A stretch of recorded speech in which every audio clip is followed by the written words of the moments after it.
Abhay Maheshwari has started the second over from the far end, while as Praveen had started bowling from the pavilion end of the Musa Cricket Stadium. The first ball, we had 1 run, and now the second ball is going to be underway. We have overcast conditions, little cooler than what we have witnessed in the last few days. So it's pretty comfortable and pleasant for a great day of cricket. So Abe coming in, and the ball is just sniffing the bat. Cricket over to the keeper.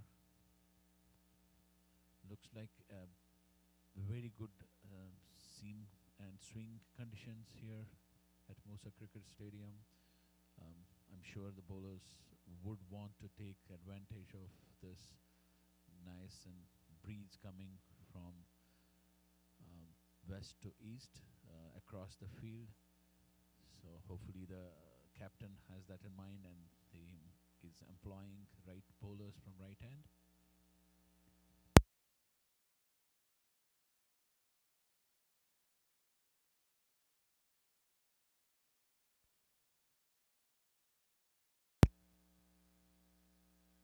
An on drive played by Kirit towards short mid wicket, no run. This is a 45 over game, and I'm sure the batsmen are trying to get their eyes in. And the plan would be to play long. Another delivery, very tidy ball by Abhay. Played defensively by Kirit. Back to the bowler.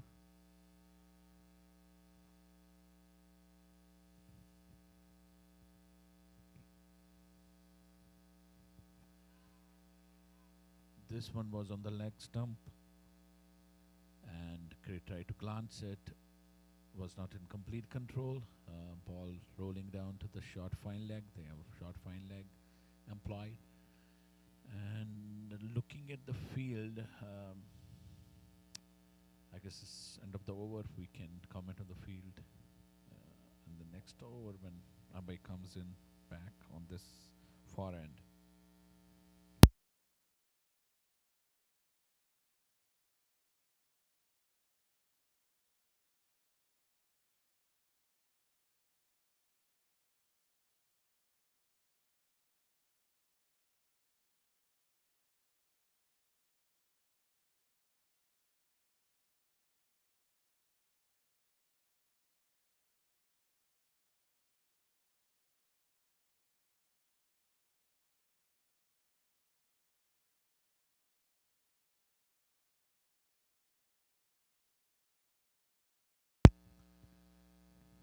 Looks like Praveen is readjusting his field. Looking at the field, he has 5-4. Short, actually, short third man has come to catching position. They have got gully also. So 2 catching positions behind the stumps. Then we have a backward point, cover, then extra cover, and long off. So 6-3. And on the onside, we have long on, short mid wicket, and deep mid wicket.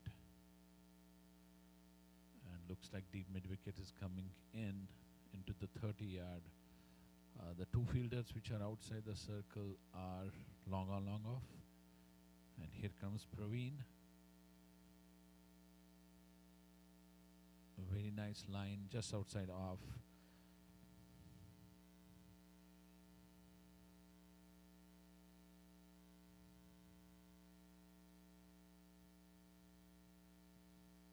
And Ashok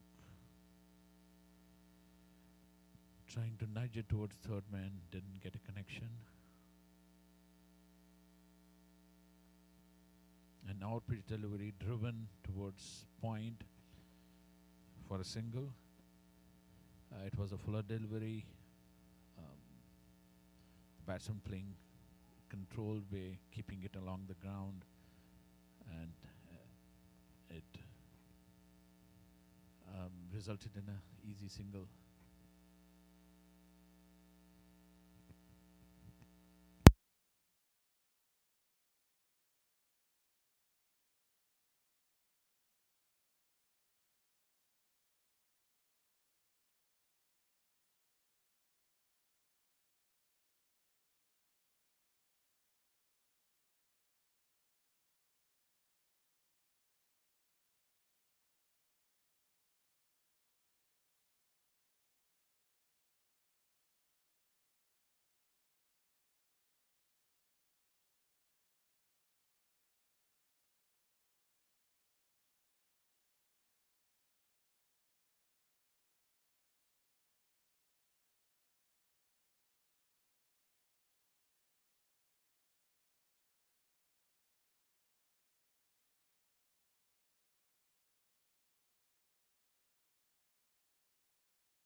Slightly shortish outside off, driven towards cover.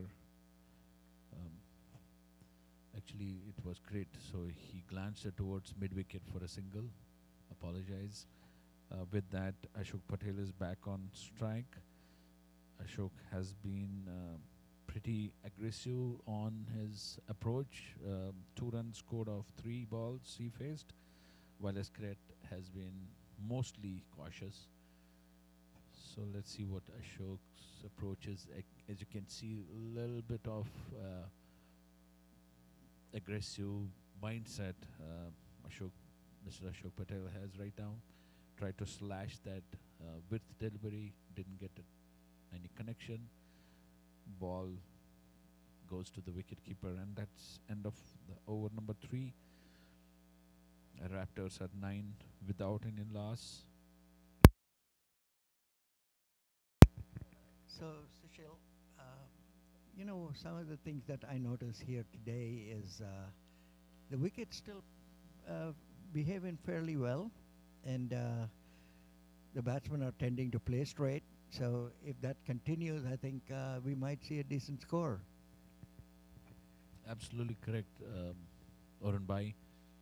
Um, they have been playing very well. Ball is coming onto the bat. Bounce is pretty even. So we're up for a good game of cricket. We are at this Musa Stadium, and the weather is pretty conducive for some seam out here. Uh, there's some wind blowing, pretty cloudy, so I'm expecting the seamers to do well here at this stage. Uh, I have with me Sushil Bhatt, who did play a game here at Musa. Did you? How did you find the wicket? Well, I will say that it has been a little bit more consistent bounce this time around than the previous tournaments I have participated. Bounce is little even, although an odd ball remains low. The batsmen had to be a little cautious on those ones, but other than that, I think fairly good pitch. And I keep hearing some comments about wicket keeps low and all that, but uh, yeah, I definitely think that there is something to be said about this, Sushil. Uh, it is the bounce is definitely dependent on the pace of the delivery, the guy's shoulder, the guy using his shoulder. I did watch a recent match of the ex-Pakistani test players who won the World Cup, 2009 World Cup. I did not see a low ball keeping low on that wicket. It just told me that if you have the shoulder and you can definitely play this game. The ball will bounce. It's not what people make it sound like, because a 60s guy or a 50s guy that plays it and bounces the ball is different from a 40s and a 30s guy. Absolutely correct, Varun Bhai. And I was at the game which you were mentioning recently, exhibition game between Pakistan winning 2019 and local club. You're absolutely right. The ball was carrying all the way to the keeper, who was probably 20 yards behind. So it's obviously a player's capability to generate the bounce. Um, Many of us are used to astroturf, cement, so maybe that we were spoiled. But the bounce is very mostly consistent and true.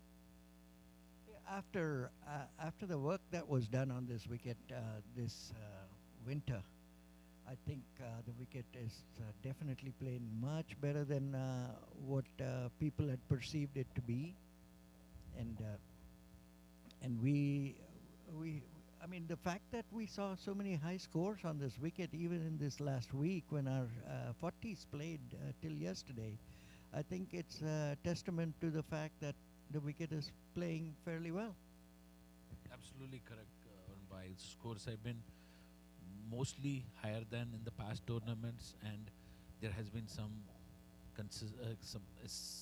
I believe a century scored here in the over 40s tournament. And if you have players, particularly batters, who can apply themselves on the pitch, runs are there.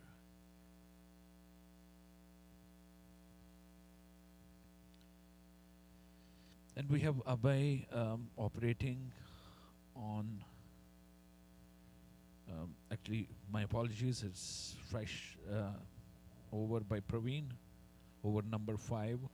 So far, both the bowlers have delivered 2 overs, tidy ones.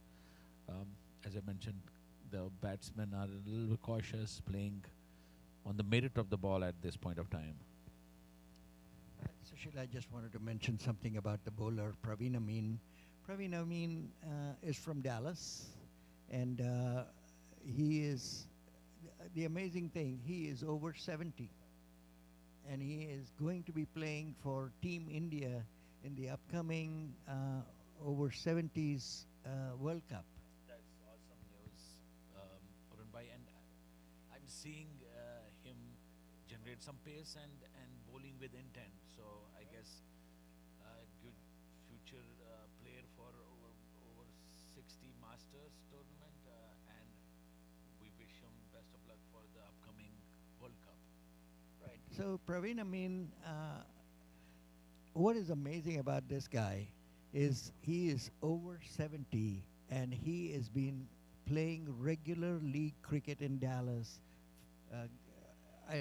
ever since I know him, which is about 30 years that I've seen him. Simply amazing to see a guy have that kind of energy, enthusiasm, and the willingness to continue to perform at age 70 plus, which is extremely rare, Sushil, extremely rare. So my hats off to him. Amazing thing, and I will tell you, Arun Bhai, I'll add to your comments about Praveen. As I see him, he looks fitter than most of the 60s. So kudos to him, keeping up his fitness, playing in the local tournaments and leagues in Dallas. He must have been in his younger days a player to reckon. And I can see he's generating some pace and bounce. And this one was missed by the keeper. Couple of byes being taken by the batters. And with that, the score has moved to 13.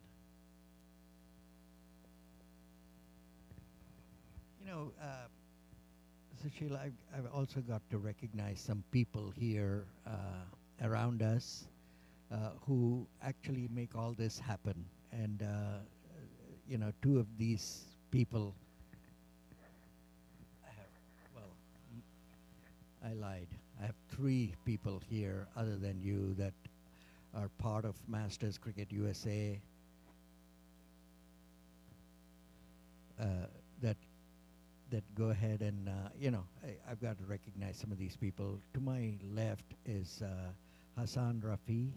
Hassan Rafi has totally impressed us with his abilities to stream all our games, and he is just doing an absolutely amazing job with what little help he's got at the grounds.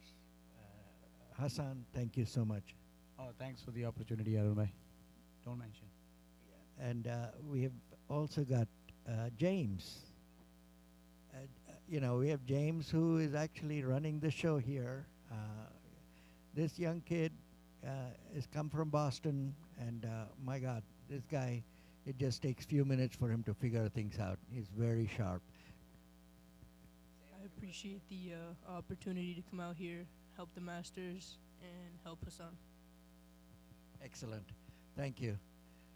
Guys, so while the game's going on and while Sushil is going to be commenting about the bat and the ball, we do want to take this opportunity to talk about so many things that this amazing body does. To start with, I've got somebody else that I want to bring to all of you, and that is my umpire committee chairperson, who's works tirelessly to help Masters umpiring committee, which has taken shape and which is doing such a phenomenal job. I first got to say this, and then I'll let you listen to Jatin Karwir. He's our umpiring committee chair. Let me put it this way: when we started the very first year and the second year, we were really struggling for umpires. We would pick anybody and say, whoever can come and help me, we would take you. We even had somebody just standing at the square leg and never knew a thing about umpiring, but we still survived those days. But this particular tournament, where it is 2 weeks back to back, 81 games are going to be played, and we needed umpires. Would you believe that when we announced it, within the second day, now bear with me on these numbers, within the second day, we had the umpires for all the games. Just totally amazing work, and all the credit goes to Jatin Karwir. Jatin, please tell us your experiences of Masters cricket, and then we'll talk about your experiences when you went for the World Cups. Sure, thank you, Arun bhai. First of all, we are just taking a leaf out of your hat, Arun bhai, when you mentioned that we work tirelessly, because we see you as working tirelessly, and that's what we are trying to. That's what we are trying to emulate, and then other thing being umpires being available for the tournament, and I'm seeing that they feel a sense of pride in terms of just to come here and umpire the Masters game. So it's an amazing achievement for Masters Cricket USA, what they have done to bring the umpire level from where we were 2 years back. As you mentioned, that we could put on anyone and try to have them do the square leg umpiring, but that's not the case anymore. As far as I know, people as long as from Canada or even from Barbados, they want to come and officiate in our tournament, and which is a great, I would say, achievement to the whole Masters Cricket USA for doing that and keeping the standards so high, so that people are now taking pride and they want to come here and officiate the tournament. So thanks to you, Arun bhai, and to your whole team for doing such an amazing effort over the last couple of years and bringing Masters Cricket USA to the level where it is right now. Yeah, I think a lot of credit to a lot of people to make all this happen. There's no question about it. But here's a question I had. You, and we are so proud of you, because you have represented Masters Cricket USA to go in and be an umpire in 2 World Cups, and that's a testament to the level of umpiring that we have achieved as Masters Cricket USA, or uh, not us achieving, but the umpires that we brought in to Masters Cricket USA are just of such high standards. I will share some of those after Jatin answers this question about his experience with with 2 World Cups that he went to Cape Town, South Africa in 2023 and 2024.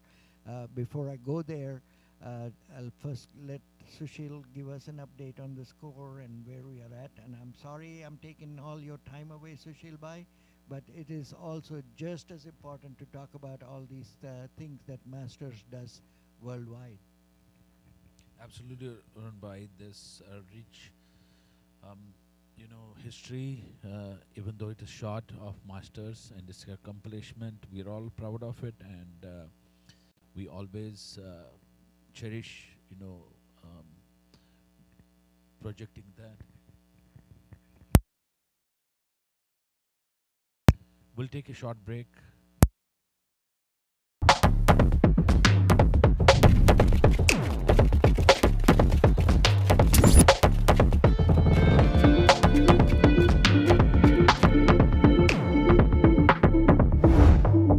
Even the best in the world of business needs a transformation partner who can help them win.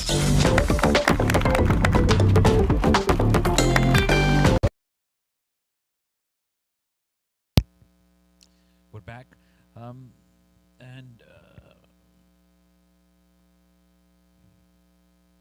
we're adjusting the cameras, and I think we're good. The game right now is fairly poised.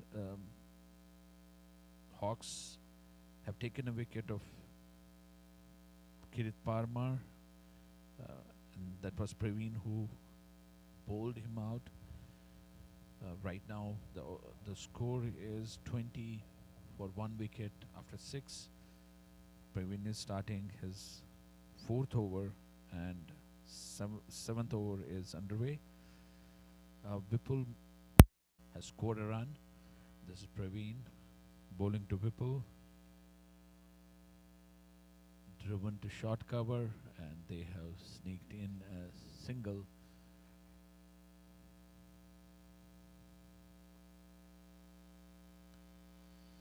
So coming back to the Masters experience and Masters, folks behind Masters and the strength behind Masters, Arun Bhai, we have a lot of folks who are putting a lot of their effort and time, and as well as bringing in their experience to make Masters a better place every day, every month, every year, and we have seen a gradual increase in its popularity, its experience. You have something to talk about that? Yeah, Sushil, we are really blessed. Like they always say, it takes a village to raise this baby, and Masters is a young baby, 3-year-old, and my God, the number of people that have put their hands up and supported with such incredible passion is truly outstanding. To me, I think people really don't realize the amount of effort and time that goes into running this tournament. Can you imagine doing a tournament with 40 games last week, and we're going to do 41 games this week at 2 different venues, take care of umpires, scorers, commentators, and food for all the players, and food, water, ice, Gatorade, everything is all taken care of for the players, and they just come, play, and go. And that's the kind of treatment that Masters is providing to people. Hats off to so many volunteers, so many fantastic people. I'm surrounded by a few right here, and it'll sound corny, but the truth remains that a guy like Sushil Bhatt, who's here for both the weeks, who's commentating this game, again, volunteering to help us out and commentate this game. Sushil Bhatt is here for both the weeks, all the way from Detroit, and to support Masters. It takes such kind of effort, such kind of people for Masters to become what it is. Here's another wicket that just fell. Thank you, Rumbai, for your kind words. It looks like Ashok Patel is the batsman out. This is second wicket for Praveen. And he is really bringing his A game today, using the weather conditions to his advantage. This ball looks like came in as it appears from the commentary box, but altogether it was a pretty good length delivery, and reward to Praveen for his persistent line and length.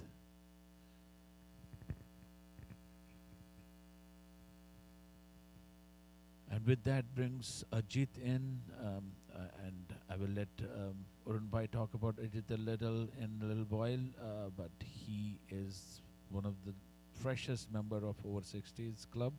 Recently, he participated in the World Cup in Chennai.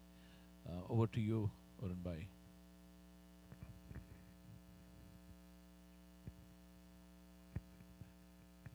So we have Vipul Mehta, and the batsman coming in is Ajit Jayasinghe.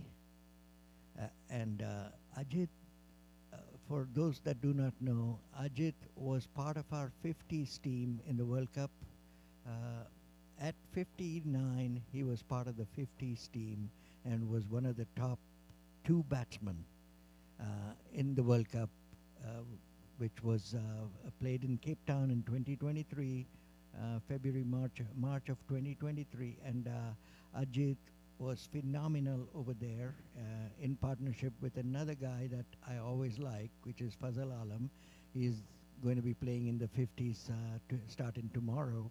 But these two guys were the heroes for us, batting-wise. Both came through in some of the key games. And here he is now. And he's just back, Sushil. He's back recently from the World Cup that the 60s played in Chennai, India. And Ajit, again, did shine over there along with another superstar of ours, Jivaka Veerasinghe, who was the captain of the team for the 60s in the World Cup. Both performed exceedingly well. And Ajit is a very aggressive batsman, so I think you're in for a lot of action. And as long as he's at the wicket, Sushil, you will find action. So the wicket's been pretty decent. Both the guys that were out were kind of playing across the line, and so the fundamental rule of play straight comes back to haunt these guys. And Praveen Amin, the 70-year-old guy, is the guy bowling, and he's got the 2 wickets. Hats off to him. It'll sound biased. I'm from Dallas. He's from Dallas. I know him for a while. But hats off to a guy that does this. Absolutely correct, and I have been impressed with Praveen's bowling. As I mentioned, pretty tight line and length.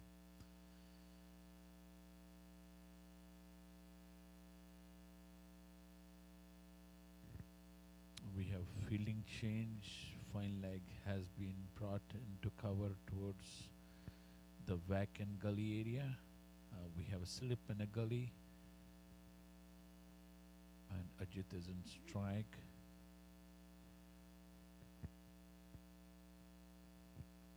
This one was played towards square leg, fetching Ajit a single.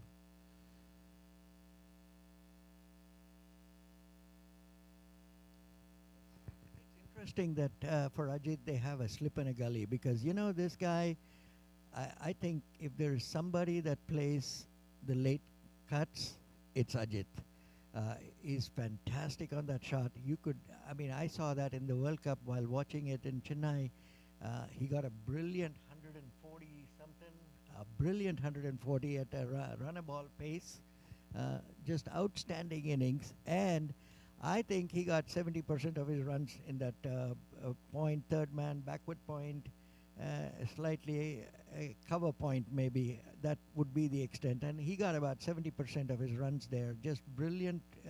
You put as many fielders, he'll still find a way to pierce it. There used to be a saying about Ganguly at one time. I don't know if you remember this, Sushil, but there was a saying about Saurav Ganguly that I think VVS Lakshman or somebody made that comment, and he said, there is God, and then there is Saurav Ganguly on the offside, and that's that was the comment. And I think for my 60s here, there is everybody, and then there is Ajit who can really pierce that field on the offside. It would be very interesting to see how he plays on this wicket. At PV and all, he's really done well. So let's hope that he stays at the wicket.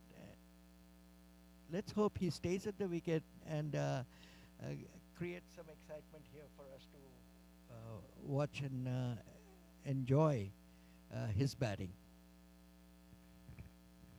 Very good shot by Vipul of the bowling of Abai. Lofted it towards the long on area over top of the fielder, going for a 4. Looks like both the batsmen have switched gears. They're coming hard on the bowlers.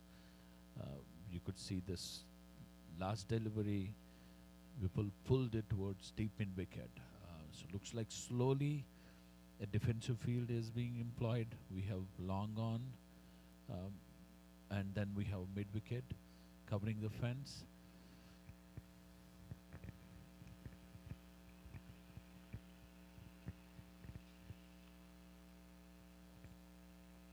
And Arun Bhai, adding on to your comments about Ganguly, I would also like to mention great Vishy, who was amazing in late cuts. I've not seen him live. I've seen some video clips.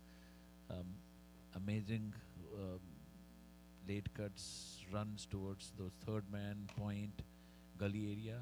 I agree. Ajit is very, very strong towards that, and I think the fielding captain has a hope that there is a missed shot played by Ajit, because as they say, you can get a batsman out on his strengths early on, because they are, impulsive to play that shot, and that's what I think is in play right now. I can see earlier ball also which Ajit faced, we had slip in play. Absolutely, and little history about Ajit.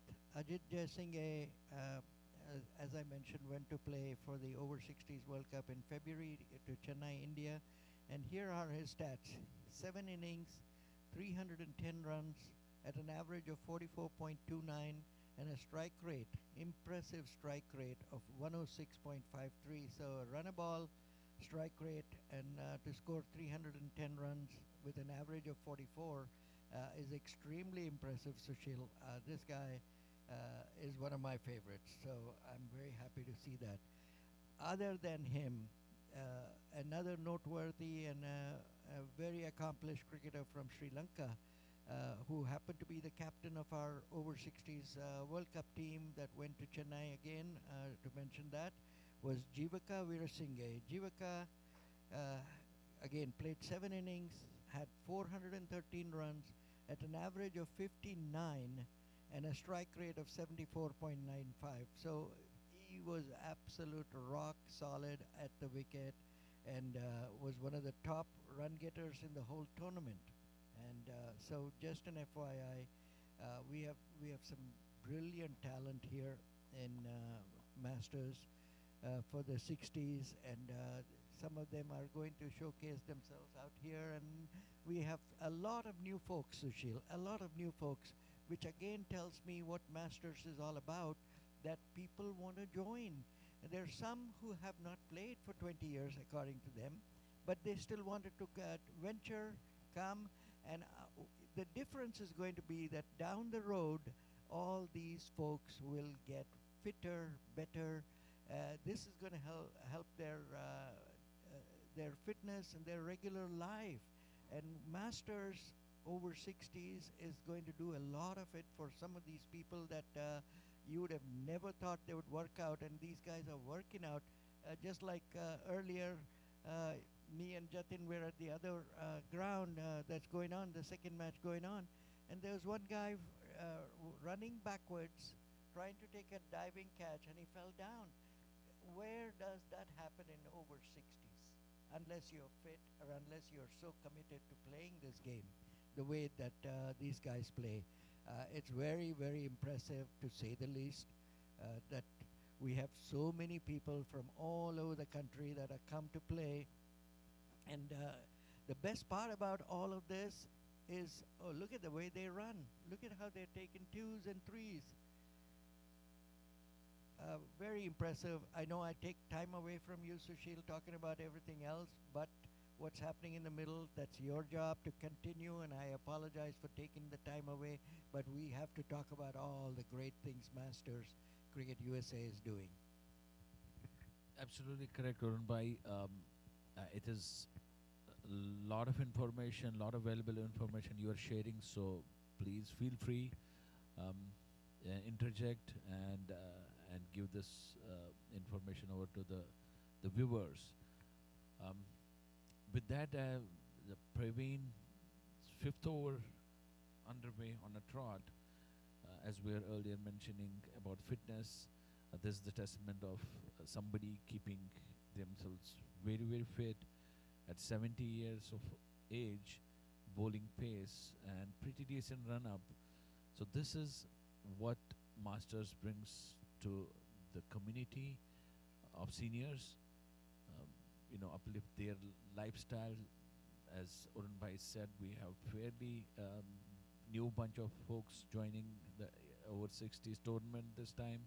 I'm sure they're going to take back valuable experiences, also an intention to get fitter for next tournament to come in, and better their performances from this one. So, going along on those lines about fitness, and we really need to. There's another fantastic single. I'm very impressed with how they're running between the wickets. And they ran a 3. They ran a 3, Sushil. I mean, this tells you, yeah, and all within the boundary lines, maybe 15, 20 yards in front of the 30, the boundary line, and they ran a 3. Very impressive cricket. Fitness, like we're talking about. Folks, we are going to see a lot of cricket for the over 60s going forward this year and next year. One of the potential things that are happening, Sushil, that you know about, that we all know about, that before we announce what they announced, let me talk about the gentleman that was talking to us yesterday at the gala banquet dinner for the 40s. Mr. Parakananta, actually Dr. Parakananta is how I should address him, is like the leader, the founder of Masters Cricket USA. As many times as I talk about him, it's never going to be sufficient because of what he puts into Masters. It's every day. That brain is so amazing that every day he has to think of things that we try to put it to work and execute it. But brilliant mind is all I'm going to say. Brilliant mind, dedicated to the larger community of cricket, and just outstanding personality, great athlete, very, very fit guy. He really believes in that part, and we're really thankful that we have somebody like him as the leader. And that's why if Masters is doing well, it's because of leadership. And you could not say enough about this gentleman, Parakananta.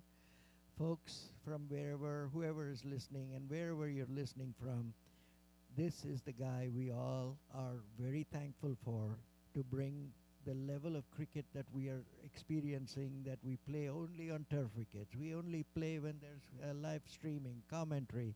I mean, top-notch umpires. Like we finished saying earlier, I still got to continue on that, Sushil, about umpires. You know, we have 5 umpires from Canada for this tournament, 2 umpires from Barbados, and umpires from Boston, Atlanta, LA, San Diego, and local Houstonites, two Houston umpires. So it tells you how wide and varied this body has grown into being. I mean, without mentioning a name, I'll tell you one experience. One umpire who's here from Canada has told me, he says, Arun Bhai, you just put me, any of your tournaments, just put my name, I'll be there. It's a blind blank check. He says, just put my name, I'll be there. It takes a lot for somebody to be that convinced that this is a body that treats people the way it does. And so to my left is Jatin Karver, the committee chair, and I know we owe a lot to you, Jatin, for everything you do. And share your World Cup experiences, and thank you for doing what you're doing for Masters. Thank you, Arun Bhai, for those kind words. So before I get started with the experience, actually, I would like to take this opportunity and like to make a special mention to the Masters Cricket USA for allowing me to represent USA in the Masters Cricket World Cup in both events, 2023 for over 50 World Cup in Cape Town, and recently 2024 for over 40 World Cup in Cape Town again. Means I am forever in debt to you guys for your help and support. You guys are amazing, and you guys, the support and help which you have provided me, and the faith and trust which you have shown on me, it's amazing. I am forever in debt to you guys, and it was a great experience. Means altogether, means meeting with all new folks from different region. Means we had umpires from not only from South Africa. There were 3 local umpires, but other than that, we have umpires from different region, different parts of the world. Right from Zimbabwe, we have 2 umpires from Australia, 1 from England. And we have 2 from Canada. So it was a mixed bunch of guys, and I get to spend some time with them, quality time on the field, off the field as well. It was great experience. Means those friendship, means off the field. If I have to talk about, means there were some of the events scheduled there by the over 50 and over 40 World Cup committee team over there in Cape Town. And it was great experience. Means we had some outings together as an umpire. Then I get to mix with some of our USA team player also for the Masters who are representing. So it was amazing experience. Means you get to meet lots of new people, get to see new places, and you try to, build some relationship with them. Try to, means I am still in touch with them. I took their WhatsApp number and I still connect with them on regular basis. So it's an amazing experience again, like I mentioned. Means I am very much thankful to Masters Cricket USA for providing me the opportunity to represent USA in those 2 events. That was amazing experience.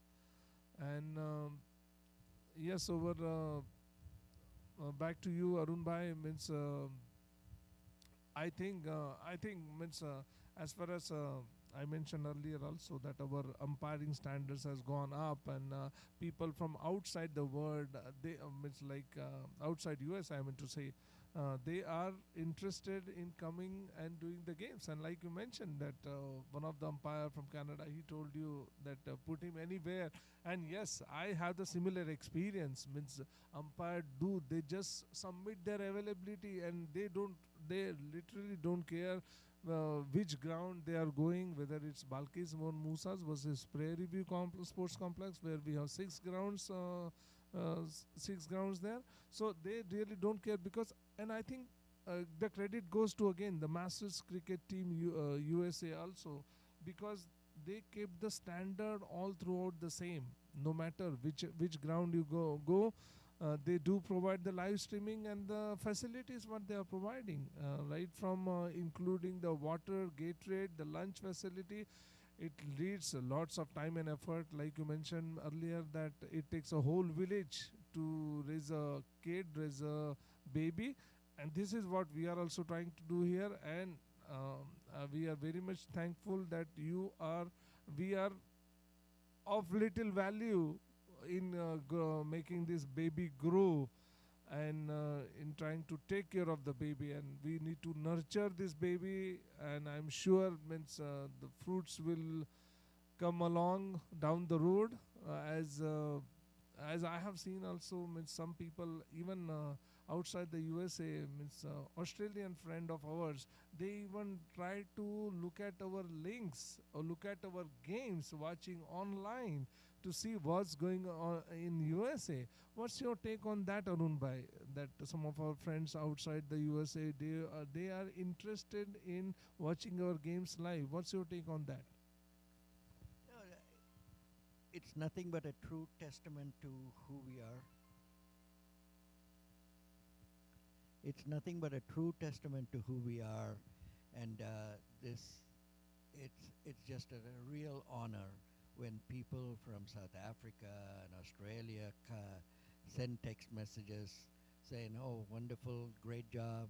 We watched this game. We're watching that game." I mean, to me, it's a great testament to the fact that people are paying a lot of attention to Masters Cricket USA, and for all genuine reasons, which is we are a body that is trending upwards every day, every minute of every day, and in fact, some of them may be envious of how quickly we are growing as a body and how well everything is running as a body. You could grow and not take care of people, but whenever, just to support that argument, Jatin, whenever we send out surveys, which we do after the end of every tournament, it is amazing to see how many positive comments we get on most everything. And we try hard on the ones that we may not have a positive comment, which could be food. And, I only eat this and I only eat that. And so there are a few of those that we can try our best to satisfy and may not succeed, because food is a very funny thing. I may like something, you may like something, and it's so hard to do it when we are doing a group setting of 320 lunches a day, and it's very hard to satisfy everybody on that 320. So having said that, Jatin, I think what is impressive to me is what our folks bring to the table, and for those that do not know Sushil, I want to impress first. The score's around 48. 50 in 11 overs, guys, for the loss of 2 wickets with Ajit and Vipul at the wicket, not taking anything away from these two batsmen and the pace at which they're getting these runs, and the speed that I see between the wickets. There is so much to talk about this whole body and everything that is happening for all those listeners, viewers watching it. It is so important because we want to pass this information to you about this body and what it's doing and how it's growing and how you could be a part of this body, whether as a player, as a sponsor, as a supporter. It could be any of those. We would love to have people join us, follow us, and be a big part of this body. And I'll be continuing to talk, but let me pass it on to Sushil for his expertise in commentating on the game. Thank you, Sushil, for what you're doing. Thank you, Arun bhai.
We have Chetan, who has come on to bowl.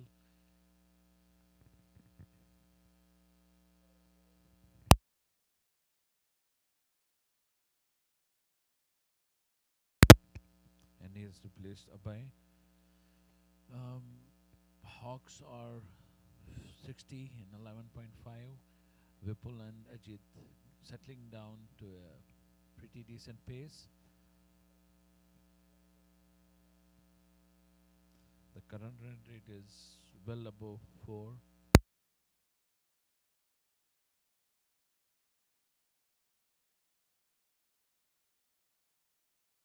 Apologies, that was Raptors at 60 for 2. With Chetan bowling his last over of his first, last ball of his first over. Shot outside off, cut towards deep third man for a single, for a 2. With that, the score moves to 62 in 12 overs with loss of 2 wickets.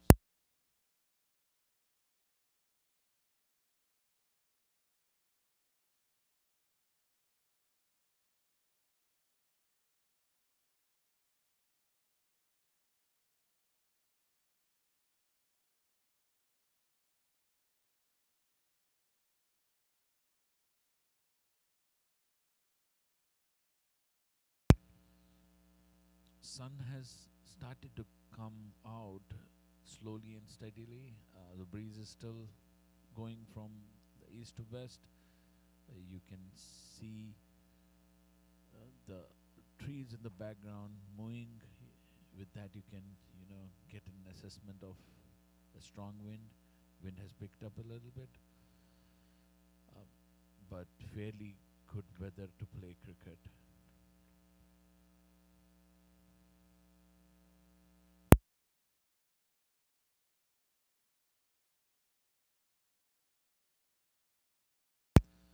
Zia Ahmed, he is coming into attack, replacing Praveen. Praveen bowled 6 overs on the trot, gave 30 runs and took 2 wickets.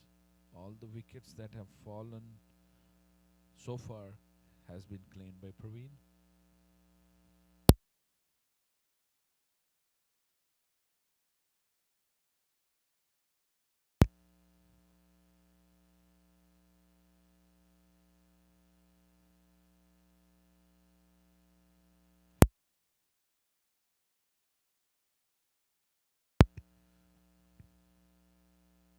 First delivery was cut towards deep backward point for a single. Looks like the first spinner is in operation. Zia is an off spinner, and he would try to tighten a little bit of screws on the 2 batsmen who have been fairly aggressive so far, going at 5.18 runs per over, which is a very decent run rate. This one on the pads, and Whipple trying to glance it towards fine leg, but the ball wrapping him on the pad, a little bit high. Appeal in excitement by the bowler and close-in fielders, turned down by the umpire. And with that, Zia's first over is completed. Oh, apologies, beg pardon. Looks like the umpire has given him out. I realized that they did not.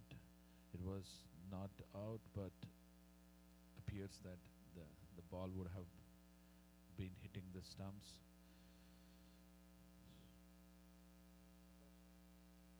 So Zia being able to generate a wicket and break the partnership, which was starting to become dangerous. Vipul Mehta, who was one of the openers, still hanging around back in the pavilion.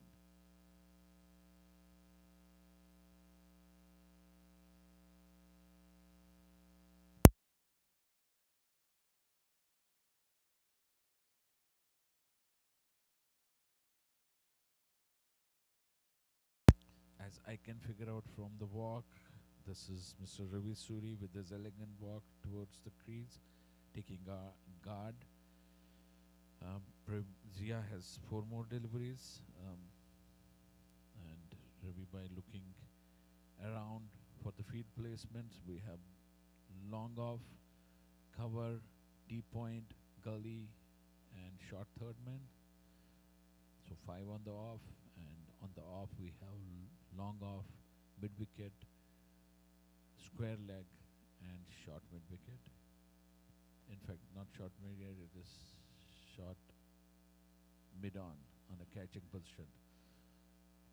Tossed up delivery by Zia, defended by Ravi towards cover area, no run.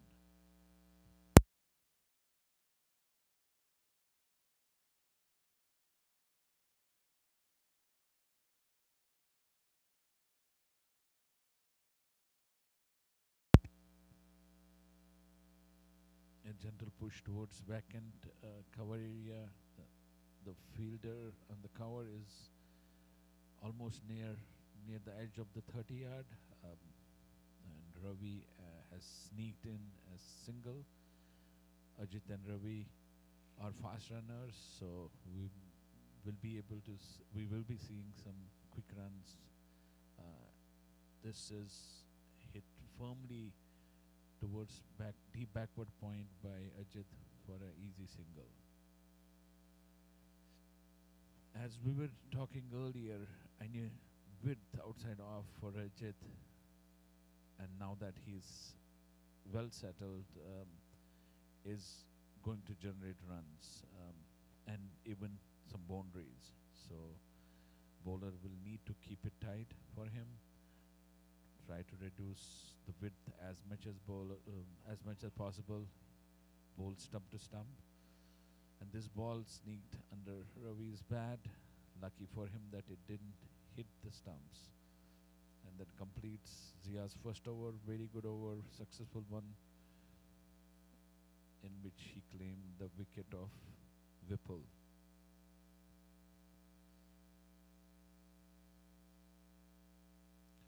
Chetan's first over prior to Zia's was a little expensive one. 12 runs scored off it.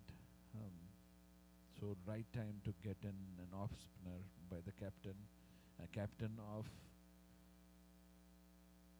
Hawks is Shankar Jairam, and captain of Raptors is right now in the middle of the crease, Ravi Suri.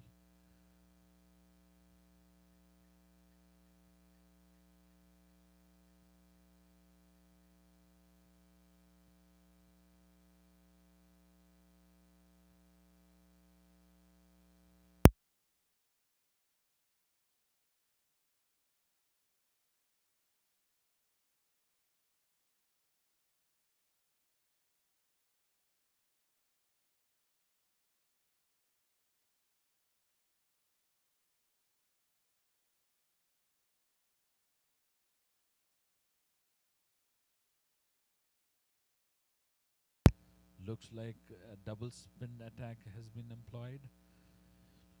We'll have to wait to find out who's the new bowler from far end.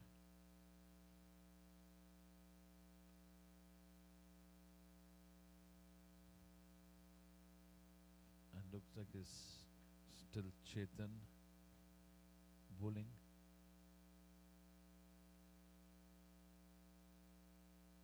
And this one has been swept hard and firm, deep backward square leg for a boundary.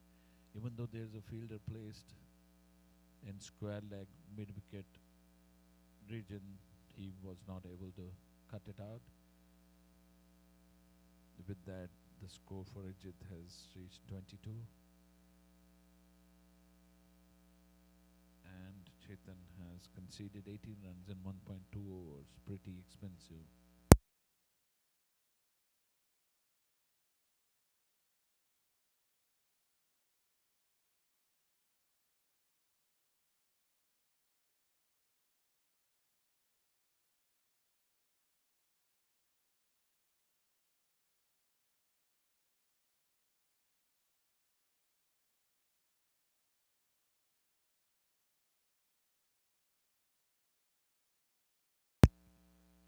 This one with after offer to Ajit, and he takes it with both hands, cuts it towards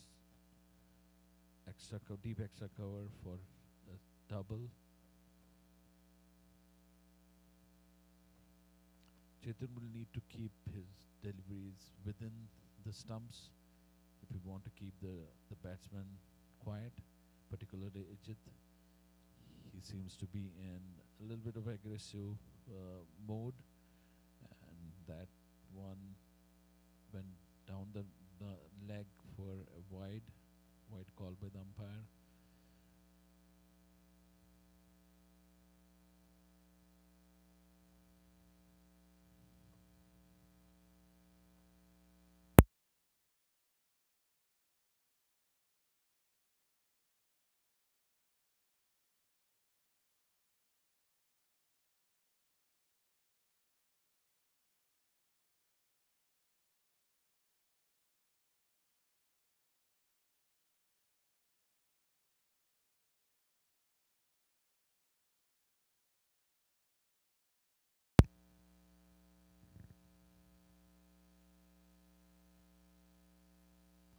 Much better delivery on the stumps, pushed gently by Rajit towards mid off for a single. It's very, very important to keep the length and line tight, particularly if the batsman is a little bit on an aggressive mode. You will have to keep it within the channel and also try to target the stumps. That's when you will get most of your dot balls. And this one was shot. It is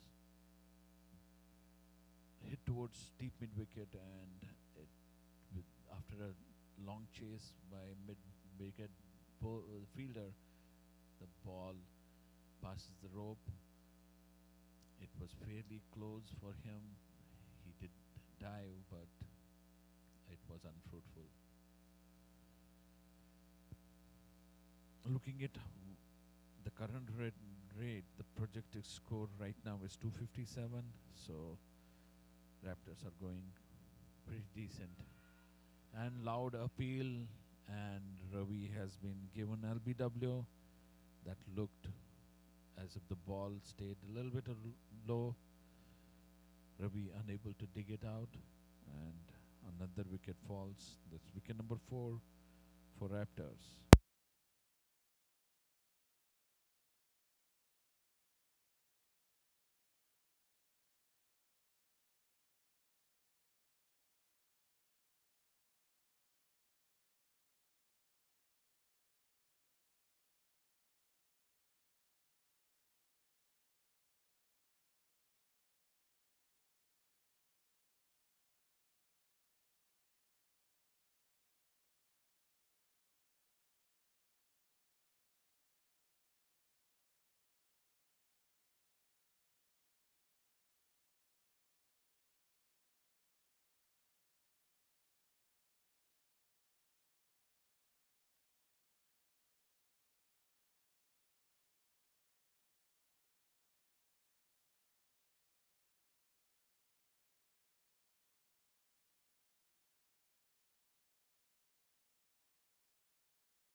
We are back, guys.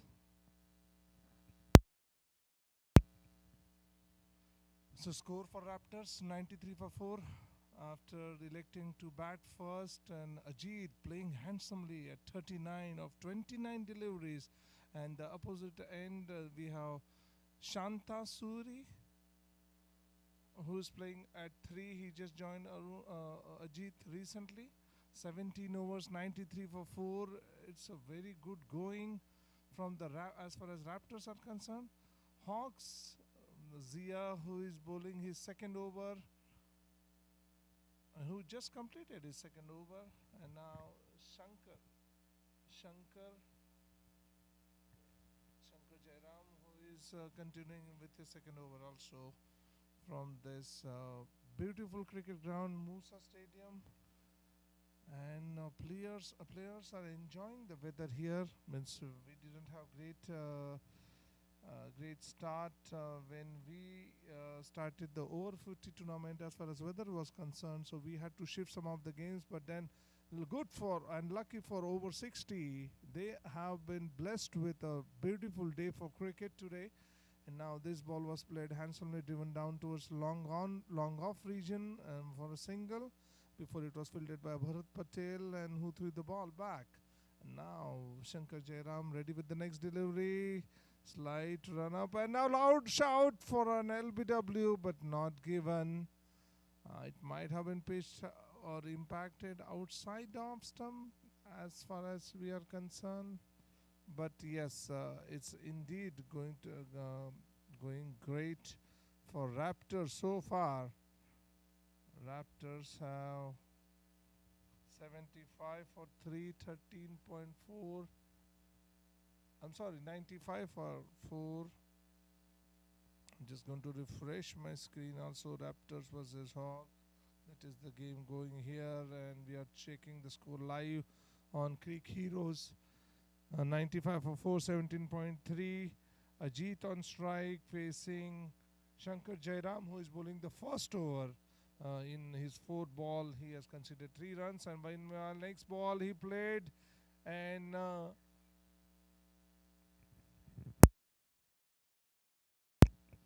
meanwhile, yeah, this ball was played towards the mid-off region. They took a single.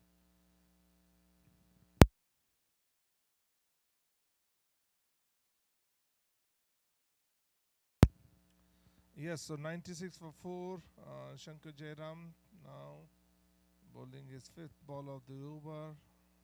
He is bowling his first over, and now 2-3 steps of run up, and he's bowling, and this was played towards long deep backward square leg region, and it went all the way for fence, all the way to 4 runs, and that was wonderfully executed sweep shot by Ajit Jaisinghe, who seems to be a very good form. His score moved to 41 of 31 deliveries, while team score is 99 for 4. So Hawks, who won the toss and opted to field first and decided to put Raptors in. Raptors have scored 97 runs of their 17.5 deliveries, and looks like the score has moved to 101 for 4 with the loss of and 18 over gone. So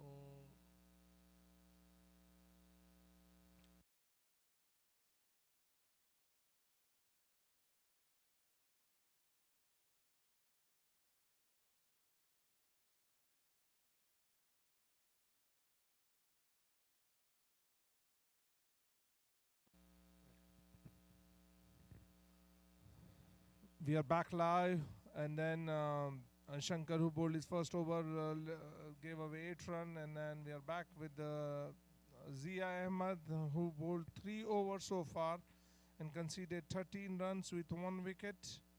101 for 4, 18 overs have gone. Looks like Zia Ahmed continuing from the pavilion end, and then this ball was pitched on the off stump, played gently back to the bowler, no runs scored.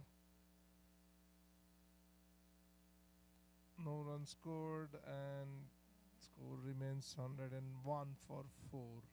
18.1 overs. Meanwhile, next delivery, what was bowled? The line was slightly towards leg stump, and length was good length. So a wide ball signal by the umpire K. Shantikumar from Canada.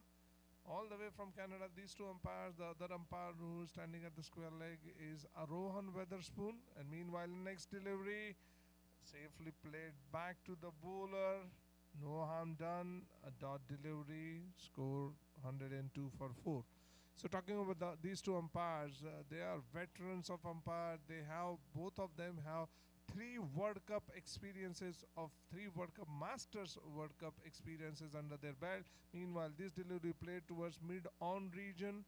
It went to long-off region, and they took 1 run. So 103 for 4. Ajit playing handsomely, 41 of 31 balls.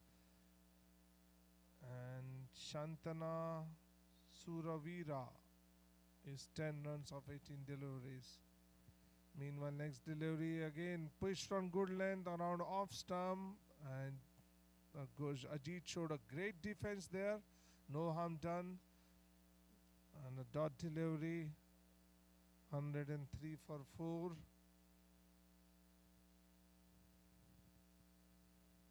Meanwhile, next delivery again pitched on the off stump. He played towards extra cover region, lofted cover drives, running towards boundary region, and safely fielded there by the player. Made a good ground, but they scampered for 2 runs. So 2 more runs added towards Ajit's total, and score moved to 103 for 4.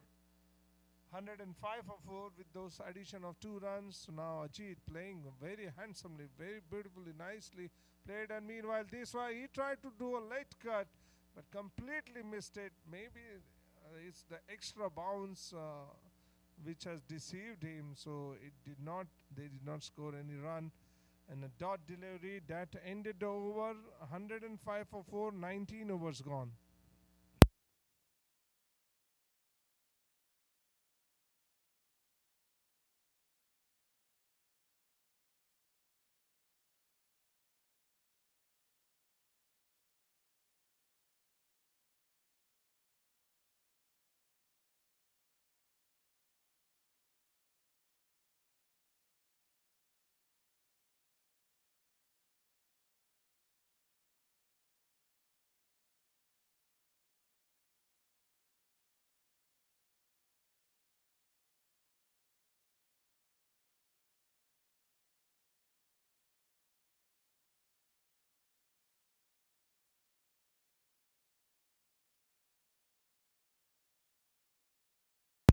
Meanwhile, Shankar Jairam bowling his second over of the spell.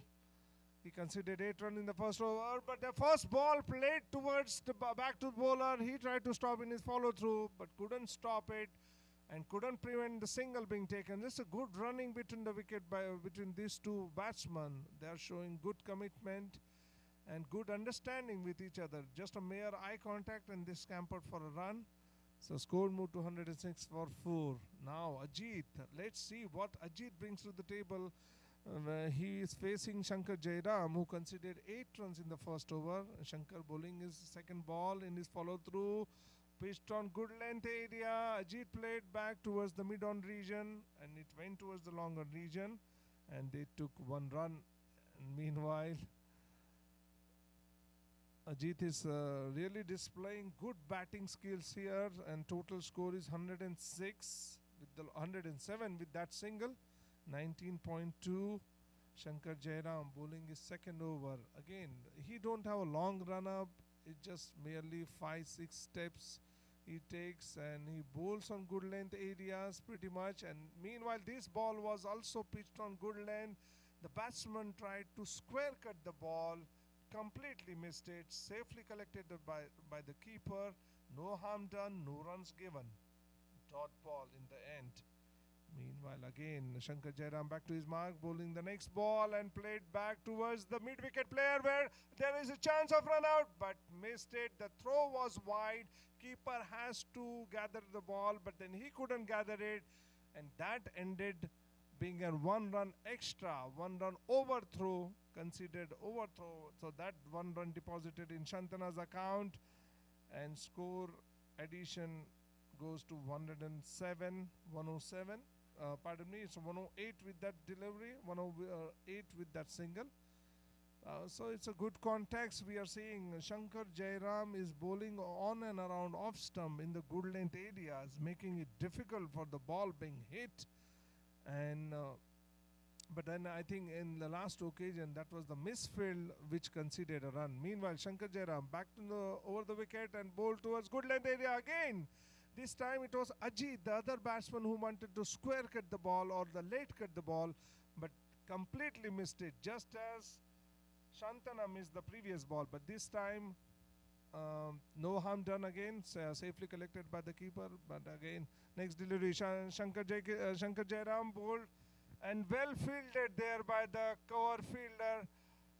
We are sorry, but we don't know the name of the fielder, but that was a good stop. He certainly stopped a run or two for his team, and that concedes the over. So very good over overall.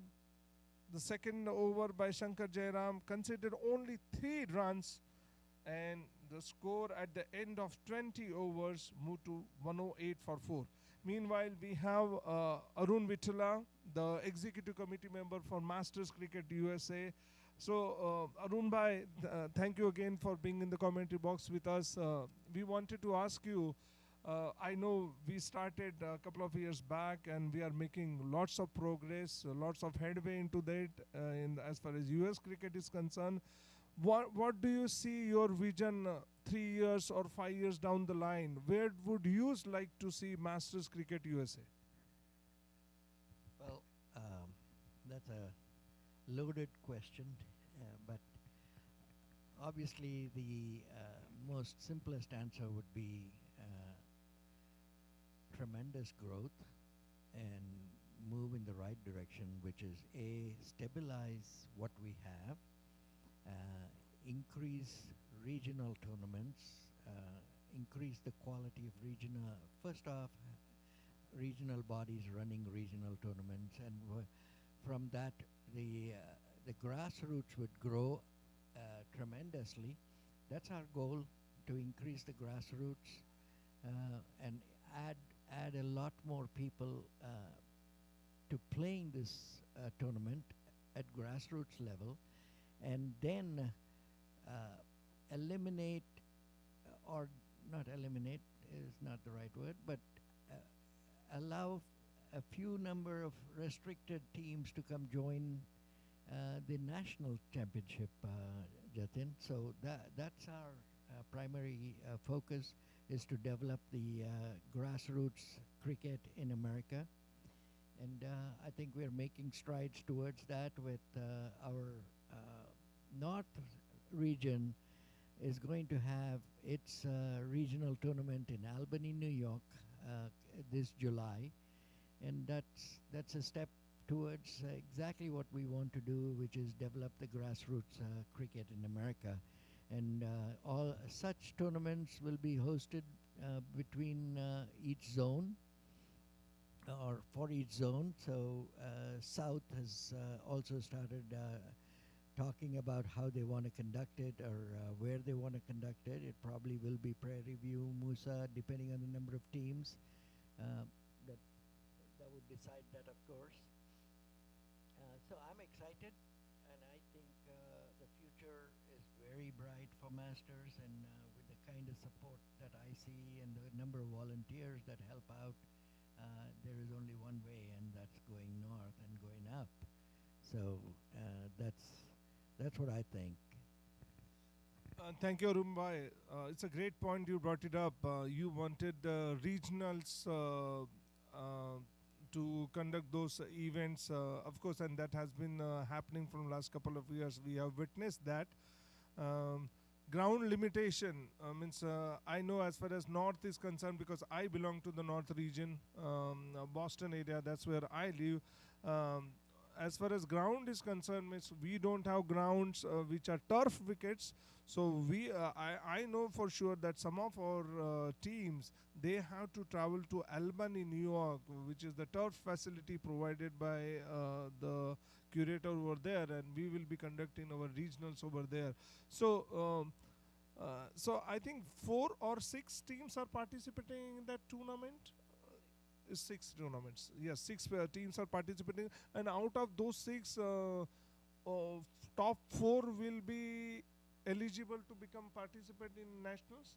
That's correct, Jatin. So, uh, like you were talking about, our biggest challenge is the ground limitation, and we're thinking of other ways to moving forward and kind of bypassing the ground limitation, so to speak.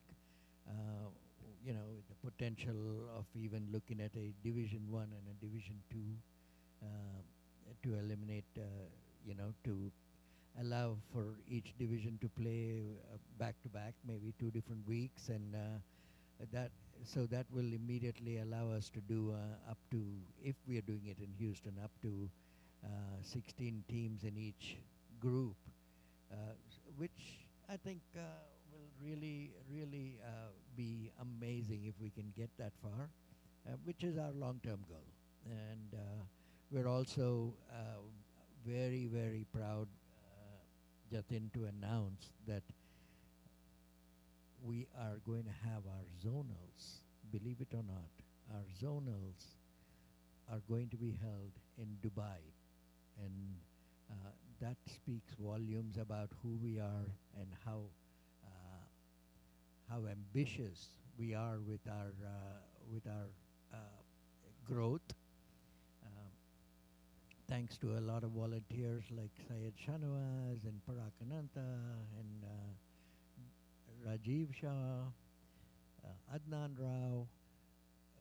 All these folks have gone way out of their way to talk to people in Dubai and make all these things happen, that we are planning to go there in October, end of October, to Dubai. And believe it or not, we will have 4 teams from the over 40s, 4 teams from the over 50s, and at the moment we're looking at 2 teams from over 60s that are very likely to go, which means we will have 150 people, believe it or not, in Dubai playing our so-called local cricket out of town.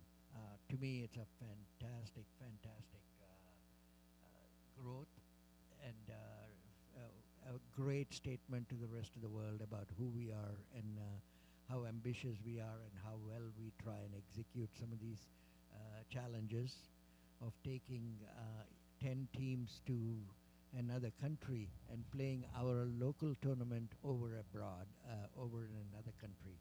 I think it's a tough challenge, but we are going to, like Masters does all the time, we will make sure that it will always be something that will be worthy of being called a Masters Cricket USA Zonals Championship in Dubai. That's quite commendable that we are conducting the zonals. USA Masters Cricket Zonal Tournament being announced and being scheduled to be played in Dubai. I don't think so any of the country who is participating or who is playing Masters cricket has done that. Means this is quite commendable, quite amazing thing, and I'm sure folks are very much excited. I have seen actually the other day the survey has gone out showing the participant or showing the interest level to travel to Dubai. I one thing for sure, means being umpire committee member here for MC USA, means I have been already approached by several umpires that they are interested to go to Dubai, and I am very much touched with the opportunity with the MC USA has been providing to all the umpires, not just pertaining to US region but there are umpires who are coming from Canada and Barbados even. Even some of the Canadian umpire had shown interest to travel to Dubai. It's quite amazing. Meanwhile, if you would have guys missed some of the action in the center here, 21 overs. In the 21st over, there was one wicket fallen. Zia Ahmed, when he bowled Shantana Suravira, out bowled on a beautiful delivery. And at the end of 21st over, the score was 116 for 5. Now Shankar Jairam continuing his third over. He conceded so far 13 runs. In first over, he gave 8 runs. After that, in next over, he scored. He gave away only 3 runs. And now, so far, he has conceded 2 runs. And now we are seeing a beautiful spirit from each individual here who are present on the ground. They are showing the commitment, not just to cricket but to themselves as well, by doing the surveys, being after 60 or cross 60, and you are on the field rather than just sitting down outside and watching the game. That's quite amazing. So going back to Arun Bhai again, means Arun Bhai mentioned earlier that more and more people are now fitness conscious these days, because we have 4 division potentially, over 40, over 50, over 60, over 70. So Arun Bhai, on the fitness note, means in compared to last 2 years or when we started, how would you rate players' fitness level? Has it gone up? And how would you describe? Please elaborate a little more on that. Yeah, like you led into this topic. What usually happens is that we all, once you get into a competitive environment, it is absolutely incredible to watch how people get fitter, or now get competitively fitter. And the proof is in the pudding. There have been so many guys. I've got to share one such comment, Jatin. There was a guy who said when he joined Masters, his A1C, his sugar A1C level was 10.6, which is very high. Today, that same gentleman, not today, but last year, he was so proud to write that. That's how we got to know. He says, you know, guys, I've been working out. My habits have changed, and my A1C is 7.6. It's a huge drop in a year and a half for anybody. And yes, I'm taking credit as Masters Cricket USA, a part of Masters Cricket USA, but it is helping save lives, helping improve lives with the fitness. Thank you, Arun Bhai, for sharing. And again, those viewers who are watching us live or who are hearing us live, this is something, again, to take something out of, to take a leaf out of the feather, that we are, means more and more people getting more and more fitter and trying to play competitive cricket. So this is quite commendable, guys. Please stay with us. Means we don't know if you have crossed 40. Please reach out to your local zones, local regional things, and we'll make sure that our local team will try to include you in this arena, over 40s arena. If you're across 50, and if you're not aware, or even if you're in any range, age range for that matter, over 60 or even for that over 70, which they will be a World Cup in England scheduled in the month of June or July, I believe, and where over 70 teams will be participating. Means each member of the team will be 70 years or old, and they will be participating in the tournament. That's quite amazing, guys. Means maintaining the fitness level to that level and participating and playing competitive cricket at that level. Who would have thought that you would do those kind of amazing thing at the age of 70? But yes, and here, as Arun Bhai mentioned, the testimony given by one of the gentlemen, and I'm sure there are quite many of such testimonies which are unheard of it right now. But more as days goes by, more and more will definitely come out as people are more health conscious, more fitness conscious for that, in order to play the game of sport which we love the most. And I think most of these players would have taken up this game at very early age, just like it's baseball in USA, it's cricket in India or Pakistan, or even in some other countries like England, where the game has originated, or even in Australia or even South Africa, where the game has been continuously being played at the different level, not just club cricket, but at the first class level or at the international level even. Meanwhile, back to the score, guys. 22.3 overs, 125 for 5. Ajit Jaisinghe, meanwhile, scored his first half century for this first game. 57. He's playing beautifully for with facing 48 balls and hitting 5 fours. And Pradeep Gill has joined Ajit Jaisinghe. Meanwhile, and then Raj Kosgi is bowling his first over. And he has been bowling well so far. In his 4 balls, he conceded 4 runs. And this was a forward defensive push by Pradeep Gill. And meanwhile, Raj back to his mark, right arm over the wicket. Here he goes, pitched on good length area, and batsman wanted to play it across the line, completely missed it, and there was a huge shout for LBW appeal, not given by the umpire.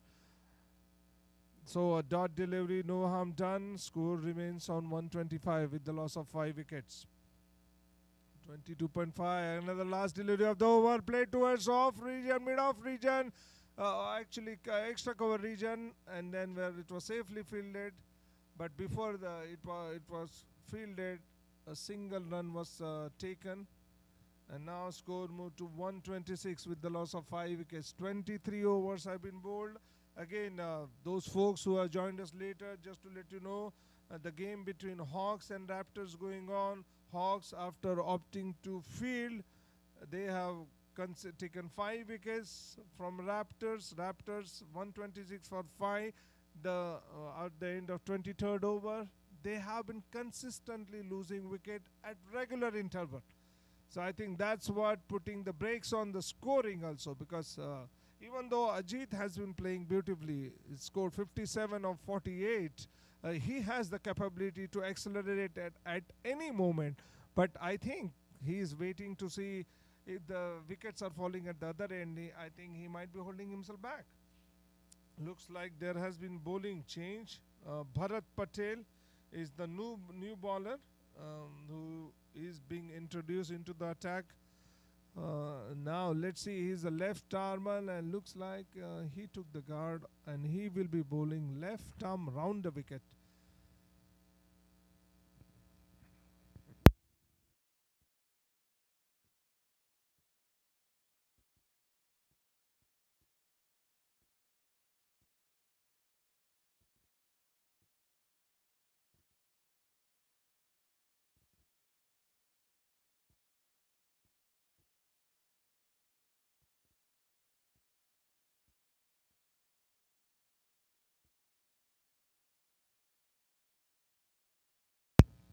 Meanwhile, Bharat Patel going left arm on the wicket. First ball around off stump, just wanted to give a forward push, completely missed by Pradeep Gill. Ended up in the pad. There was a loud shout for LBW, not given, and no run scored. Ball just ricocheted and just dropped very close to the keeper. So good decision in the end. And meanwhile, Bharat Patel, next ball, and played across the line towards deep in wicket region, where fielder has fielded, fielder number 24, jersey number 24, and handed back to the bowler. 1 run conceded. So now Ajit Jaisinghe on strike, facing first time to Bharat Patel. 126 for 5. Ajit Jaisinghe looking in supreme form so far. He has been playing beautifully, and this ball had some width offered on the offside. He wanted to play towards extra cover region, probably a lofted stroke, but there is a sweeper fielder available there, but Ajit missed it completely. But the ball was so wide that it was called wide by the umpire, so 1 extra run conceded.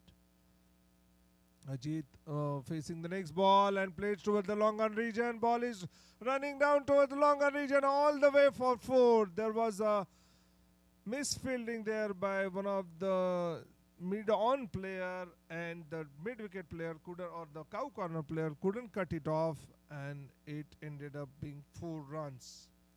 So 4 runs scored by Ajit, straight, hit by the straight long on drive.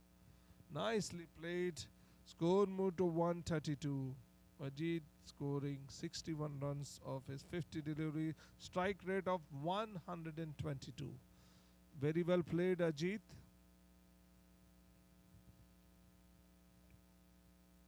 First game being played here in Musa for over 60s tournament. Here Raptors versus Hawks. Meanwhile, Ajit next delivery. Bharat Patel bowled a beautiful delivery again around off stump. Ajit just gently pushed toward cover region and no run scored there. Meanwhile, again Bharat Patel ready with the next ball and played down the track. Ajit comes and played towards the mid-on fielder, where safely fielded there. The ball was ricocheted of the fielder there, but meanwhile he couldn't prevent the single being taken. So 1 run being taken, scored moves to 133. Meanwhile, next delivery, Bharat Patel, and he played towards the mid-long on region. It crossed the mid-on one bounce, or second bounce actually. Well fielded there by jersey number 8 at the long on region, and that concludes the over. So score remains on 134. 134 at the loss of 5 wickets. If I had to just look at the scorecard so far,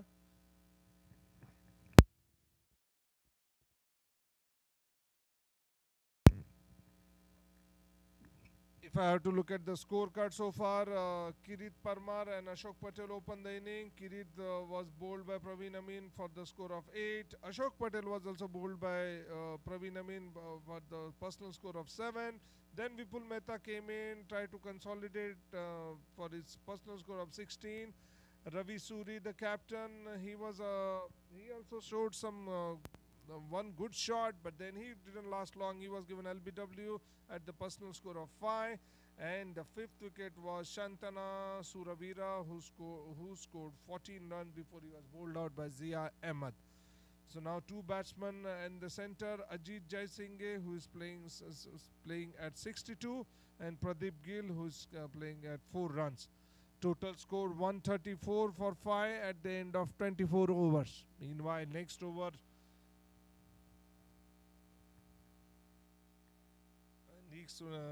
next over, Raj Kosgi, who is bowling right arm over the wicket, and safely played it back. No harm done. 0 run, dot ball.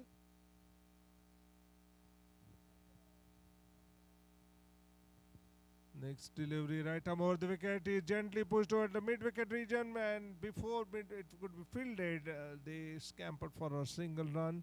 So they took 1 run. 1 run added to the total. Score moves to 135 now. Nice action Raj has. A very smooth action, very smooth run-off. Run-up of around 5 to 6 steps. And then again he goes right arm over the wicket and played beautifully towards cover region. It is going towards boundary rope, and it's a boundary. 4 more runs added to the total. Ajit, handsome cover drive there, and added 4 runs to the total. Score moves to 139. That ball there was nothing wrong with that delivery. It was pitched on good length around off stump, but Ajit have 1 foot right close to the ball and driven straight towards the extra cover region all the way for 4 runs through the ground. Very good shot, Ajit. Means you are continuing where you left off in the over 60 World Cup in Chennai.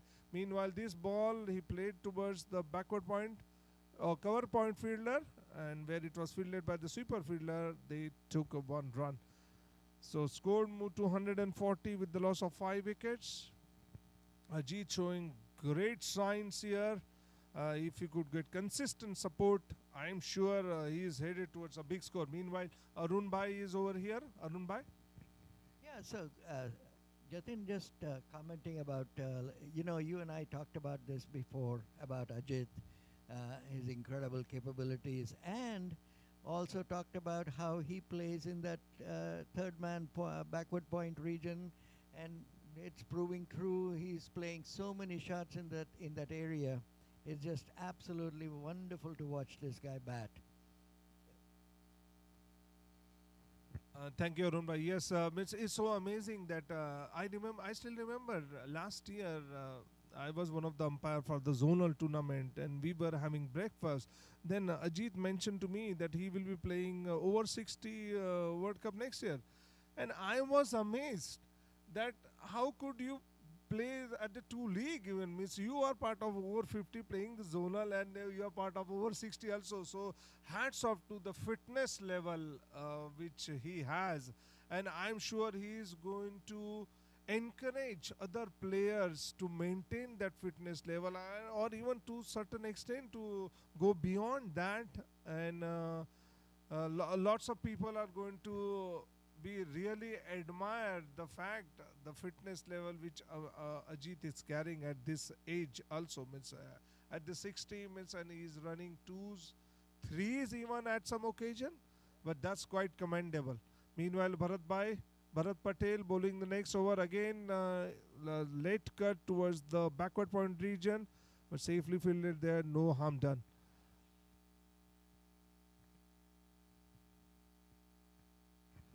Jatin, what do you think now? What do you predict the score to be for these guys today? From Raptors perspective, the way they are going, the projected score is around 250 mark, and I'm sure, means if they don't lose any wickets, they could even surpass it. But then at the same time, means from the Hawks perspective, means if they could take couple of wickets in very close, and meanwhile that there is a direct hit and a huge shout for a run out at the non-striker end. That was very well fielded by the wicketkeeper there. He saw Ajit was out of his crease, and then he threw directly, and it was a direct hit. It was a huge appeal.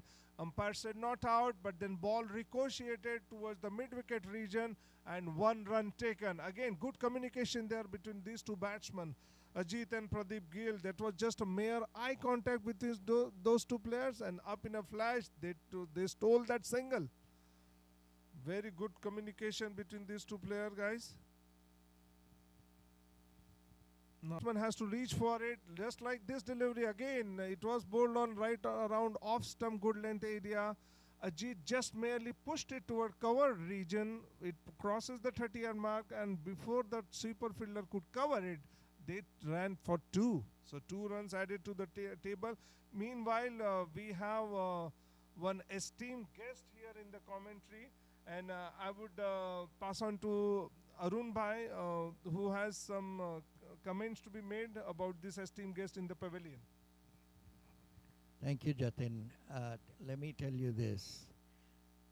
As many times as I've said this, and I'm going to continue saying this body would not be where it is without this incredible person's thought process and execution of the thoughts on a daily basis. And I am the recipient of a lot of his calls, and I can tell you the man doesn't sleep. He just keeps thinking about what next for Masters, what next for Masters. If we had such people in any other events like other cricket organizations, all those bodies would have just gone up multiple fold, and it is really a great honor and pleasure for me to introduce this guy, Dr. Parakananta, for everything you do, Doc. Thank you for being such a loyal and dramatically improving the standards of Masters Cricket USA in the last 3 years that we started right at this ground. Thank you, Arun bhai. Very generous of you. you know better than that, you mentioned it earlier in your commentary. It takes a village to grow a baby. And this has been our baby for 3 years, and it has grown exponentially thanks to a lot of people. When you're talking about players, you're talking about umpires, you're talking about commentators, this whole body has grown together. And we are kind of enjoying the fruits of the seed we had sown 3 years ago. And every age group, initially we started with the 50s, then we went to the 60s. Initially it was tough. I remember when we set out the 60s group, we had 14, 15 people sign up. And now we have 60 people, 4 teams playing this. And that is such a fantastic cover drive by Ajit. Know Ajit very well. He's played with us in the 50s in the World Cup. He's played in the 60s in the World Cup in Chennai. And that's as sweet as it'll get in terms of a cover drive for 4 runs. And he is at 71 or 58 balls. Very well batted. Talking about this, Parag, give us a little bit more about where you see us going from here, and talk to us more about this exciting thing about us playing our zonal tournament in Dubai. Another beautiful off drive by Ajit there. So Masters has always taken pride in doing things a little differently. We are all above 40 in this organization, and we think the main tenet of Masters is we get to play on very good facilities. We have good accommodations. We have good meals. We have good quality streaming and everything else. And I think we have earned the right to do that. So we kind of say we deserve it. And again, with the same thinking of the box side, that's a beautiful shot by Pardeep, and that would be 6, I would think. Oh no, it's a 4. It's a boundary over long on, a beautiful shot. So that's where this idea came about of, we played on some of the best facilities in the USA, one of them being Musa Stadium. Again, thanks to Sakibais for his generosity in providing the stadium for us. Incidentally, Arun Bhai, as you know, the first ever tournament of Masters was held here at Musa Stadium. Again, we continue to use this facility as one of the premium facilities in the USA. So again, on the same lines, we are talking about going to Dubai. We are going to take 150 people to Dubai. That's the zonals of the 40s, 50s, and the teams from the 60s to go there and play a destination cricket tournament. The dates are from October 19th to the 25th. And I think this is something that I think will be an activity that is out of the box, something that will bring a lot of pride and enjoyment to a lot of the cricketers in the USA. And you said it, destination location, going to Dubai. One of the reasons why I think we thought through this and said this is a great idea, Parag, is because typically we would send 15 people to go play international cricket representing the country. This is one amazing opportunity for 60 people in each age group to go and play, and that A, will give them the experience to play on other surfaces, international surfaces, and B, will give us a good idea of how people handle all these foreign countries and the wickets out there, the weather out there. It's a great test to A, Masters, and B, all the players in Masters. And thanks to your idea, and I would like to add even Syed Shanawaz's idea into this. This body has played so much cricket, and like I was saying, this couple of weeks we got 81 games going on. Can you imagine that? It's again a beautiful shot by Pardeep. He's got this knack. What little I've seen is if the ball is in his zone, he takes a full swing, and that was a beautiful 4 to square leg. Interesting, how you make contacts and meet people. Pardeep Paji was a gentleman who texted me when we put this tournament out there, and he said he was from Chicago and wanted to learn a little bit about this tournament. Spent some time calling him, talking to him, and for lack of a better term, selling the idea of Masters to him.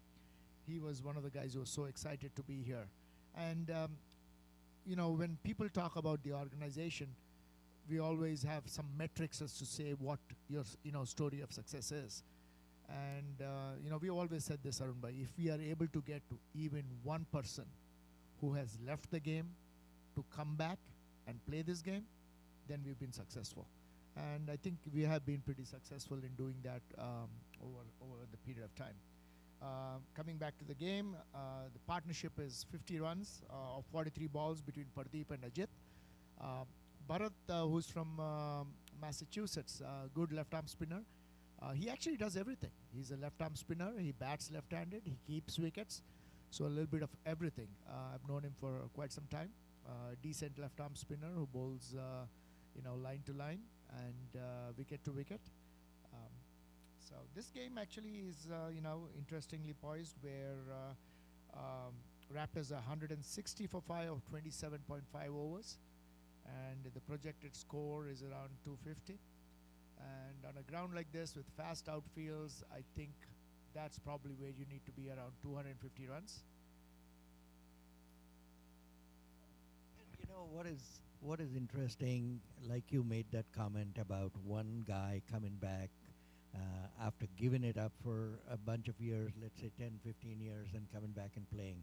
The other comment that I wanted to add to yours is it's very gratifying for me to see comments when a player comments, a year back my A1C was 10.6 and today it's 7.6. It's a true testament to what we are doing indirectly to help people become healthier and at least become more conscious of being healthier. And it has a lot of value, and I see that on the field. Earlier in the day, Parag, I was watching the other game behind us, and here was one fielder running backwards and then diving, and this is a 65-year-old guy diving to try and take that catch. What a great day that is for cricket and for Masters. Yeah, rightfully said. I think, all of us kind of focus on the physical aspect of this, Arun bhai. The one thing we don't realize is the mental aspect of this. Obviously, there was a little video that was shared on the other day on the WhatsApp group of how this has cricket, for people who have played the game over a period of time, is an addiction. And obviously because of your physical limitations and there's no forum for you to play once you get older, and they stop playing and they lose that gratification, and this gives them that back, and you can't put a price on the mental happiness and gratification it gives to players to come back on the field and play at whatever physical capacity they have. I mean, age is undefeated to whoever it is, but now you have a chance to play with your peers, so you're playing on a level field, and I think that part is as important as the physical part that you mentioned.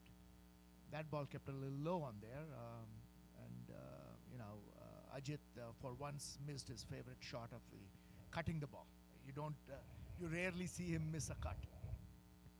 Parag, while we are talking about fitness and other things, please talk a little bit more about the world body of veterans cricket, where they stand and how we are involved with them, and how you brought all of this together and connected all these dotted lines. That's another beautiful shot by Ajit. he's closing on his 100. He's 19 runs away from it. And again, this is a gentleman, obviously who's just turned 60, but fantastically fit. And a wonderful gentleman for anybody who knows Ajit. Always a smile on his face, plays the game hard, and a wonderful teammate. 19 runs away from what will be a well-deserved 100. So yeah, the Masters body, it is called the IMC, International Masters Cricket, and it's grown. Again, it was started in the 50s. Now it's got the 40s, 50s, 60s, and 70s. The 70s are having a World Cup in England in June. And actually, 4 people, the US does not have a team, but 4 players from the US are going to be representing India in the over 70s World Cup, which again is a proud moment for the US team. The IMC basically organizes or is the guardian of international games. There are 14 countries that are affiliated with the IMC right now. We play games on international tours. There are tournaments, and then there is these World Cups that we play. The 40s just had a World Cup. The 60s has a World Cup. And the 50s have the World Cup in Sri Lanka in February, which a lot of our players are really looking forward to. There's a bowling change at the far end right now, and I think it was Jay who will be coming in, bowling his leg spinners from this end. And Pardeep, who is slowly gone to 16 of 19 balls, good strike rate. So the structure of the IMC is that, and that's their responsibility in terms of managing international cricket between the member countries. And there's potential of that growing as well. There are other countries that are now looking at it and wanting to join the IMC.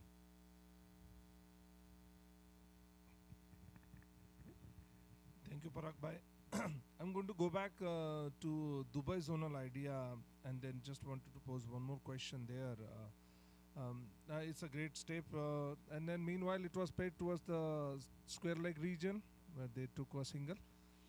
And then going back to the Dubai zonal idea, and just wanted to ask you, what sort, means I know means if we conduct a tournament here in national level at Houston or any other places where we have some volunteers and already help available.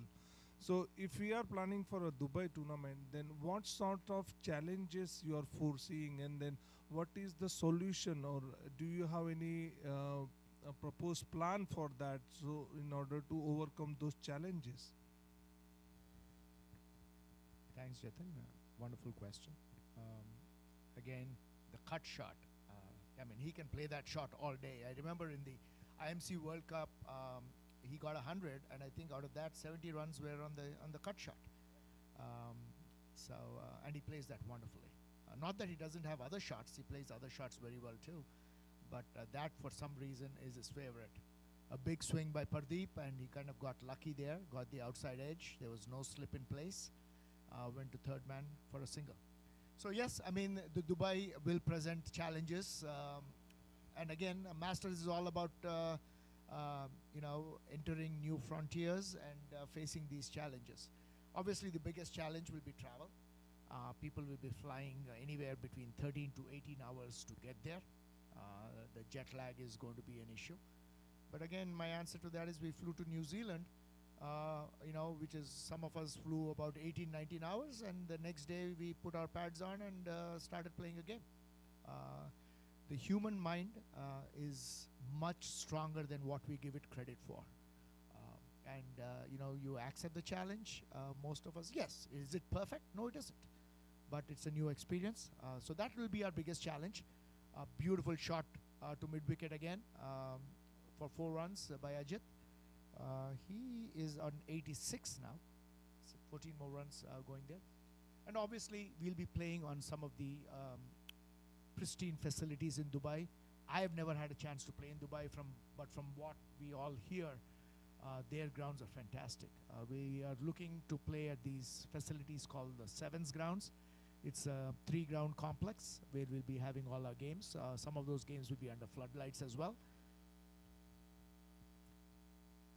I mean, the class of a batsman, Arunbhai, sometimes is how easy they make the game look and not how difficult they make it look. And Ajit is one of those people who the game comes, very easy to him. Easy on the eyes, and one of the things about good batsmen that we all know is somehow they have more time than anybody else, and that's a gift that they come with. It's so easy to watch, and it's so pretty to watch some of these guys play because the shots are just so free flowing, so natural that it's a wonderful thing to watch. And Ajit is just FYI, we ran some of the numbers. He played 7 games in the World Cup recently in Chennai, 309 runs at an average of 44 point something, at an average of 44 plus, and at a strike rate of 105. In a 45-over game, that's a very good strike rate and a good average. Absolutely, Arunbhai. No question about his skill, his talent, and his match awareness. So I think that's drinks. At drinks, the Raptors are very well placed at 173 for 5 in 30 overs. So with Pardeep in 18 of 22 balls, Ajit 87 of 72 balls. So they have 5 wickets in hand, 15 overs. So from here on out, I would expect them to be chasing around 275, which is where they would want it to be, which would be, I think, a good total on this ground.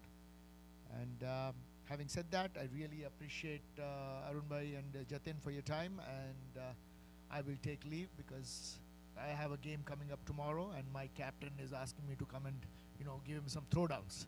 So thank you very much, guys. Appreciate it. Hey, thank you, Parag. And guys, again, for those that have not heard of this is the guy that founded this Masters Cricket USA, and we are always going to be remaining thankful for everything you do, Parag. Thank you. Thank you, Parag bhai. Thank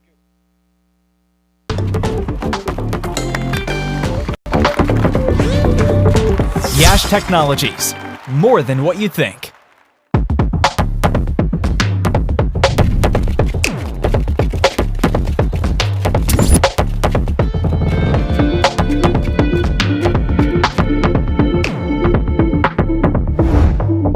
Even the best in the world of business needs a transformation partner who can help them win.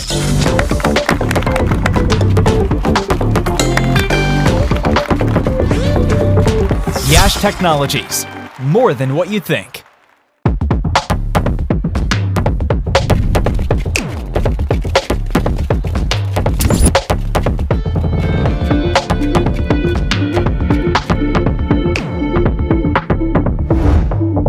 Even the best in the world of business needs a transformation partner who can help them win.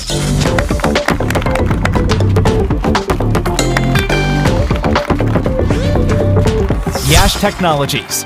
More than what you think.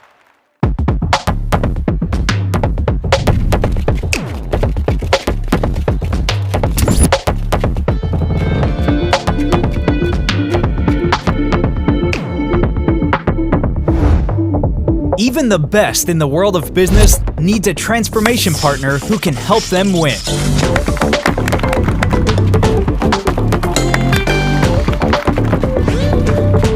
Yash Technologies. More than what you think.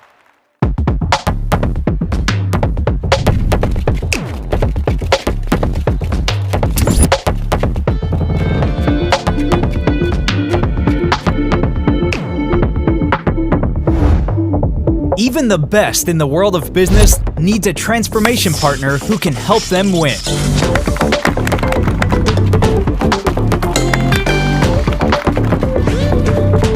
Yash Technologies. More than what you think.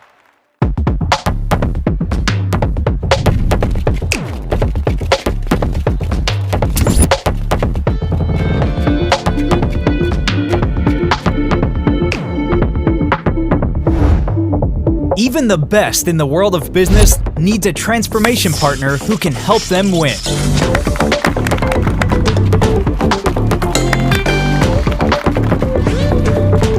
Yash Technologies.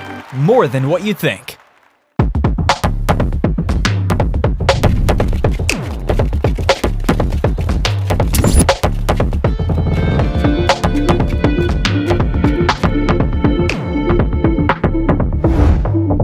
Even the best in the world of business needs a transformation partner who can help them win.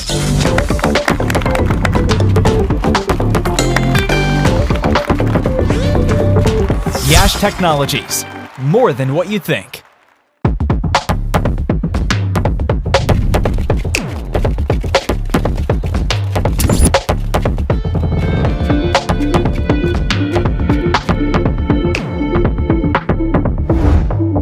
Even the best in the world of business needs a transformation partner who can help them win.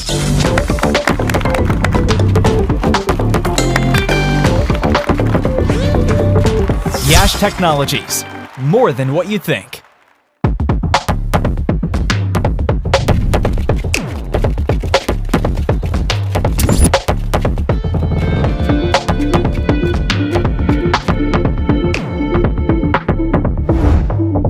Even the best in the world of business needs a transformation partner who can help them win.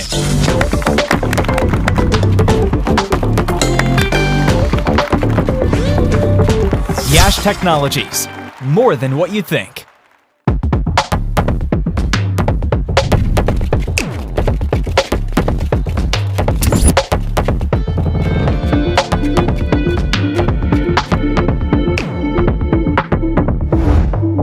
Even the best in the world of business needs a transformation partner who can help them win.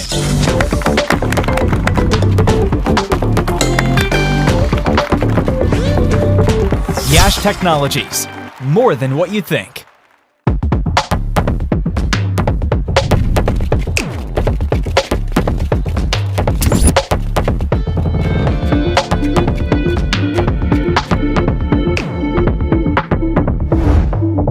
Even the best in the world of business needs a transformation partner who can help them win.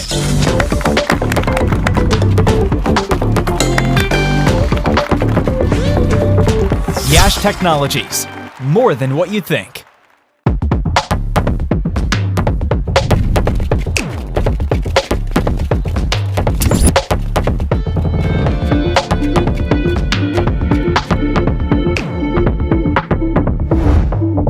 Even the best in the world of business needs a transformation partner who can help them win.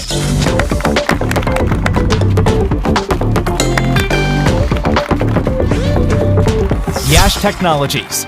More than what you think.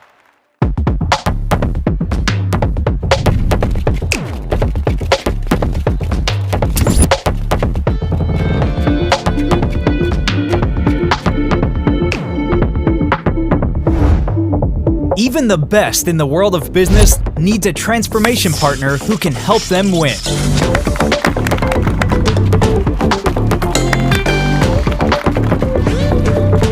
Yash Technologies. More than what you think.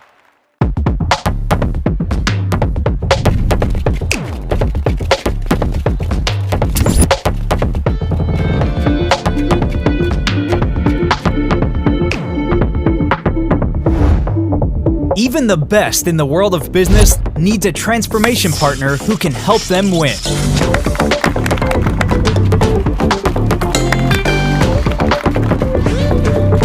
Yash Technologies. More than what you think.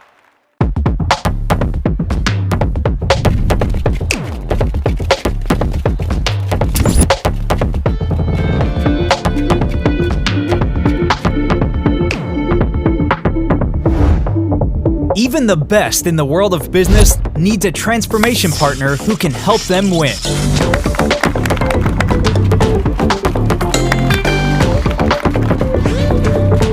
Yash Technologies. More than what you think.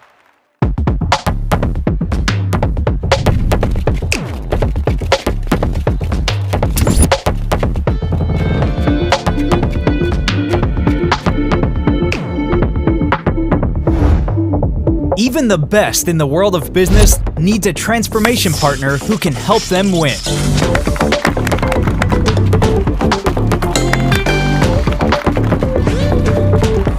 Technologies. More than what you think.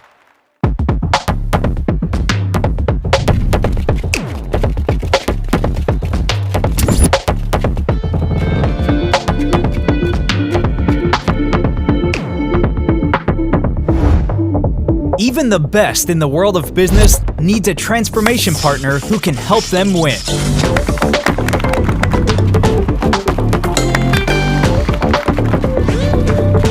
Yash Technologies. More than what you think.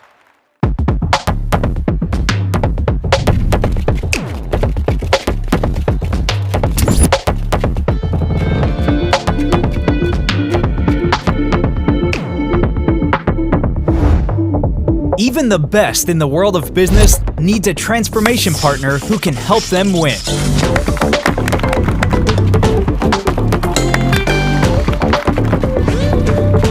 Yash Technologies. More than what you think.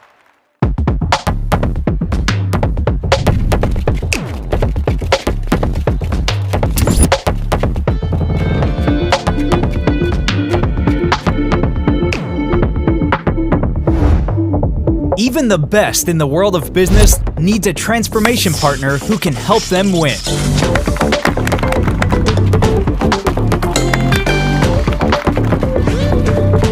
Yash Technologies. More than what you think.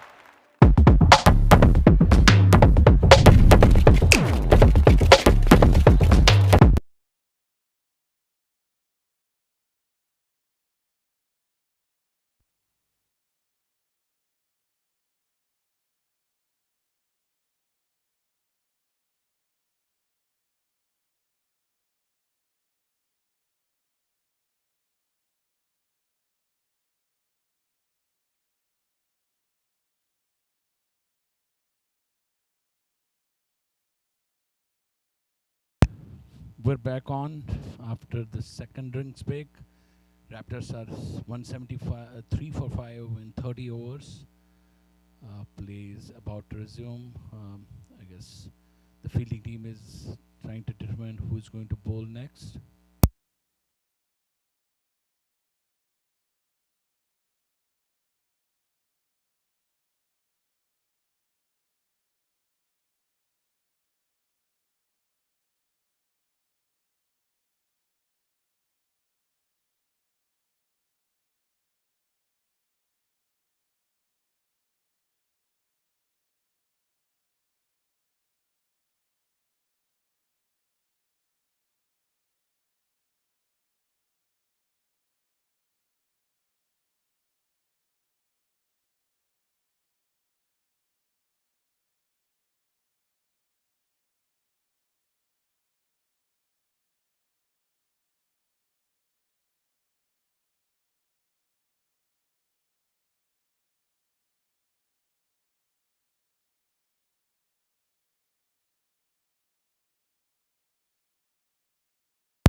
This delivery was cut towards third man.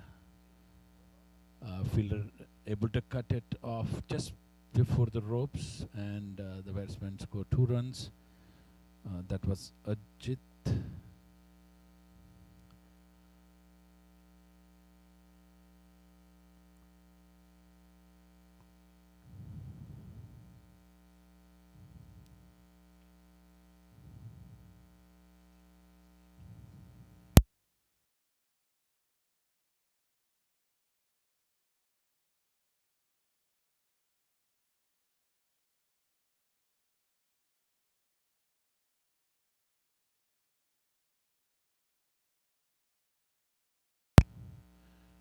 Driven towards log off for an easy single.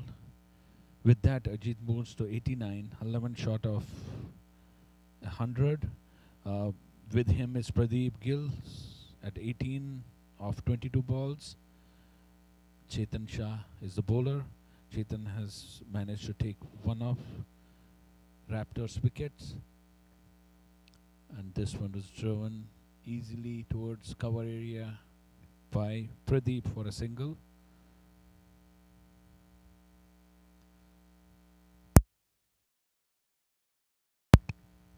Raptors are right now going at 5.77 with the projected score of 260 runs. which is a very decent score on this ground. And this one was swept by Ajit towards backward square leg for a 4.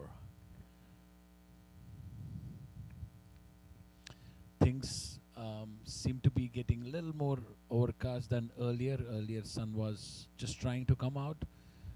Little breeze, good for the bowling team. I guess the bowling team is not completely able to utilize these conditions, perfect bowling conditions. Um, I believe the Hawks captain would have chosen to field, looking at how the overcast skies are all around the park, and hoping that his bowlers will utilize it. So far, they have been unsuccessful. Ajit moving to 93.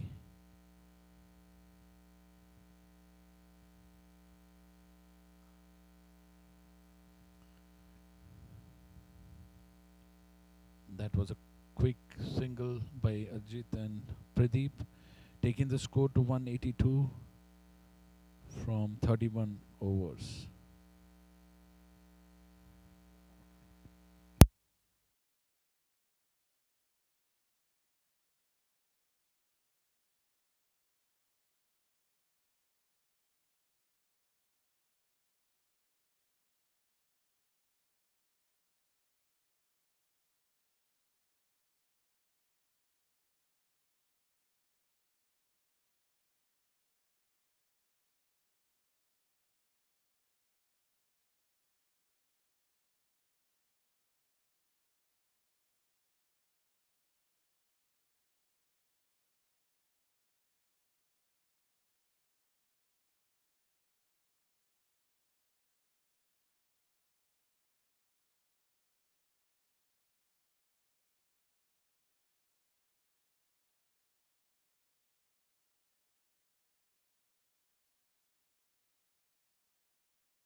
Wide delivery, the first ball of a new bowler, Fahad Khalil, has been brought into attack.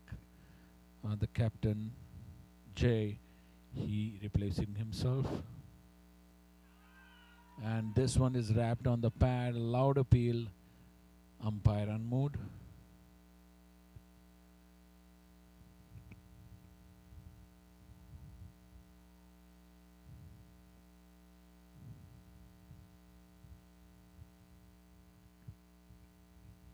All the close-in fielders were excited for a chance of LBW given by the umpire in the hope, but as I said, umpire not interested.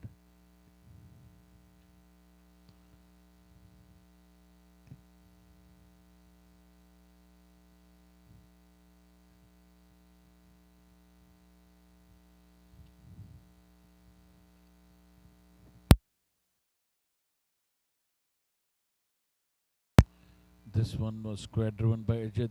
Yes, no in the middle. In that confusion, they ended up not taking a single, which could have been. It's always good to give a clear call, whether you can make it or not. Most of the time, this yeses, nos result in unfortunate runouts.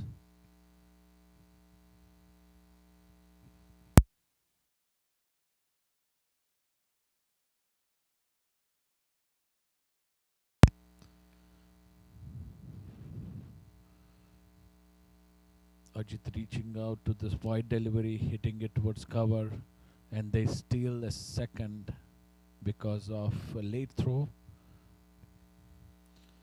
In the other game, over at Bulkies behind us,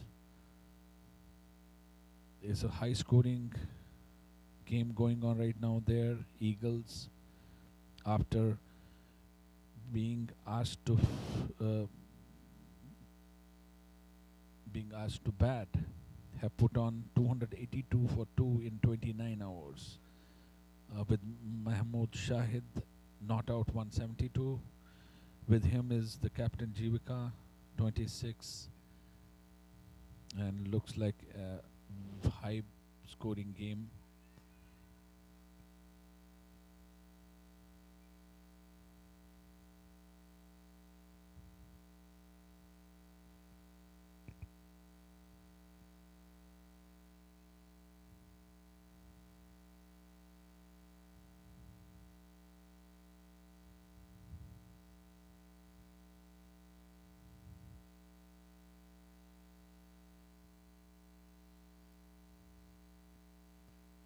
Easily driven to the point area by Ajit for yet another single. He moves to 98.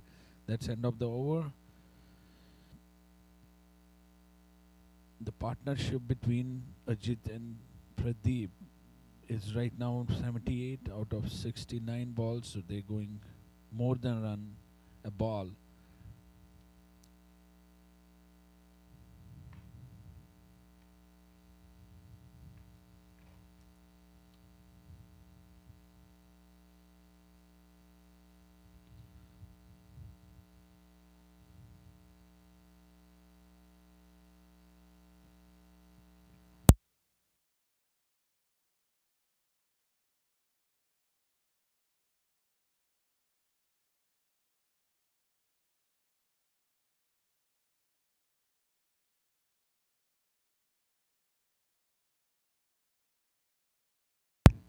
It's so interesting, Sushil bhai. You mentioned about on the other ground the game going on 282 with the loss of 2 wickets for 29 after 29 over, and one of the batsmen Shahid, who scored, who is on I think 172 runs not out something. And meanwhile, the nice shot by Ajit on the square sweeper region, cover point region, deep cover, and where he took 2 runs and he completed his century here in 83 balls. What an amazing display of the game and skills and running between the wicket overall. Amazing batting. Congratulations, Ajit Jaisinghe, for his century on day 1 of this over 60 tournament here in Houston. For national over 60. Meanwhile, the next ball, he advanced down the wicket, wanted to play towards mid wicket region, but then it just took the edge, landed on next to the keeper. So no run scored there, but what an amazing inning. And I was talking about the other inning which Shahid has played on the other ground. Meanwhile, the next ball, he danced down the track and hit all the way for 6. Over the head of long on region. What an amazing shot that was. I think the wind was blowing towards that side and wind took over the delivery. But indeed, nothing to take, no credit to be taken away from Ajit. He danced down the track, converted the good length delivery into half volley and hit it right over the head of long on region for all the way 6. What an amazing shot that is. Meanwhile, again, 196 for 5, 33rd overs game in progress, and this ball was played toward the cover point region for a single. Very well fielded there by jersey number 9. And as Sushil bhai was mentioning, Shahid bhai, who scored 172, 173 runs not out there. And so incidentally, on the same ground, our batsman from over 40, his name was Gani Ganeshan. He scored 175 not out runs. 175 at the over 40, and now just couple of days before that happened, and now within 2-3 days time frame, we have another batsman who scored around 170 180 run. He had already surpassed the score of 175. This is an amazing feat, amazing achievement as far as Masters cricket is concerned. But meanwhile, there is a wicket which has fallen down. I think Pradeep got out here. I'm just checking whether he was how he was out. Looks like he was out stumped or bowled, either one of it, because the moment we were just checking the score of Shahid, and by that time the wicket was already fallen. So this wicket,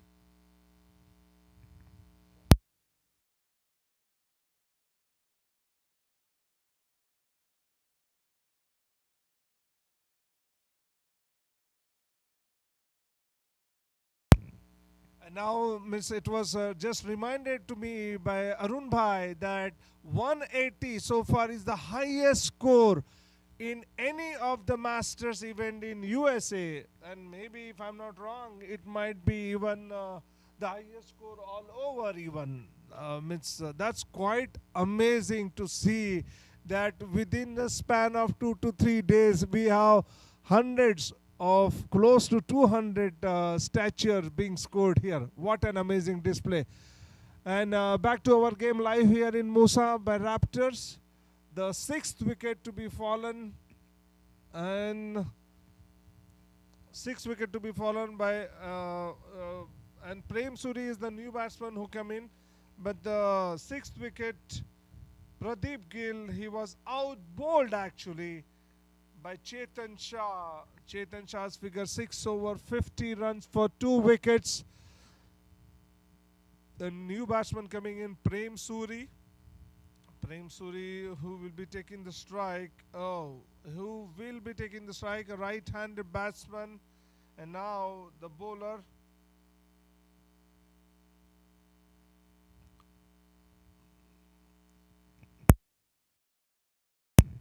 Meanwhile, the bowler is ready, but I think there was some.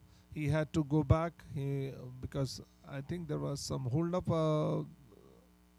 I think batsman was not ready also. Meanwhile, the next delivery, it was beautifully bowled. The batsman missed it completely. So does keeper. And no run scored. But there was a definite chance. It suggests to me that the ball might have taken an edge. But even though if the catch would have missed, the batsman was down the wicket, he was out of his crease, had keeper collected that ball cleanly, it would have definitely shown the way of pavilion to this new batsman, Prem Suri. But he survived. Lucky escape there. Score remains on 197 with the loss of 6 wicket. Prem just came into bat, he's on still on not, and Ajit, he scored 107 run with 86 ball faced. That's quite amazing display, amazing game of cricket going on here between Raptors and Hawks. Hawks, after winning the toss, decided to field, put in Raptors to bat, and Raptors meanwhile, Ajit played a beautiful covered towards backward point region, but just straight into the hand of fielder. No runs scored there, no harm done. Ended up being a dot ball. Meanwhile, next ball again, Fahad Khalil bowling left arm, and this was played towards on in the air over the head of extra cover region, where player is running to field the ball, stop the ball towards very close to the boundary region, but by that time Ajit had enough time to take 2 runs. Score moves along to 197 now, 199 now, and Fahad Khalil is bowling his second over. He's ready. His right arm over the wicket, and this ball was played to a deep wicket region. Let's see if that's going to be a catch out, but no, it landed short of the player at deep mid wicket region, and they ran for a single. The good cricket, good contest being shown here. Both good display of the cricket here by the bowler and the batsman too. Meanwhile, the next delivery on the off stump, which was played back towards the backward point region fielder, and they take an easy single. So score, they cross 200 run. So it's a score now 201 with the loss of 6 wicket, 33.4 overs bowled. Again, there has been slight adjustment in the field, and one player who was at the backward point region or backward square leg region, he came in and moved towards the cover point region. Meanwhile, Khalil is ready with his right arm medium pace, and this was played back towards the bowler. He tried to field in his follow through, but couldn't get a hand to it even, and the ball had stopped by the long on fielder, but by that time 1 run has been comfortably taken. Score moved to 202. Meanwhile, next delivery again, it was a full toss played towards the cover point region. Let's see if it's going to be taken or not, but no catch taken. I think it landed short, landed safe, so only 1 run conceded, and that completes the over. So score has moved to 203 with the loss of 6 wickets. Ajit's playing on 1-1-1, which is what Nelson is. It is known as in England, with only 90 balls faced, and the other batsman at the non-striker end is Prem Suri, who is on his personal score of 1 run. He just walked in, faced just 2 deliveries, and 201, 203 at the loss of 6 wickets. Meanwhile, next over to be continued by the bowler Chetan Shah. Is it Chetan Shah? Let me just confirm, guys. Yes, looks like it's Chetan Shah. He bowled the first ball towards off stump. It was missed completely and a dot ball. Meanwhile, the next ball, right in the similar spot, on and around off stump, good length region, nice line and length there, and batsman left it. No harm done to the score, not to the batsman. A dot ball, and the next delivery again. It was a same ball pitched on and around good length on the off stump, and batsman wanted to play a forward defensive push. It hit the bat, and then I think it got ricocheted on the pad, and it landed safe. No runs taken. And then meanwhile, next delivery, he wanted to play to a deep square leg region, and a loud shout. Batsman completely missed, and a loud shout there, and a umpire has no hesitation but to give the batsman out. So another wicket falls. Prem Suri this time at the personal score of 2 runs. His score is now 7 wickets down. Raptors. And this time, if you see on the big screen, out has been mentioned over there.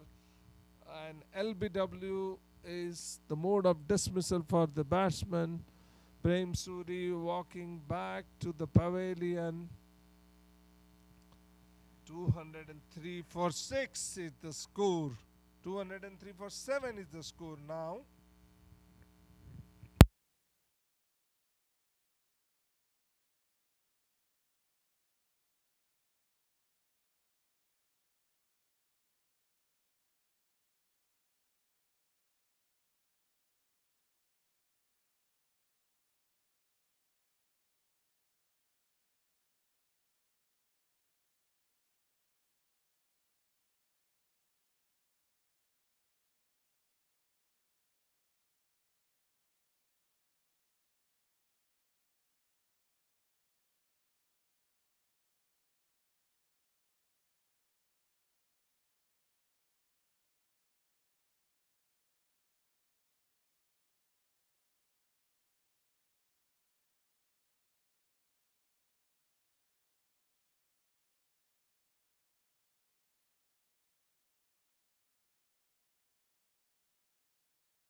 Meanwhile, the next batsman who walked in, Simon. Simon, left-handed batsman, who will be facing Chetan Shah. Chetan Shah, 6.4 overs, 50 run, and took 3 crucial wickets here.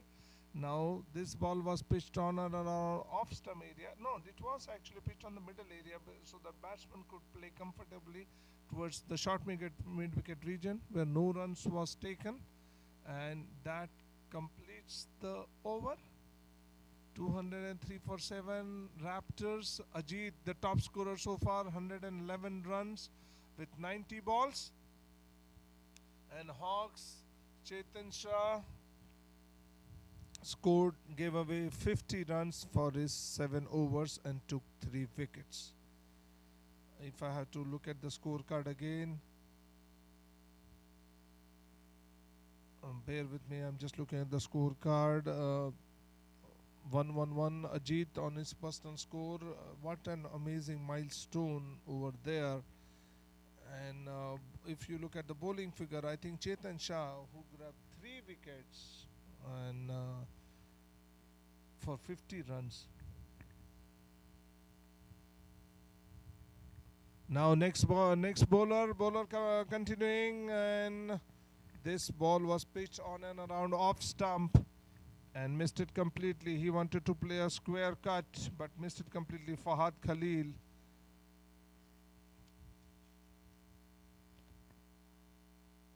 Fahad Khalil bowling his 3rd over. Right arm over the wicket, and here he goes, and this ball was played towards the deep square leg region, where it is going towards bound, all the way along the ground, all the way to the boundary region. 4 boundary, 4 runs more, 4 more runs added to the total. It was played nicely. The back player at the backward point region, or actually he was towards the cow corner region or mid-wicket region. He had no chance to stop that ball, and it rolled all along the ground for 4 runs.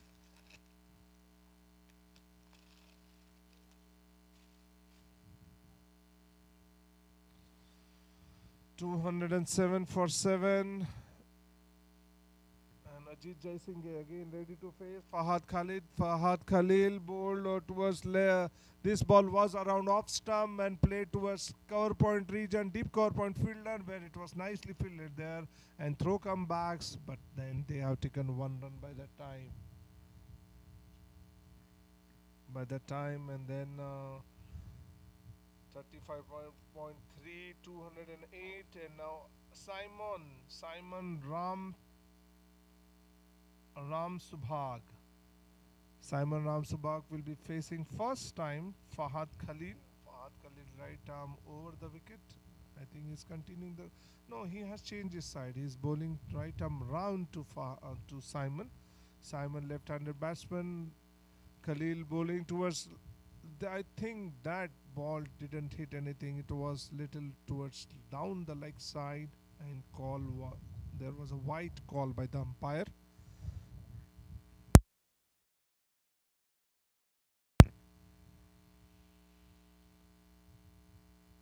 Meanwhile, next ball towards offside region and played straight back to the bowler. A nice fielding there by Khalil in his follow-through.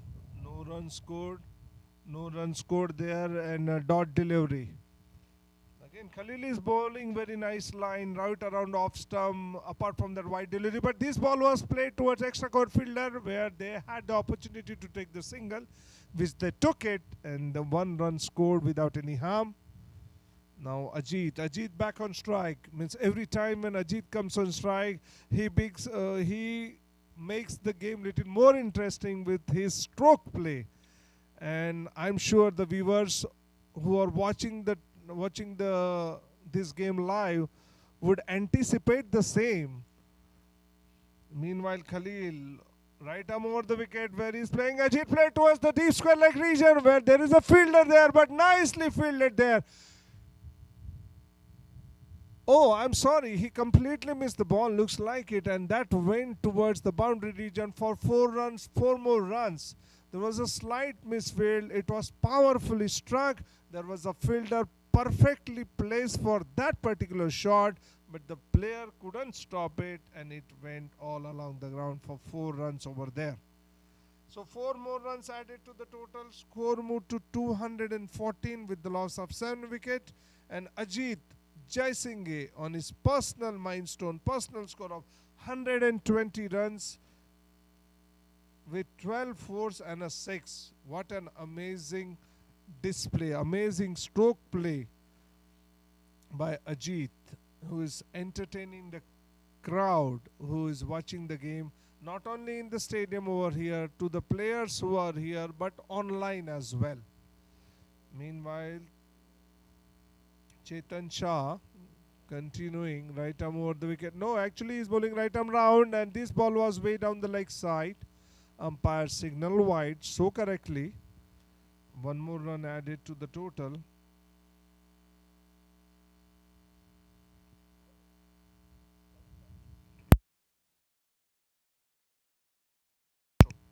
The next delivery is a dot delivery.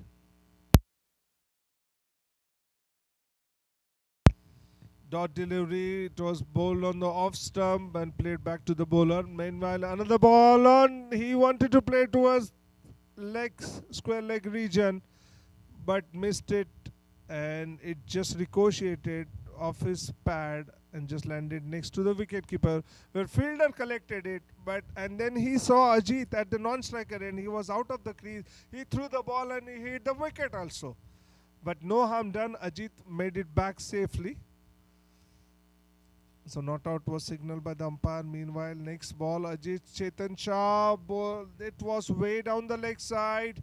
He wanted to smack that ball toward deep square leg region, but couldn't make any contact. But the ball was missed by the wicket keeper. It was missed by the batsman as well, and they ran 1 run. So 1 wide plus 1 run. So they got free 2 additional run, 2 wide runs. Chetan Shah has to be very careful as far as line and length is concerned, because so far what we have seen is whatever which is short, Ajit has smacked it over. Whatever which is full, Ajit has played towards cover region. So no matter what, wherever the ball has been pitched, Ajit has been playing his shots freely now. Looks like he has the license now, because we are already in the 37th over of the first inning. 7 wickets have fallen. 217 is the score so far. Ajit at 120. Meanwhile, next ball, he came down the wicket and took it in the full. Played to a deep backward square leg region.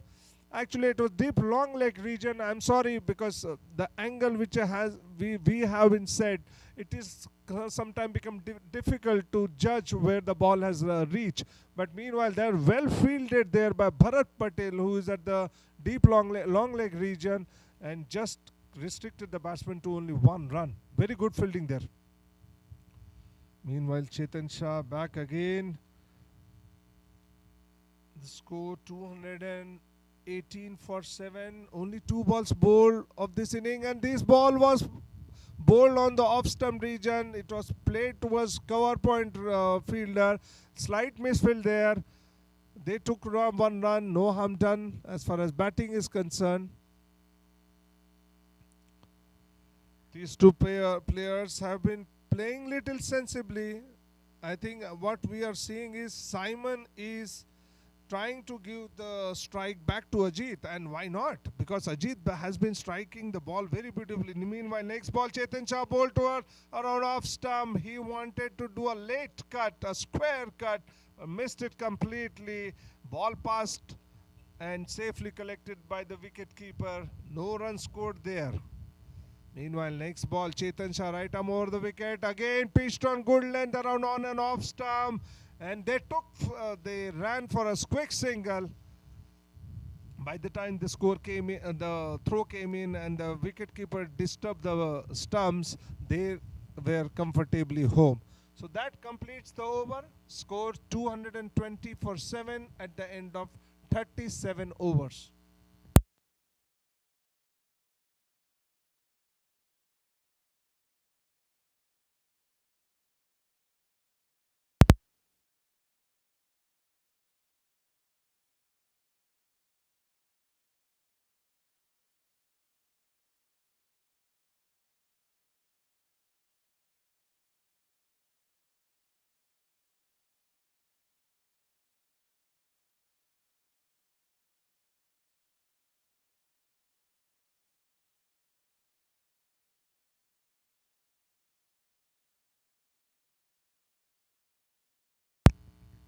Welcome back again, guys. 2:24:7, end of 37th over, and now 38th over. Let's see who is bowling. That's jersey number 99. As far as we could see, it's Shankar Jairam. He already bowled 4 overs, gave away 24 runs without any luck, without any wicket.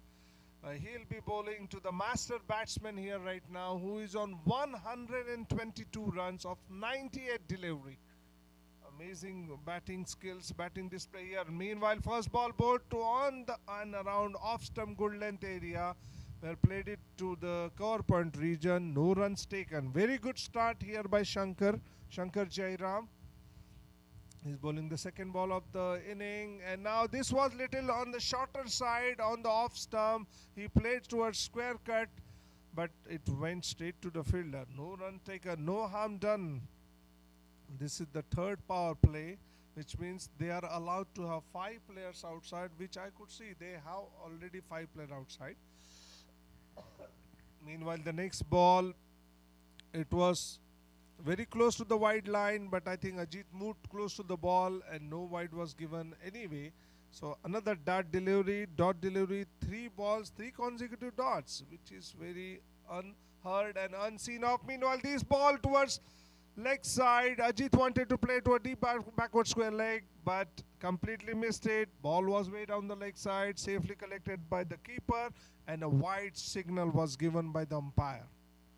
Meanwhile, next ball again, Shankar Jairam. This was on the offside. Ajit played a late cut, and no run scored because the ball was right into the hand of cover point fielder there.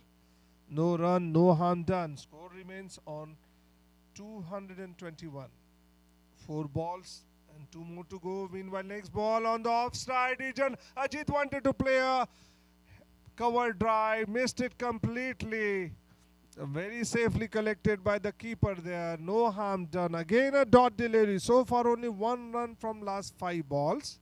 Let's see what the last ball bring it to the table. Meanwhile, that was also very well played, smartly bowled, very well played towards the third man region, short third man region, and 1 run. So very good over indeed. Only 2 runs conceded of this 5th over. Shankar Jairam 5 over, 26 runs without any luck, without any wicket, and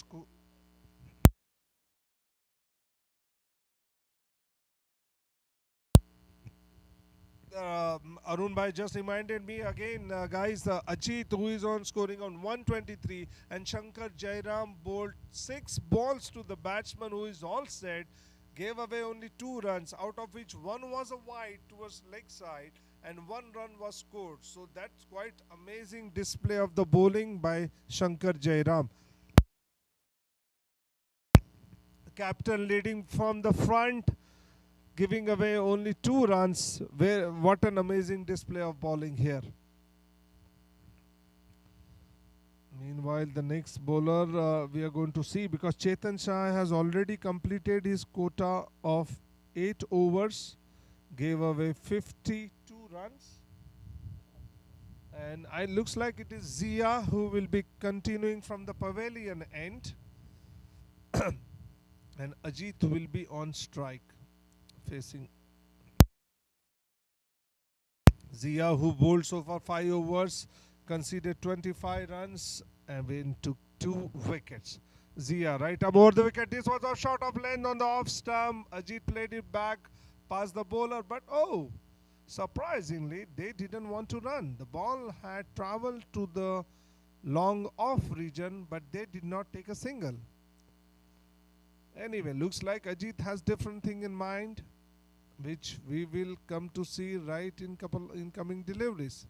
Zia, right arm over the wicket. He passed the umpire, and then that one was little towards short side, but this time ball went towards in the outfield towards deep cover fielder, but this time they took the single. Looks like Ajit wanted to keep as much strike as possible, but again for the second time when it happened, they took the single. They took 1 run. Score moved to 223. The loss of 7 wickets.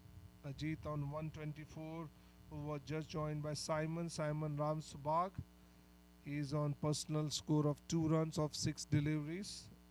Zia, left-hander batsman. Zia bowling to the left-hander batsman. He wanted to hike towards a deep square leg region, deep mid-wicket region rather, but completely missed it. Batsman missed it. Ball missed the stump. Wicket-keeper also, it just ricocheted off his pad, and no harm done, no run scored. Again, next ball, Zia. Right arm over the wicket to the left-hander batter Simon, and Simon played that back to the bowler. Looks like it's going to be one last ball remaining. Zia has bowled so far so good as far as this over is concerned. Now next ball, right arm over the wicket, and this was towards the leg side. Batsman wanted to play toward long leg region, wanted to get some more runs, but he missed it completely. It's collected by the keeper and a wide signal by the umpire. So one more run, one extra added to the score.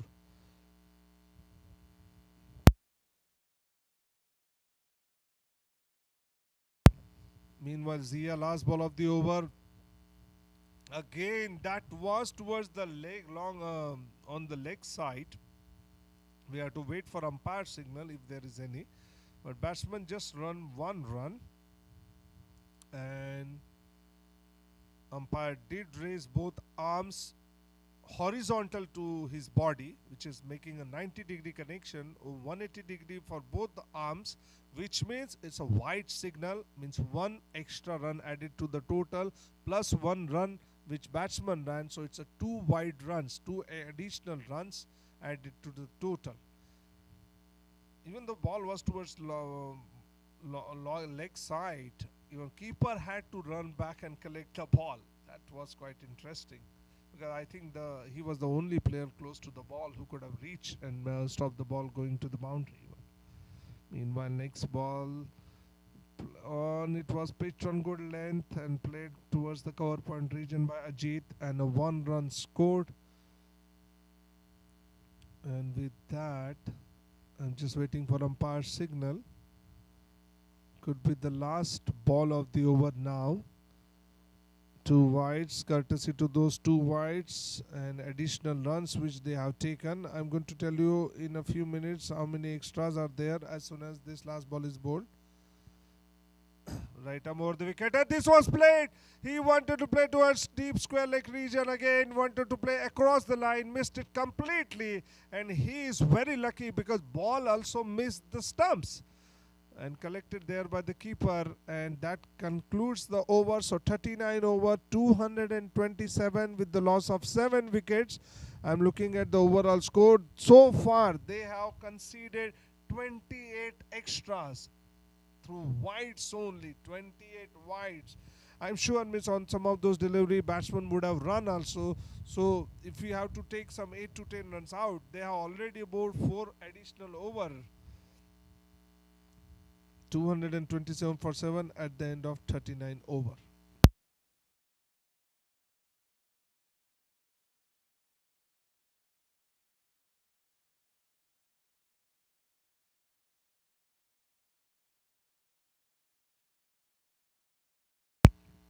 Meanwhile, Shankar Jainam will be continuing his 6th over now. First ball played toward cover point fielder. No harm done, no runs taken. I think it was Ajit who is on strike now. Ajit facing Shankar Jairaj. He bowled very nice over the previous over very nicely. He bowled, just conceded 1 run, and this time Ajit gave a charge, played it to a deep cover point fielder, where by the time a deep extra cover fielder could come and collect the ball, they ran 2 run easily, quite comfortably done. 2 runs added to the total. Ajit's personal score moved to 127. 127 for the loss of 7 wickets. Meanwhile, Shankar Jainam bowling right arm over, and this was played towards the backward point fielder, where it went in the gap. It is running towards boundary fence, but then very nicely fielded there by the fielder over there, and just kept the batsman for 1 run. So score moves to 229, 230 now with that additional run, with that run scored.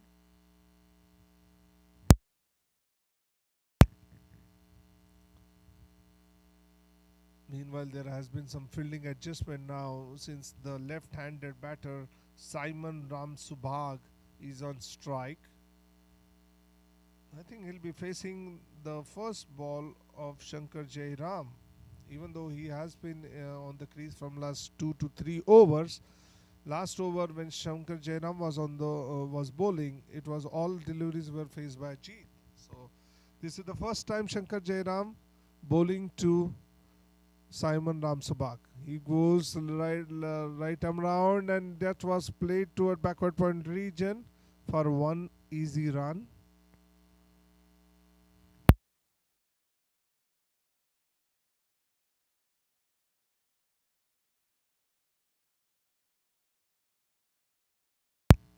Again, some fielding adjustment there because it's a lefty righty combination which always proposes challenges, not just to the bowler but to fielder as well, because fielder have to run around every ball if the singles or 3 runs, any odd number of runs been taken. But meanwhile, this ball was to a shorter side on the off stump, but it was played to the cover region, and a dot delivery.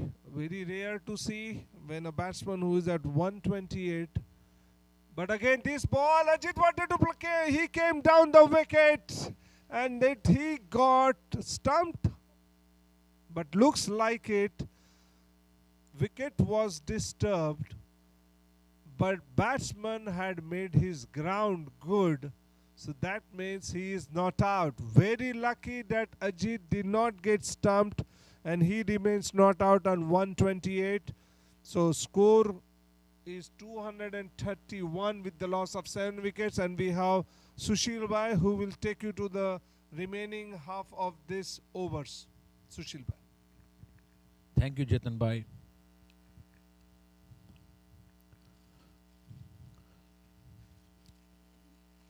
Raptors are going at 5.78. Projected score 260. 40 overs done. 231 for 7. Last 5 overs coming up. I'm sure Raptors will like to capitalize on this last 5 overs with Ajit in the middle, scoring at 128, 113 strike rate. And Zia comes to the attack. His first delivery on the spot, just right outside the off stump. Simon tries to cut it, but not successful. Another delivery, tight one on the stumps, safely, negotiated by Simon. I'm sure they're going to look at some big hits now. With 3 wickets in hand, they have the license to go for the kill. Another great delivery by Zia, keeping the batsman quiet. He has been quite successful with 6.3 overs, taking 2 wickets, 30 runs, pretty tight, and trying to minimize the damage for the team. Another dot ball. Very good over so far.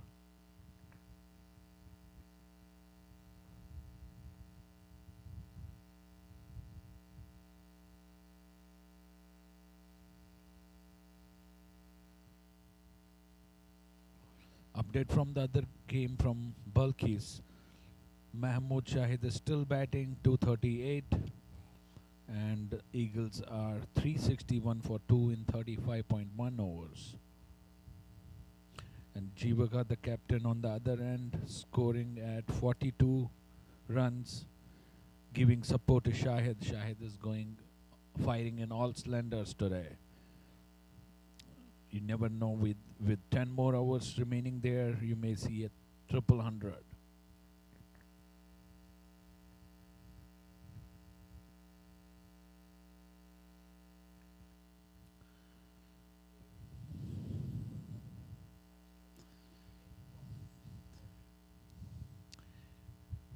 Yeah, Arun Bhai just reminded that it's the first double hundred for us, Masters Cricket USA, in any age group. So that's quite an accomplishment. We're seeing two century makers right now on both games, both right now in the middle.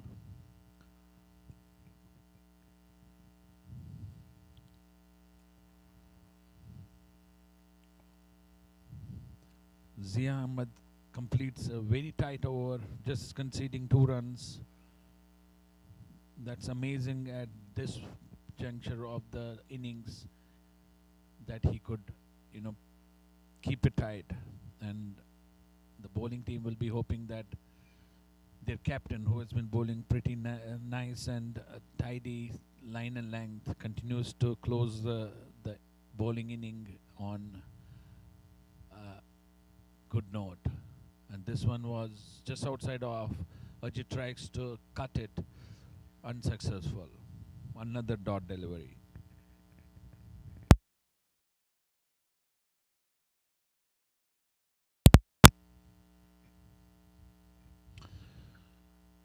This delivery, Ajit comes down the track, takes it on the full, and the ball just barely makes it to the end of the boundary, but fails to, pass it.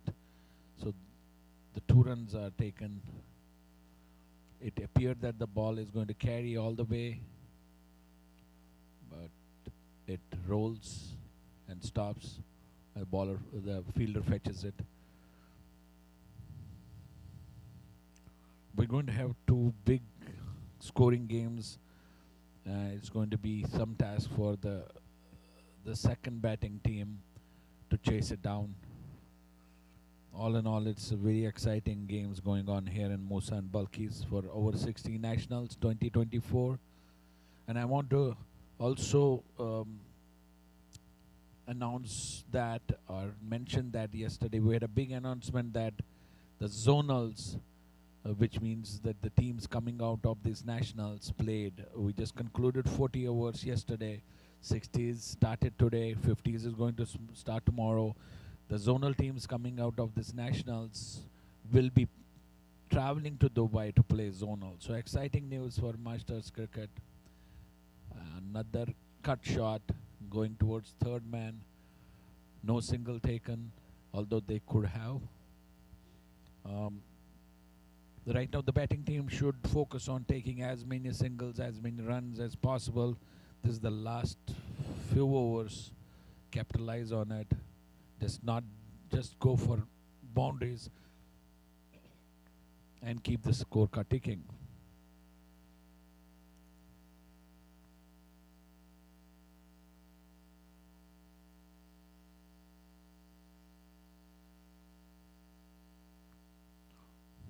Another swing and miss by Ajit. Shankar Jairam, he finishes tidy over. This has been 2 tidy overs on a trot.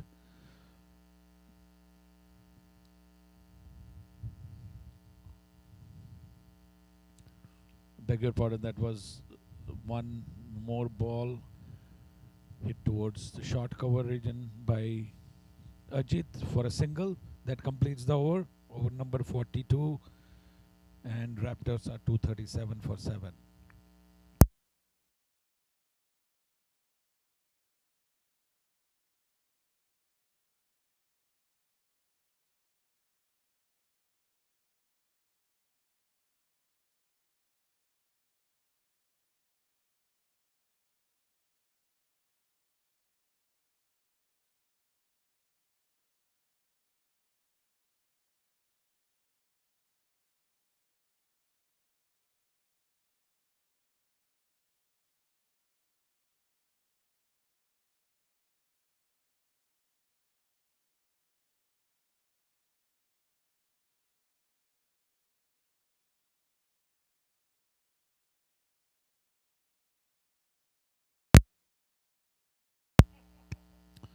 Tossed up, becomes a full toss. Ajit capitalizes it to the flush, hits it towards the cover for a boundary. A very, very ordinary delivery. by Zia, tossed up. The intention was right. He tossed it up, tried to induce it and miss it by Ajit, but it ended up a low, juicy full toss.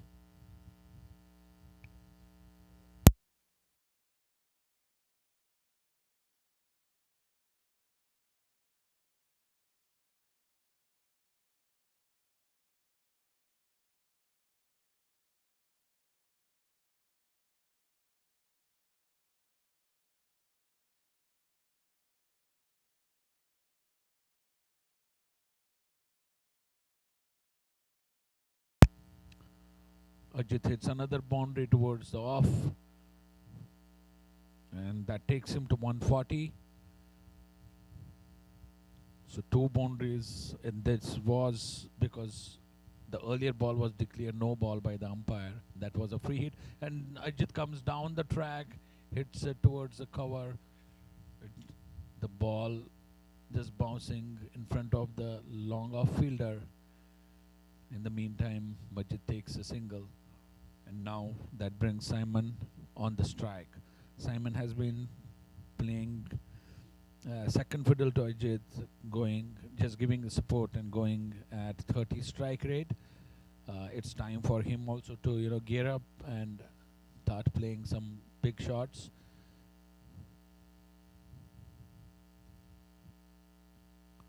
Only 16 deliveries remaining for the innings. That's a wide. As many as runs got in these 16 deliveries is better for the Raptors. Score now moves to 248 for 7.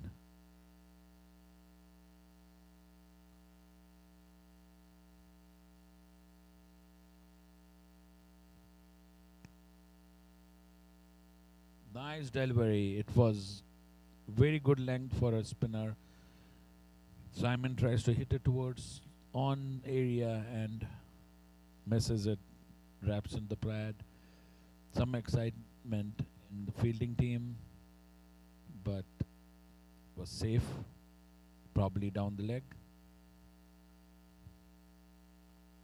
And Simon comes down, hits it, an uppy shot to which falls short of mid off rather, and a single taken.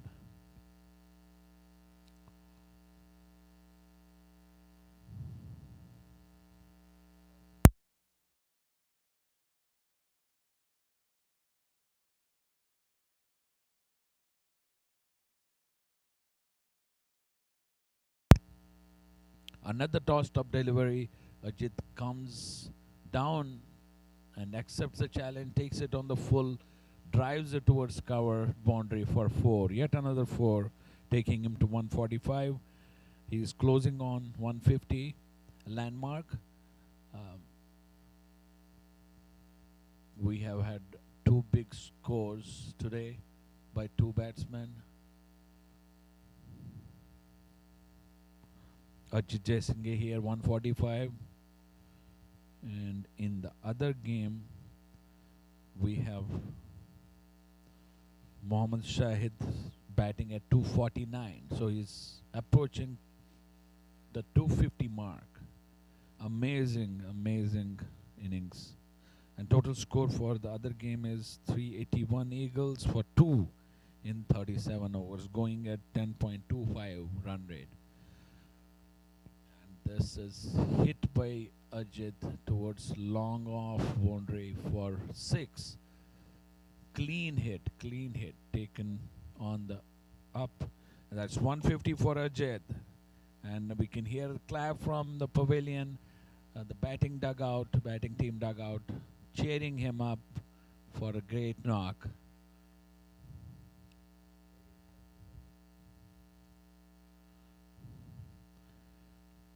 That concludes very expensive over. 22 runs coming out of this over. 3 fours, a 6, a no ball, a wide, everything happening here at Mosa.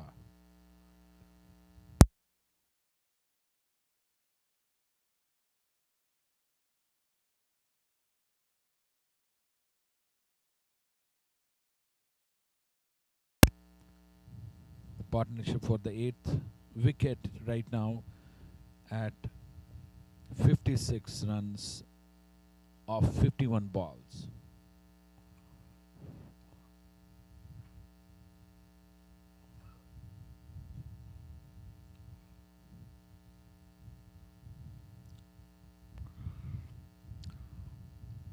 Jairam continuing from the far end. This is his last over, 8 overs per bowler. That is the limit for this tournament, Nationals 2024. So this will be the last over of Shankar Jayaraman Ram's spell today. Very good, tidy 7 overs so far, conceding only 34 runs at 4.86. Given that the team has given at over 6 runs an over, conceding at 4.86 is a job well done. And this one was taken on the up by Simon towards mid-wicket for a single. Very sensible batting by Simon, giving the strike to Ajit, who is in a great flow right now, a great touch.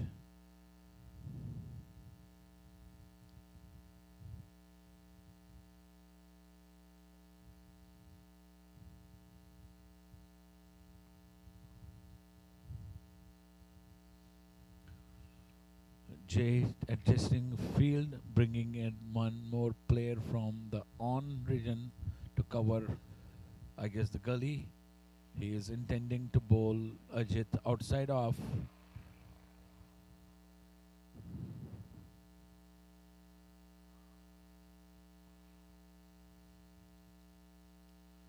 And this one was very well bowled. Just outside off stump, Ajit tries to glide it towards third man. The ball goes through to the keeper.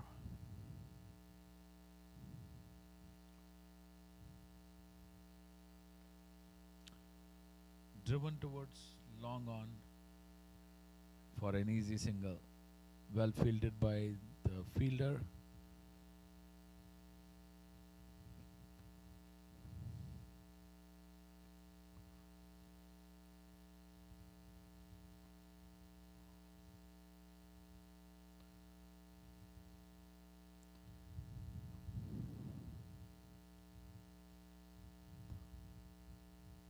And that could be a stumping. Yes, that is. Smartly bowled. He bowled this outside off. A juicy over pitch, but Simon missed. Did not reach to the pitch of the ball and resulted in a stumping. And that's the first wicket for Shankar Jairam. A well-deserved wicket by him. Has been keeping the batsman tied.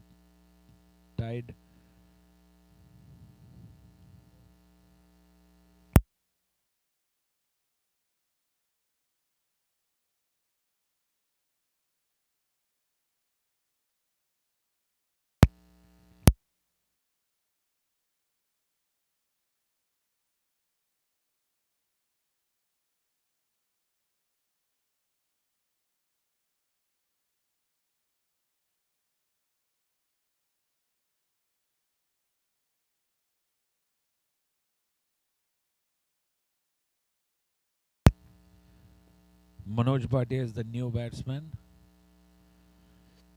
He has 2 more deliveries of Jairam to face. We'll see what his approach will be. Just 8 more balls in the innings left. I'm sure his intention will be to take a single and give the strike to Ajit.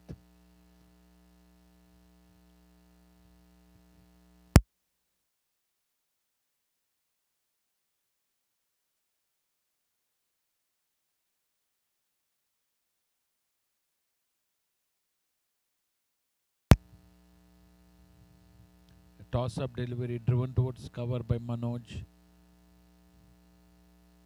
Single taken, and with that, Ajit is back on strike. We'll see what he will choose to do in this last delivery with 1 hour coming. Will he take a single and retain the strike, or is he going to go all out to hit it over the rope or a boundary?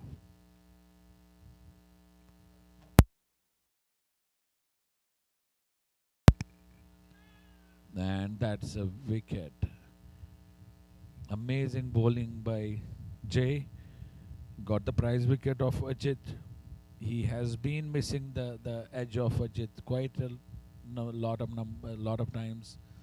This time it takes the edge. Keeper does no mistake in collecting it, and that ends Ajit's amazing 152 run inning. He's being cheered by his teammates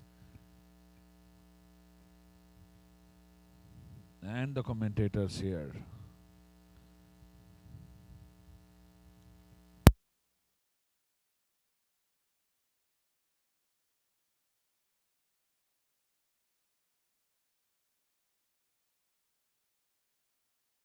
Sirish Kothari is the last batsman in. Raptors are 262 for 9 with 1 over to go. Both Shankar Jairam and Zia Ahmed have completed their spell. Shankar Jairam will have to see whom he brings in. I guess he has made the right choice. I believe it's Praveen Amin who started the innings for the bowling side with the tight liner length.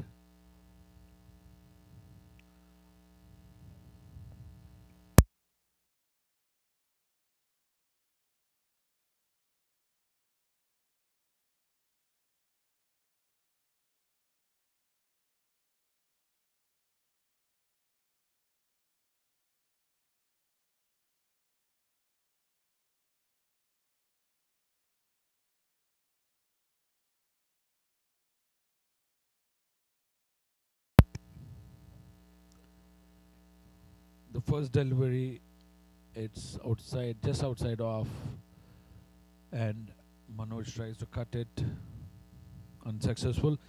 And by the way, the last over is being delivered by Fahad Khalil. So far, he had 3 overs for 24 runs without a wicket. And let's see how successful he is going to keep the innings to very close to 263 right now they are at. And very nice delivery. A single conceded.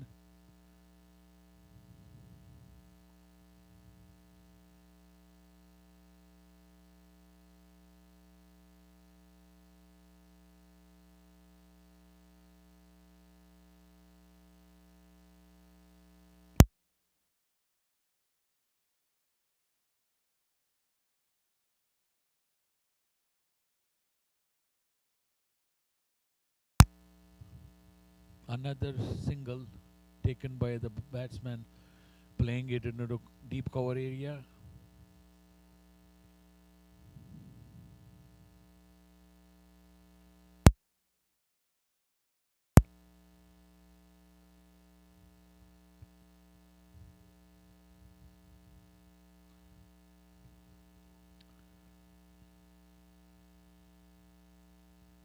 A heave by Srish Kothari does not result in a connection to the ball, and ball goes back to the keeper. Nice fielding at the short covers. Raptors being 9 wickets down, and 3 balls to go. They have nothing to lose than to just go after the bowling, and they're being cautious. Or it could be that the bowler is bowling a tight line.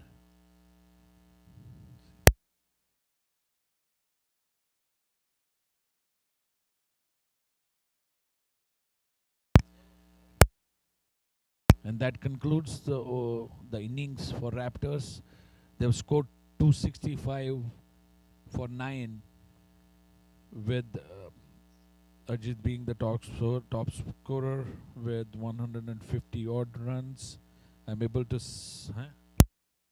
152 to be precise.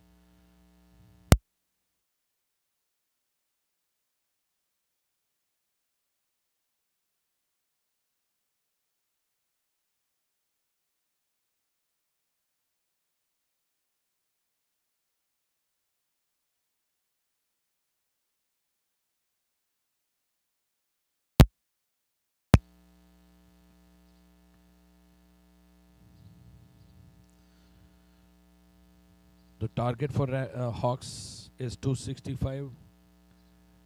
They will have to score at close to 6 runs and over in order to beat the 264 and win the game for their team. We'll take a break and we'll be back in 30 minutes.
Even the best in the world of business needs a transformation partner who can help them win.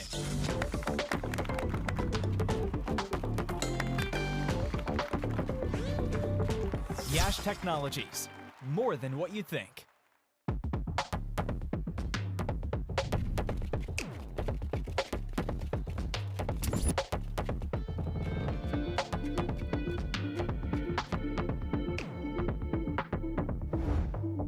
Even the best in the world of business needs a transformation partner who can help them win.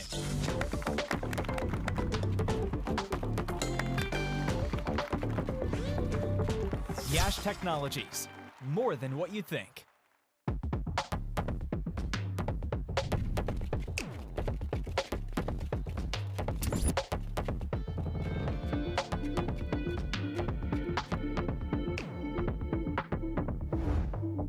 Even the best in the world of business needs a transformation partner who can help them win.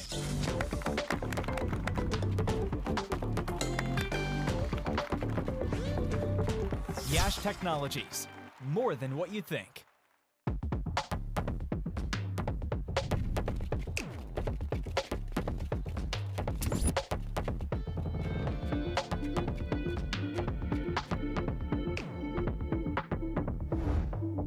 Even the best in the world of business needs a transformation partner who can help them win.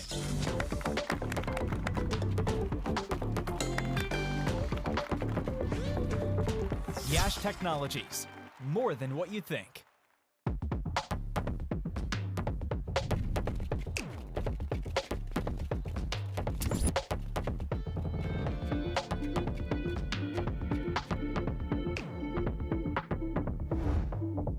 Even the best in the world of business needs a transformation partner who can help them win.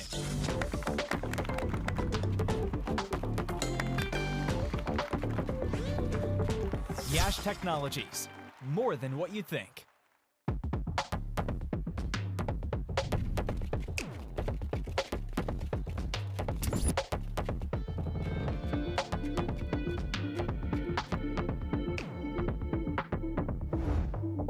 Even the best in the world of business needs a transformation partner who can help them win.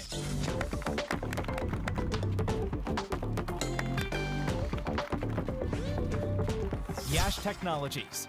More than what you think.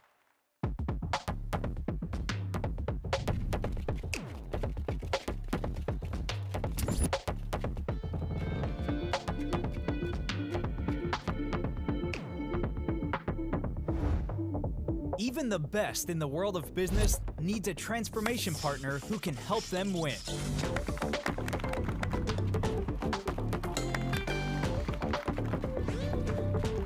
Yash Technologies. More than what you think.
Testing.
Welcome back. We have the second innings just underway. Fahad and Rizwan are the two batters. Purdy is starting the bowling from the pavilion, the far end. We have actually switched the sides for the coverage. We're right now from the pavilion end. The first delivery was wide and also an extra single taken, so that means two wides. This one was tossed up. Rizwan slices it towards third man for a single.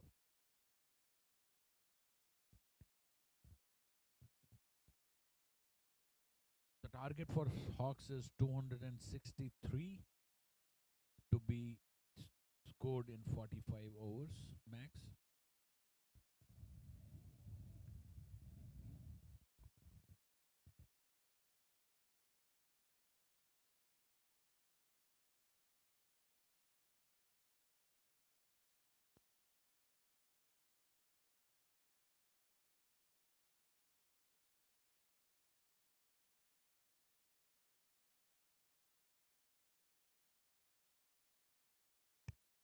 This delivery wraps the batsman on the pad. Ball was although going down the leg.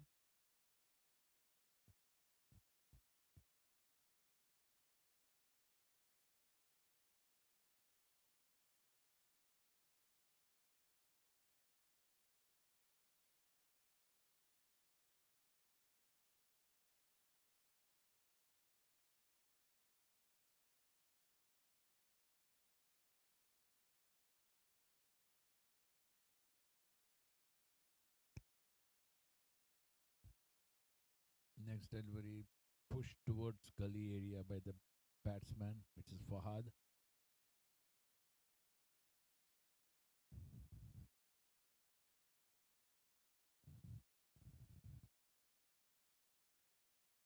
Another good delivery right on the stumps.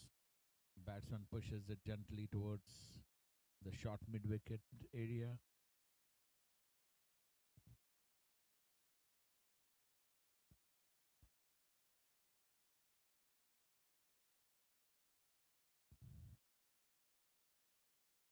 Swings down the leg. This delivery started off at the leg stump and swung further down the leg for a wide. Batsmen take a single because of the misfield by the wicketkeeper.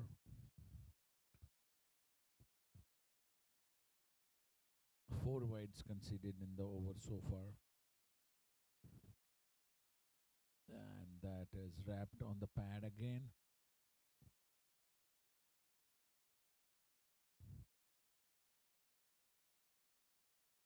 End of the first over.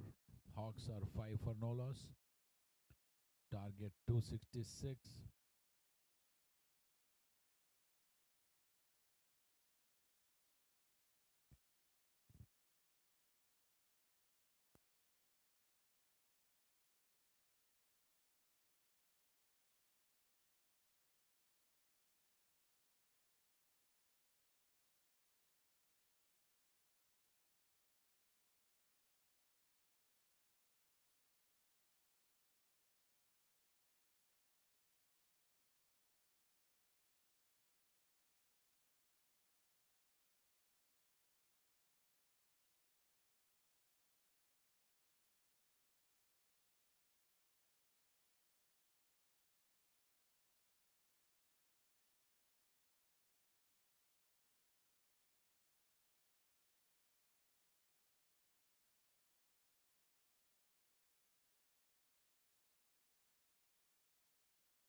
From the pavilion, and Anil starts his over. The first ball was pushed towards cover by Fahad.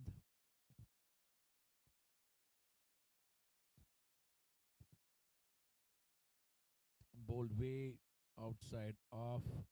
A wide delivery, but umpire signals no ball. Looks like The ball might have pitched outside the crease,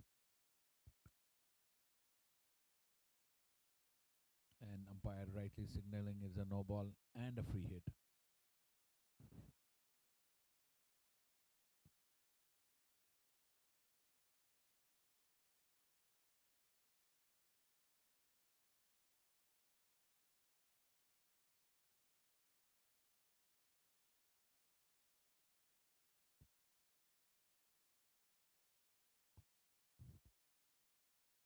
Batsman is checking open areas where he is going to target this free hit.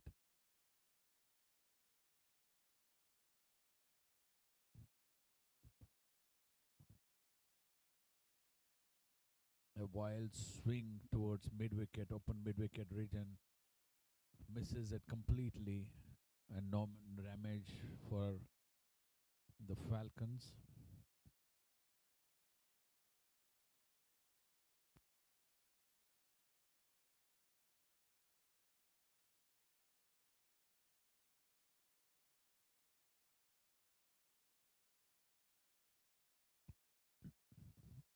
A low full toss driven back to the bowler. Falcons bowlers really need to keep things tight. I see a lot of width given. This one also hit towards the cover area of the ball rolling and just hits the rope for a boundary. A lot of width offered by Anil in this over so far.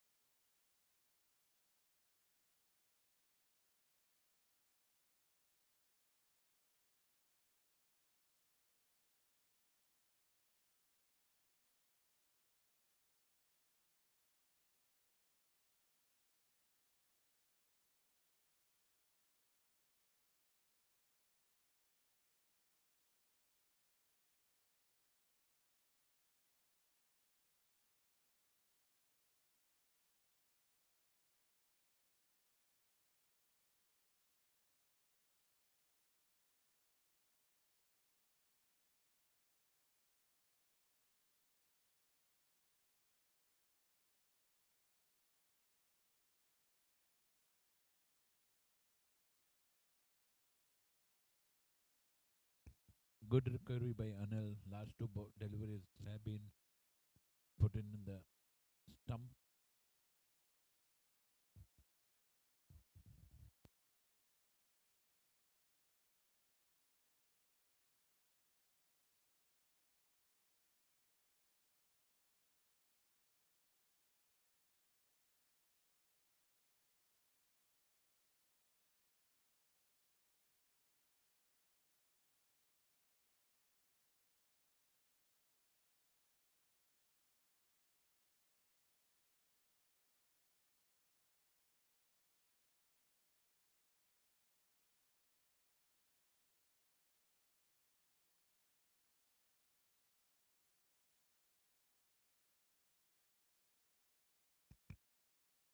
Pradeep tosses this one up and driven gently back to the bowler. Rightly so, the batsmen are being cautious. First 15 overs, all they have to do is score at a decent rate, not lose too many wickets, and then their chase will be really underway. On driven to mid on for a quick single. That brings Fahad on strike. So all the runs have been scored by Rizwan or they have come through extras. Fahad yet to score, yet to open his account.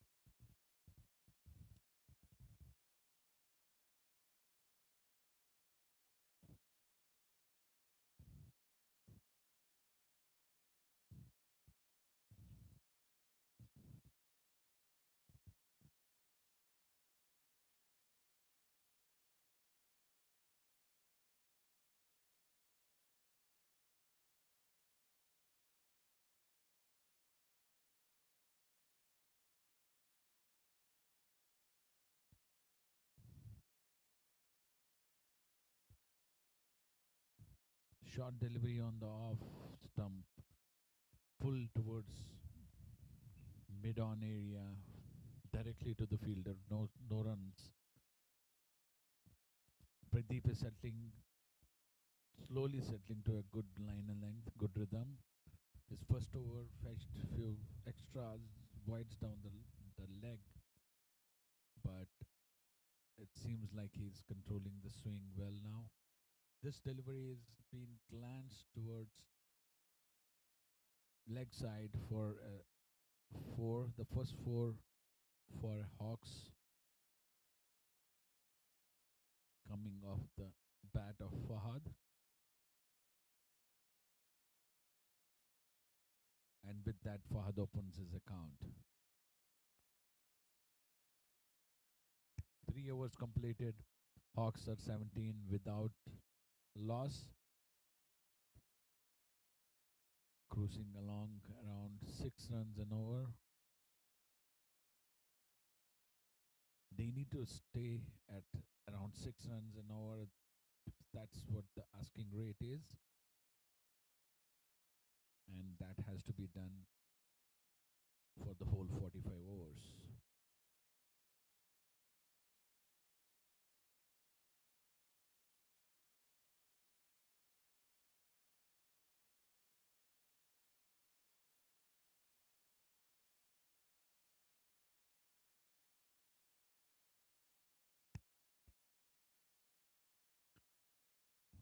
Another wide outside off, way outside off.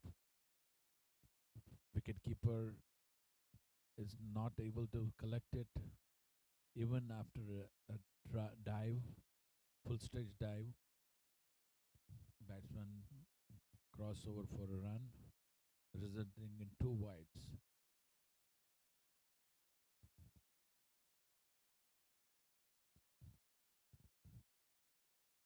Eight extras have been conceded so far. Raptors have to really tighten their line and length, settle to a good rhythm. Right now, 8 extras in 3 overs.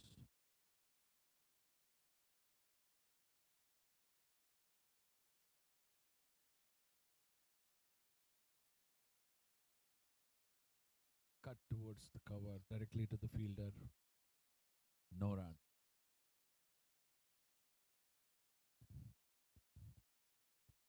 As we said earlier, the weather is pleasant. There's a gentle breeze. Temperatures are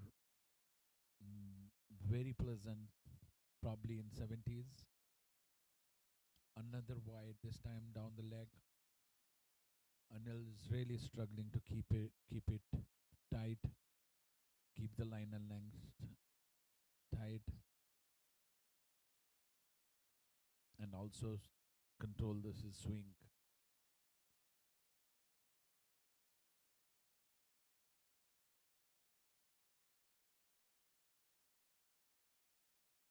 Much better delivery. And that is the line he has to stick to, just outside off. Shot up good length area. The sooner he settles to that line and length, the better it is. Another delivery down the leg, a huge wide.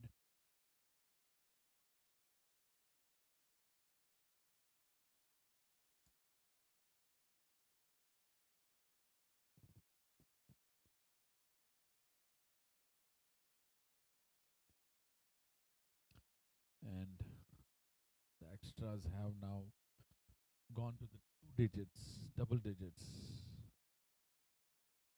11 extras, 11 scored off the bat. Total 22.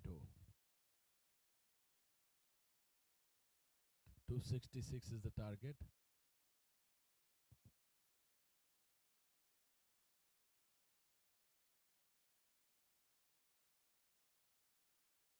This one was cut on the back foot by Rizwan for a single. The ball pushed towards the cover, empty cover region. Two fielders converging.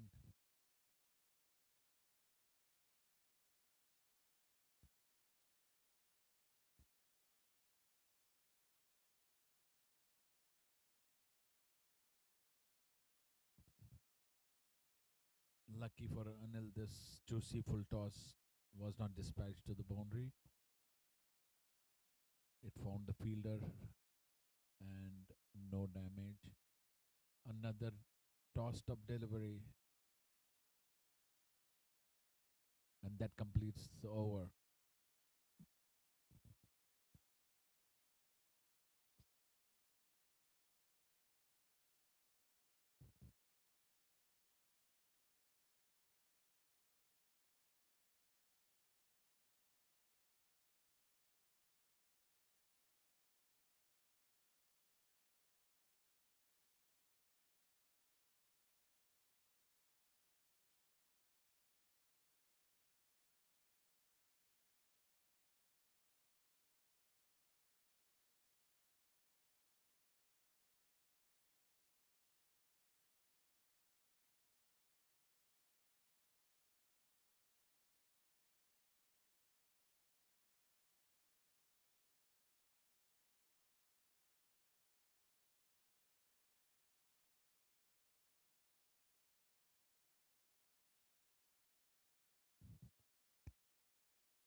Pradeep starting his third over, first delivery push towards short cover, and the batsman steal a single.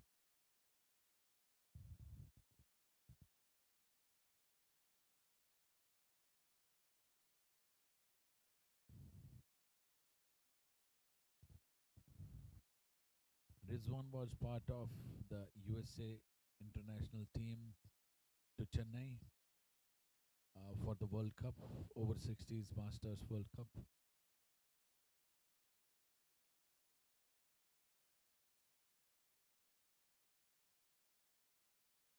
There are quite of new players, first timers in the over 60s tournament, and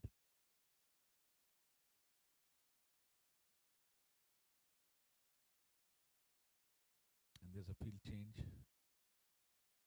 The cover has been packed with an extra fielder, which makes it a 6-3 field.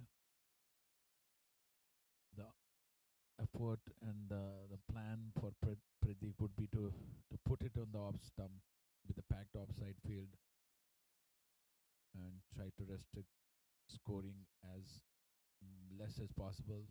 This is the first power play, only 3 allowed outside the 30-yard circle. So you really have to bowl to your field.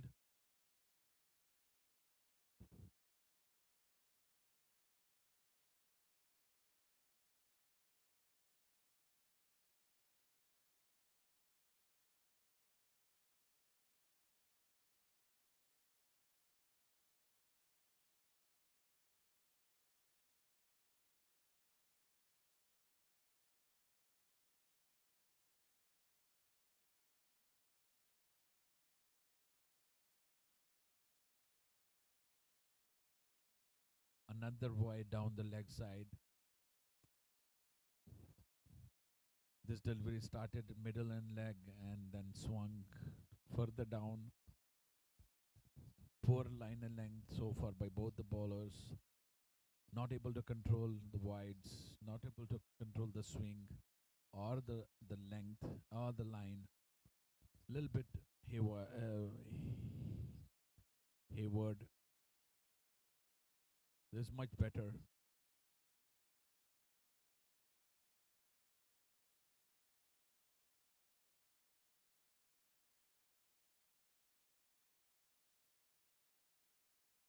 The bowlers right now are making things very easy for the batsman. Leaking runs through extras is never a good option.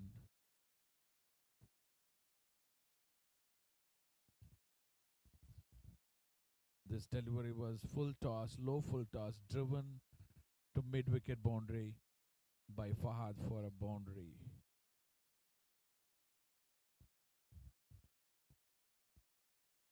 Dissecting the short mid wicket and mid on fielder.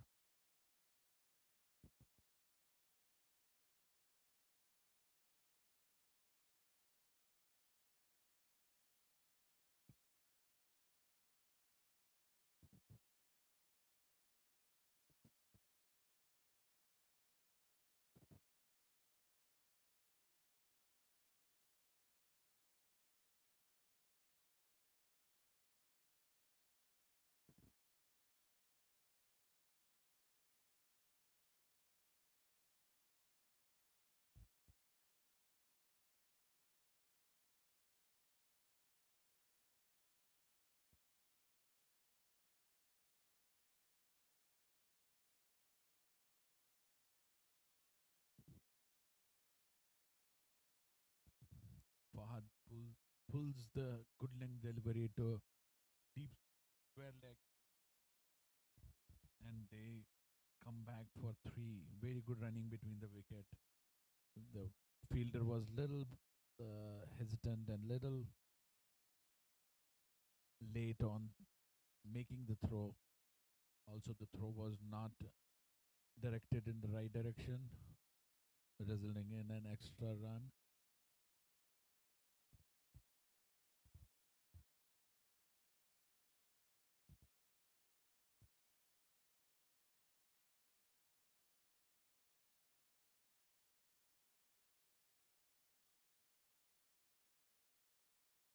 Last delivery of the fifth over, guided towards the third man region by Rizwan for a single.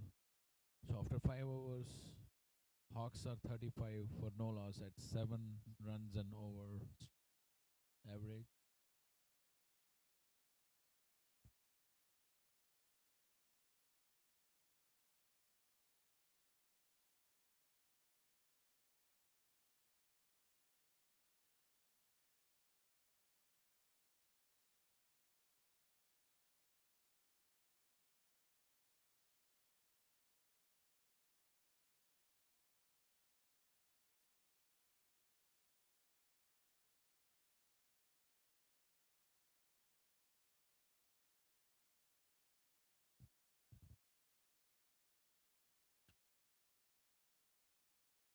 The first bowling change by Captain Ravi by bringing himself into attack. Ravi bowls gentle, medium, off spin, off cutters, and he would want to stop the bleeding. So 4 runs have been leaked in the form of extras, and that one is the same story told by a different author. I guess that's another no ball uh, delivery which was pitched outside the pitch. A free hit coming up, and this is in the slot, hit towards mid on, officially, but safe shot given that it was a free hit, and batsman crossover for a single. It's very important for the bowling team to not let the two batsmen settle down with easy deliveries tossed up to them. You need somebody who can keep things very tight.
So we are ready again. Ravi Suri will be continuing from the pavilion, and this one was waist high and so correctly called no ball by the umpire.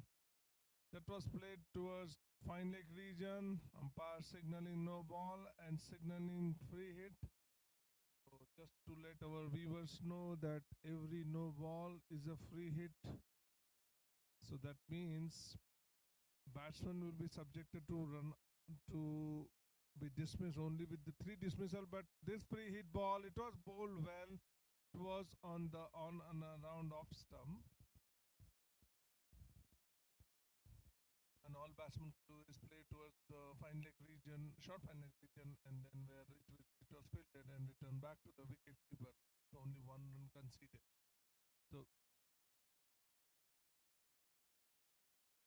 let our viewers know that on the free hit ball, batsman could be dismissed with run out, obstruction, or hit the ball twice. So that's the only mode of discussion. This one's possible. But meanwhile, Ravi Suri bowled another ball on the good length on the off stump area, where batsman just played comfortably towards the mid off fielder and took 1 single. Now next ball again. This was in the middle stump line. He's bowling a very good line and length, but then can't prevent a single. The ball was played towards the mid wicket region and they took a single. Game is in equally poised mode right now. 223 more runs needed in 235. Nearly a run a ball. And that's what the batting should target on. Meanwhile, the next ball, it was outside the off stump but played towards the extra cover region all the way for 4 more. Amazing shot there by batsman Rizwan Sheikh.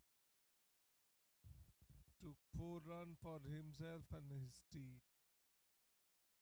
Moved to 47 at the loss of 0 wicket. 6 over.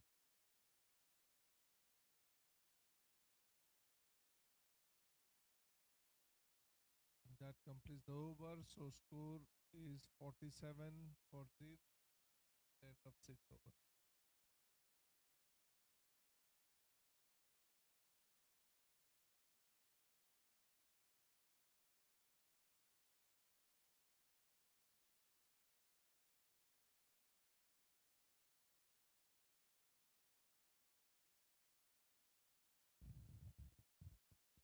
His first over costed 10 runs with the loss and no wicket. So I think next bowling change. Next bowler who is I think the century man for the day today, as far as Musa Stadium is concerned, is Ajit Vikramasinghe.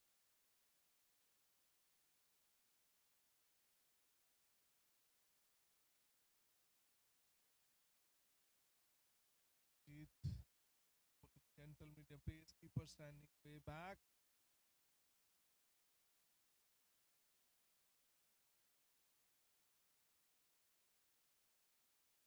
Pradeep Gill bowled 3 overs for 22 for 0. Ajit checking his player adjusting the guard.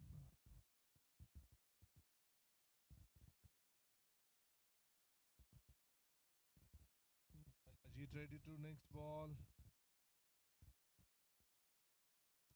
The first ball of the over.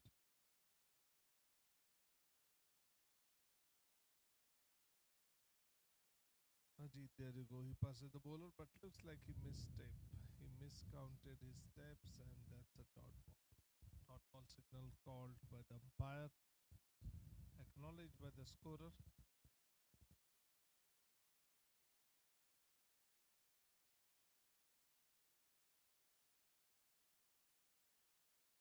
Now this one was pitched on the off stump, played driven straight to the mid off player.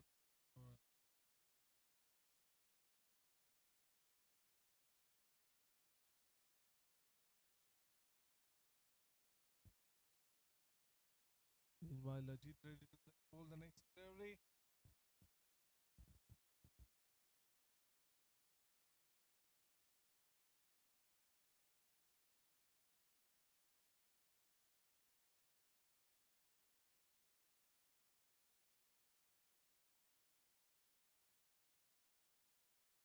This ball was bowled towards the off stump, middle and off, and I think played very well.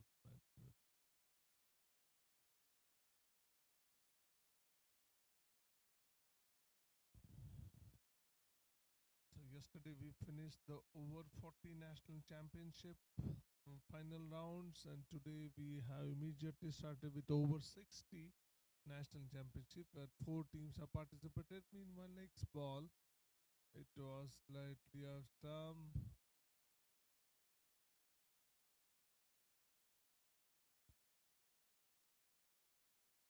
But enough to call it. Next delivery again, Ajit back on his for the mark. And this ball was bowled well. It had little bit bounce to it, even though it was pitched on good length. But then batsman was able to make that adjustment very nicely. And but then by the time the fielder would have time to field back, had completed 2 runs. Now again, Ajit on the mark, and this ball was on the middle stump, played towards the mid wicket region by the batsman, but no possibility of a run there.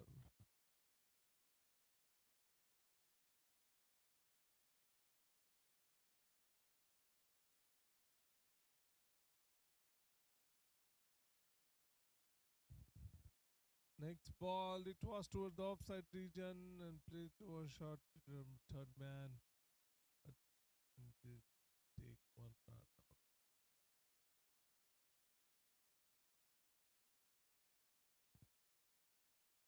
That's the over. So at the end of 7 over, Hawks score is 49 with the loss of 0 wicket.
Two batsmen standing at the crease. Rizwan facing right now and Farhad.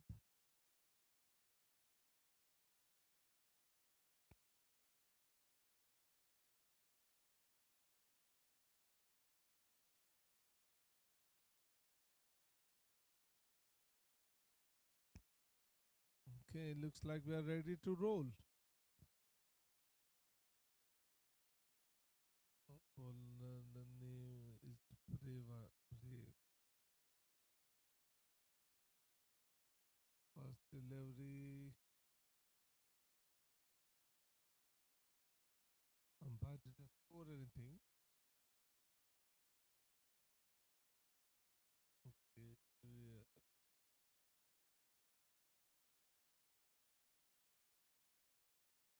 In my next ball on the off stump, and on off stump, played back to go.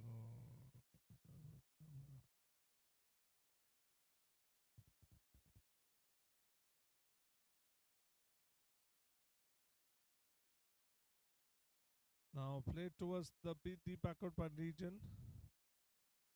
Could get only one though.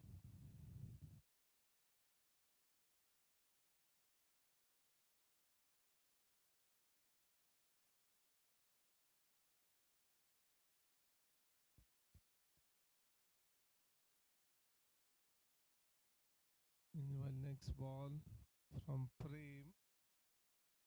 This ball and nicely played.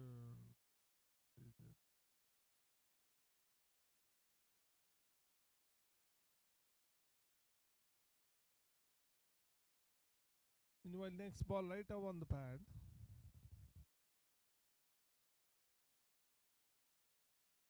I'm sorry, that was the highlight of the other match actually. So it's 7.5 overs bowled, 51.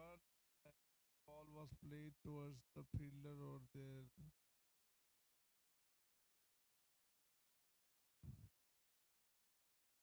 And that's the O for you. So it's 8 overs.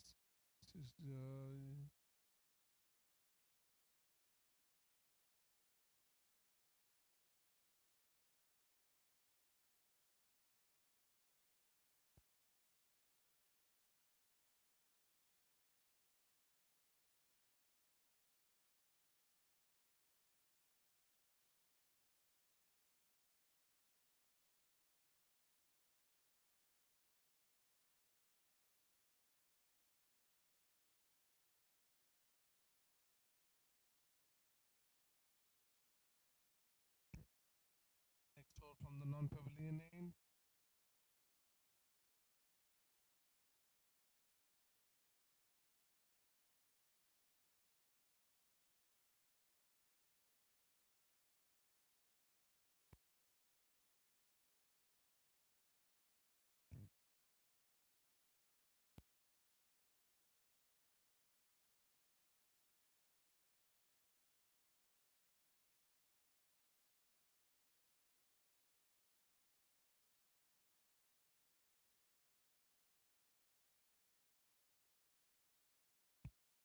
Next ball, it was bowled towards leg side, slightly leg side, looks like leg.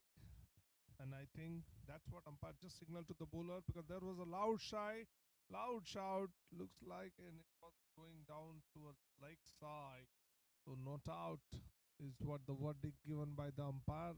Two umpires officiating in the game. Rohan Weatherstone right now standing at the bowler's end, and Shanti Kumar K right now standing at the square leg umpire or striker and umpire. And meanwhile, next ball Ajit, and almost it could have been a catch had he anticipated the ball early, but ended up in being dot ball. The score remains on 52. And this is ninth over in progress. Meanwhile, Ajit's next ball, it was pitched on off and good length area, but played back towards the mid-off player. So no run scored there. Rizwan and Fahad have started the inning very well. They have taken the score to 52 with individual score of 17 and 18. Meanwhile, Ajit's next ball looked like this ball kept little low. So another dot delivery because batsman could just end up saying that. Meanwhile, Ajit next ball right arm over the wicket to the bowler, and he wanted to cut the ball, but looks like before the short third man player could collect the ball, they had time to take the single. So single run was taken comfortably. So that ends up 9 overs for 54. So here's the scorecard again. Fahad and Rizwan opened the inning. They were playing cautiously. Now they have taken the score to 53 with the loss of 0 wicket, 9 overs. That means their current run, they need 230 runs in remaining 116 ball. It's going to be a very crucial game. Looks like it if they could keep wickets in hand and could take the game in much deeper. Meanwhile, again, the next bowler is Prem. He conceded only 2 runs in first over. Prem bowling right arm over the wicket. Now played the pitched on off and around off in the good length area, but played well towards extra cover region where they had time to take single and they took one.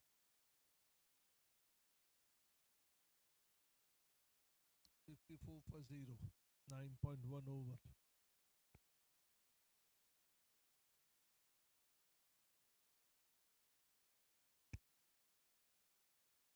Bowling is second over. Meanwhile, again similar line and length. The batsman has ample time to break the extra cover region and take another.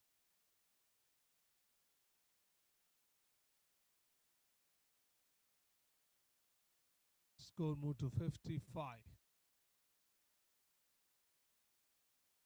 Meanwhile, next ball played towards the deep mid-wicket region. It's going down towards the boundary region where it is safely fielded there by the fielder. Looks like it was Ravi Suri. He had a nice arm. The throw came in quickly to restrict the batsman to only 1 run. So only score moved to 56 now with the 3 balls left. So from Hawks' perspective, they might want to keep the wickets intact and take the game as deep as possible, which is what modern day cricket is all about. Now, Prem continuing the second over. Prem bowled towards the leg side and looks like it's a top edge. A nice catch. What a catch there. What a catch. The ball was swirling in the air. It took little bit effort and concentration by the player. He was literally towards the mid-wicket region. He had to go towards the square leg region and took the catch. What a catch. Nice judge catch. Well judged catch by this player.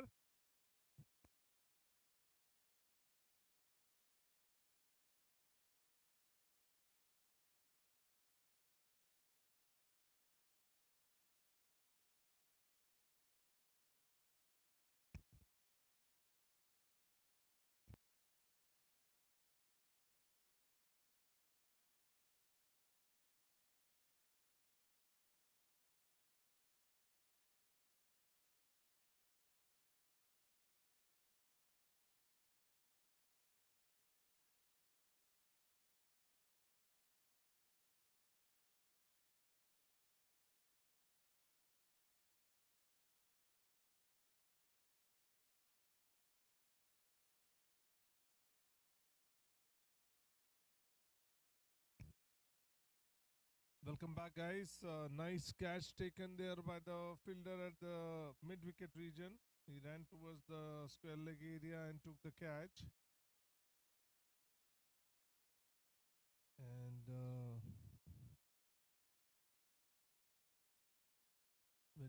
waiting for the new batsman name here. Looks like new batsman who will take the strike. Our screen have not refreshed yet. I'm just waiting for screen.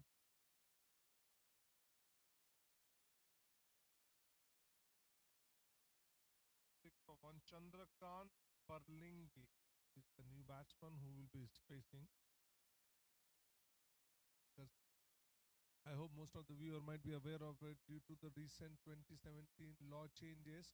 If the catch has been taken, then the batsman who was on strike got out. The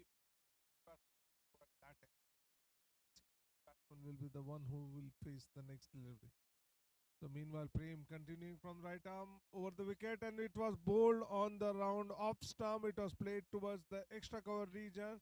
They had enough time to take a run, and which they took. Score moved to 57 for 9.5 overs. The only success which they got in this over through Prem Suri, where batsman tried to hike towards the deep square leg region, but the top there from the mid wicket. Meanwhile, last ball of the over and played nicely. Middle and off ball played towards the extra cover region fielder and no run scored. So this is the summary so far. Raptors scored 265. Courtesy to Ajit's 152 runs inning.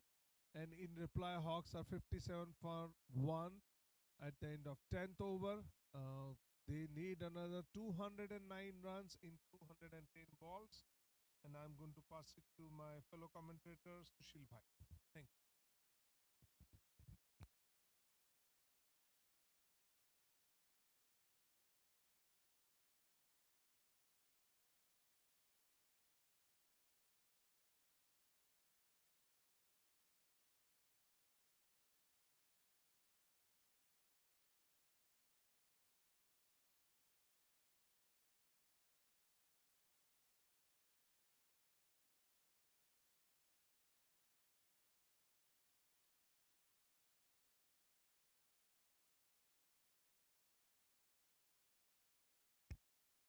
Ajit is starting his third over. He has conceded only 4 in his first 2 overs. The much needed bowling, which was a little bit wayward, has been brought to order by Ajit.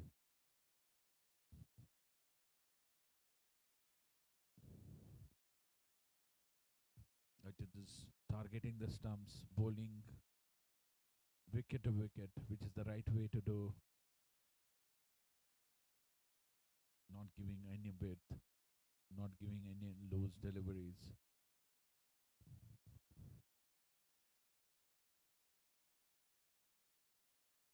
This one has been edged, actually half cut, half drive, and the ball takes a thick edge, goes towards the third man region for a single.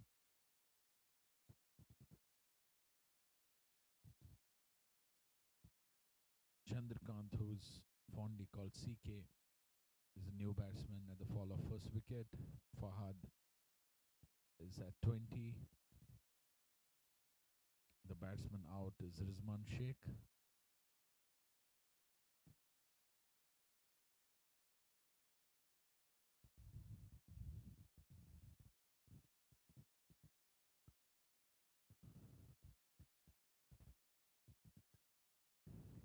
Nice stop by the wicketkeeper. The ball was bowled down the leg at a good pace. Wicketkeeper dives, makes a stop. Unfortunately, he couldn't collect it, and resulting in an overthrow and a run. Good backup by the fielder in the cover, though. The the throw was hard.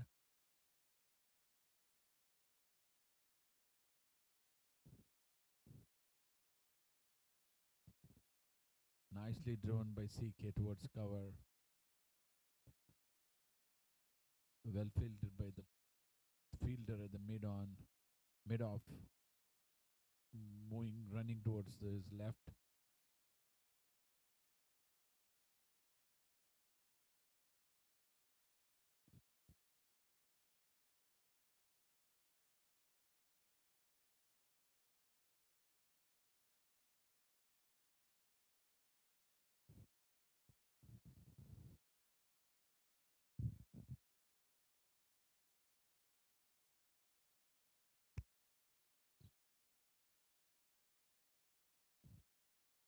Last ball of the 11th over coming up.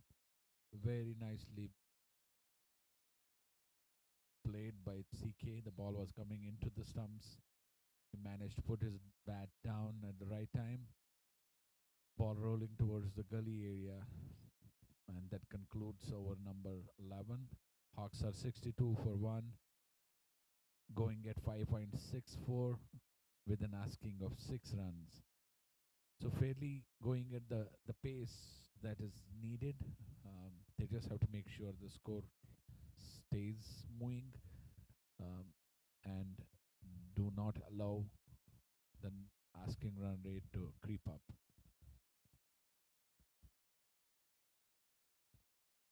Ajit has given 9 runs in his 3 overs.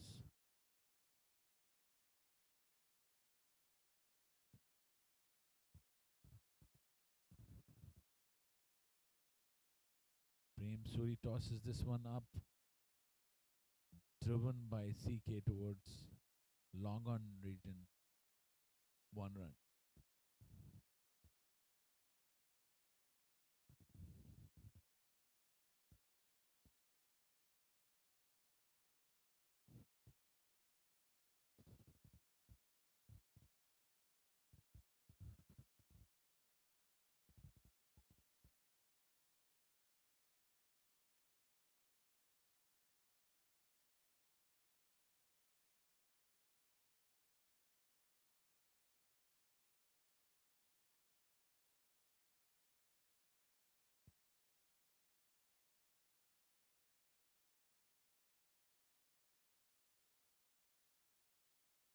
Prem Suri bowling stump to stump, keeping it very, very simple. He's the one who has been the only wicket taker from the Raptors team, taking Rizwan's wicket. Rizwan trying to hit the ball towards square leg, taking a top edge, and the ball ending up into the mid wicket region. And that is a 4 punched by the batsman towards long off area. Kirit, the fielder, tried his hard chasing that delivery, but the ball managed to go past the ropes for a boundary.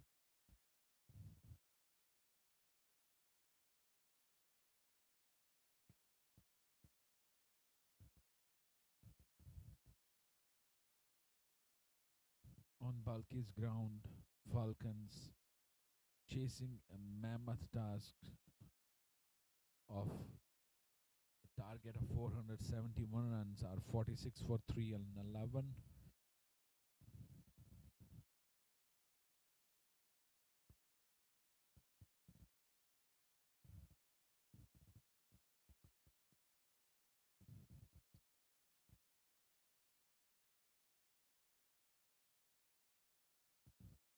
Driven by Fahad to short mid wicket, fielder, no run.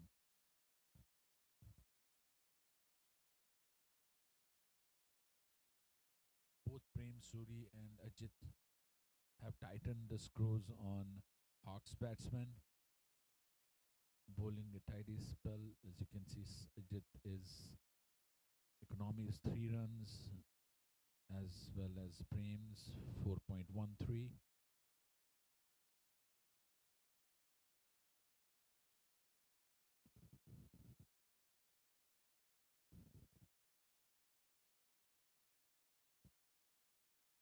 Three more overs before the first drinks break. In a 45-over game, we have two drinks break at the end of 15th and 30th overs. Also, each of the 15 overs are power plays. Power play 1, 2, 3, and one power play. Power play number 1, 3 fielders allowed outside the circle. Power play 2, 4, and then the last power play 3, you are allowed to put 5 maximum fielders outside the 30-yard circle.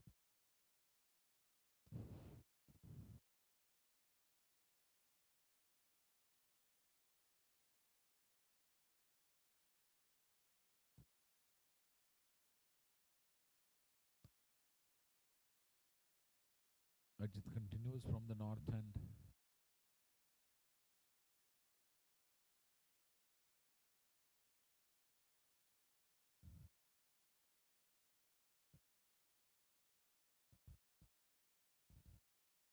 CK taps this ball towards short mid wicket and They cross over for a single. Played this with soft hands. Very smart thing to do by CK.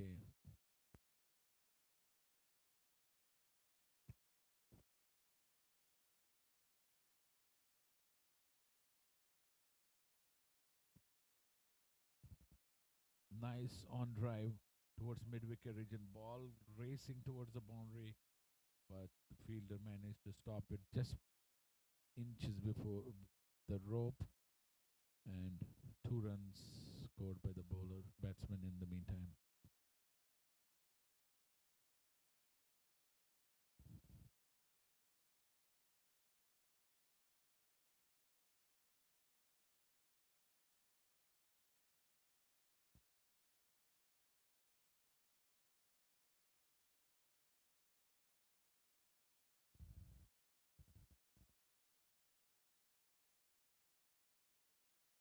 On driven directly to the fielder.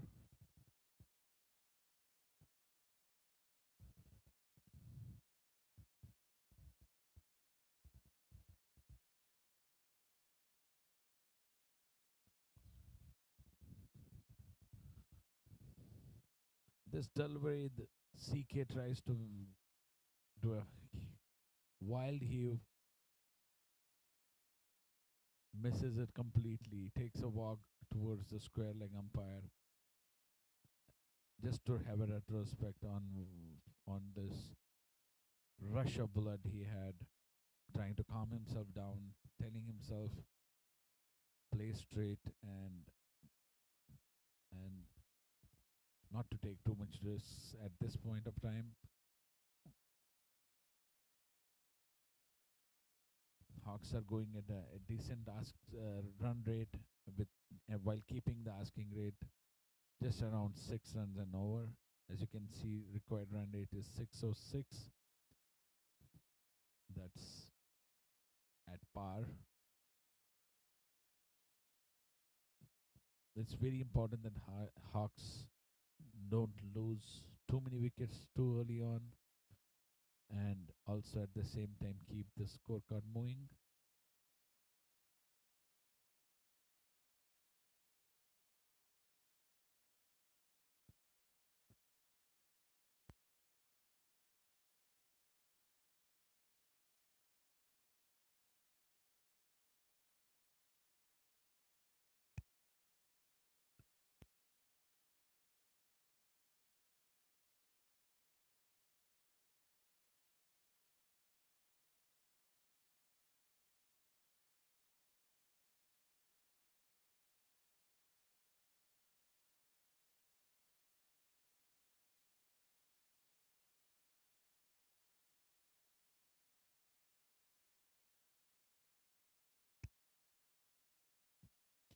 We have a change in bowling. Prem Suri has been rested, given a break. He bowled very well. Captain probably saving his wickets for later.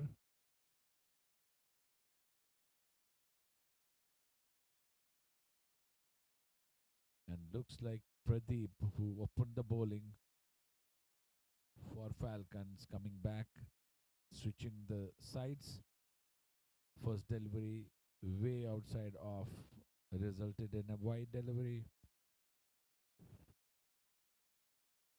Pradeep is still struggling with his liner length. It's imperative that he settles down to a good length and line. This delivery will remain quite low.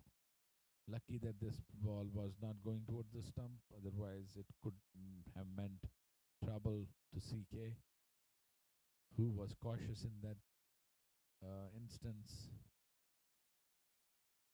And this is way outside off, wide declared by the umpire.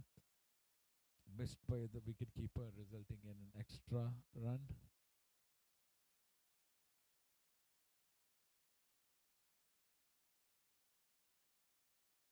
Falcons really have not hit the deck at right spots,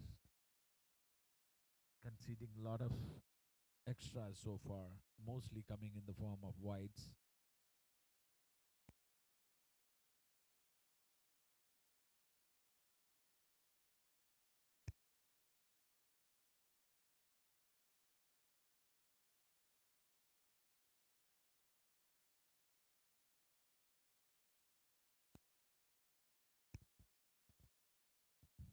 Seeker punches this one towards cover and takes a quick single.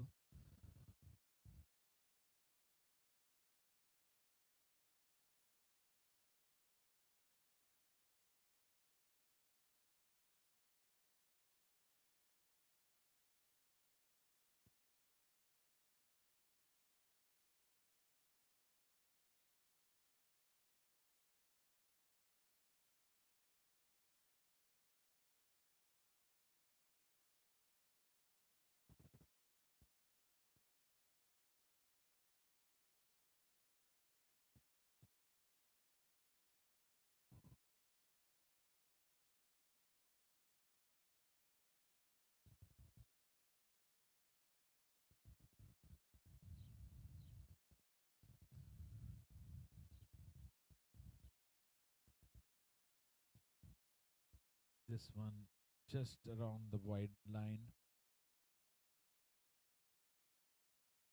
Pradeep trying to keep it outside the reach of CK, bowling outside, way outside the off stump.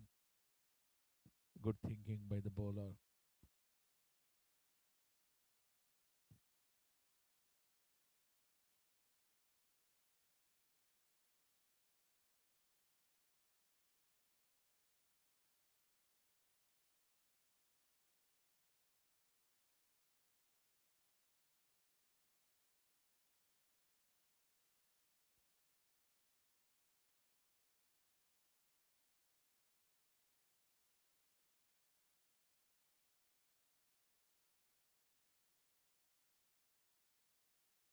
Another wide outside off. Pradeep has conceded 26 runs in 3.5 overs.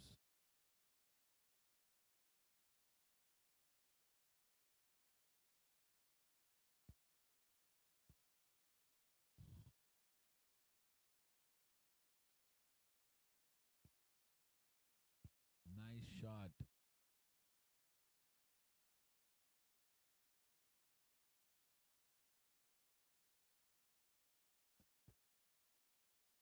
The fielder at the cover dives, tries to stop it, gets a hand.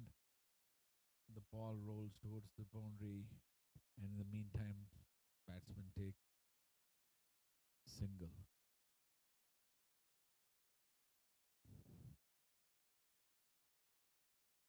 Last over before the drinks coming up.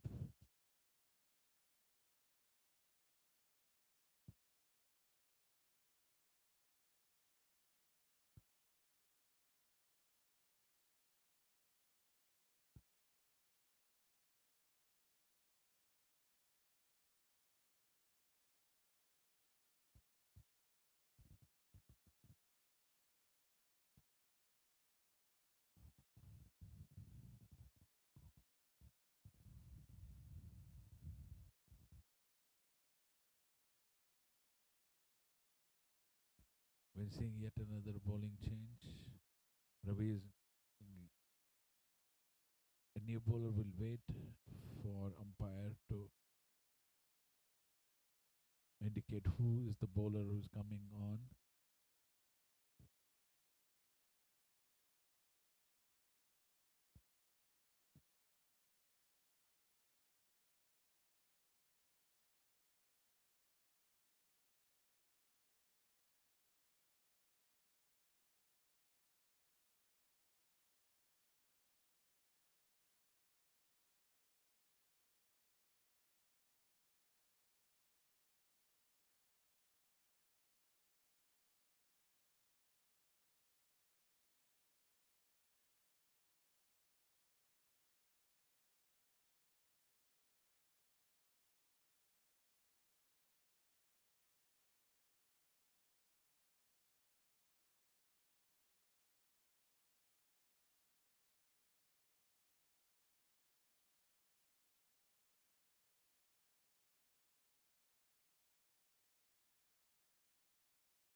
New bowler is Ashok, and his two deliveries resulted in two dots.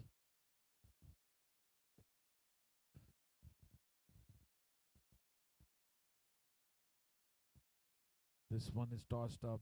The batsman hits it towards mid wicket for a single.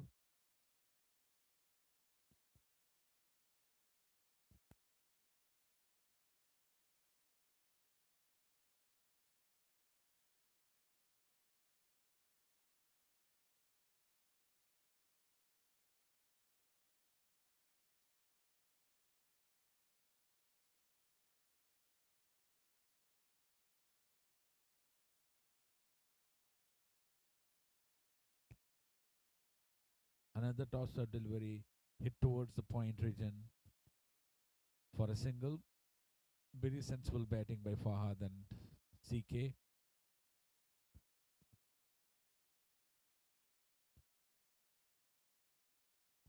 Two more deliveries before the first drink break.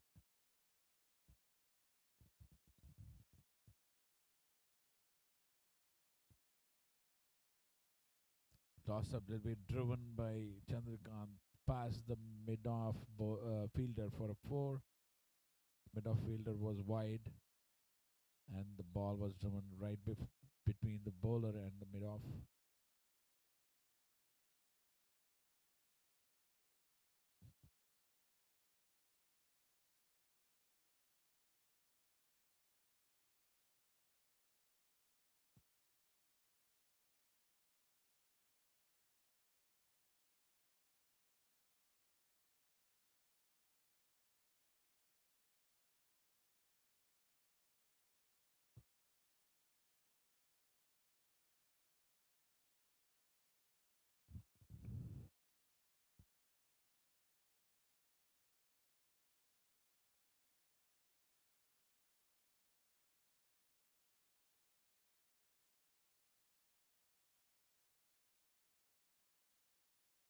And this one was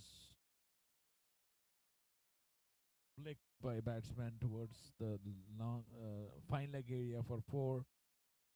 The delivery, the last delivery after a tight five balls, was bowled down the leg side, and the batsman managed to glance it, and that concludes Anil's over and 15 overs up.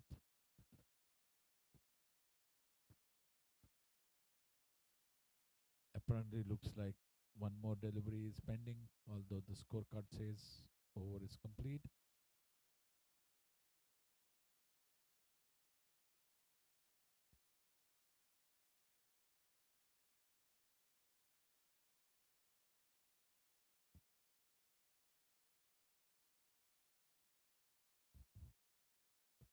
Tossed up delivery on the off stump. CK managed to on drive it towards long on region for a single. A correction needed on the scorecard. Yeah, I think that's what is being done.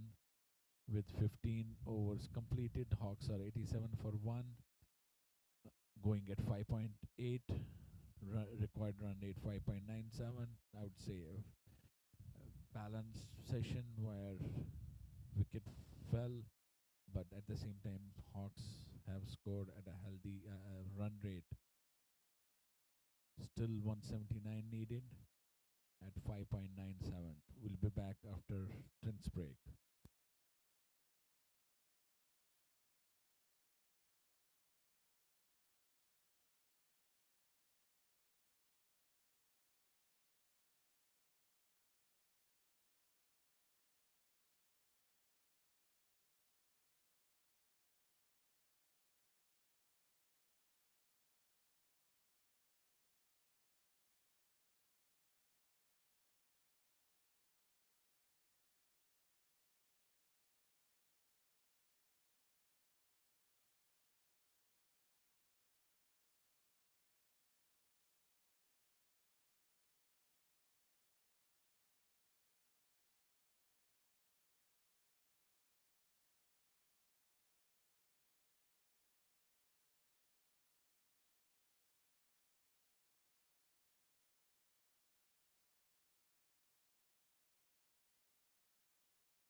Even the best in the world of business needs a transformation partner who can help them win.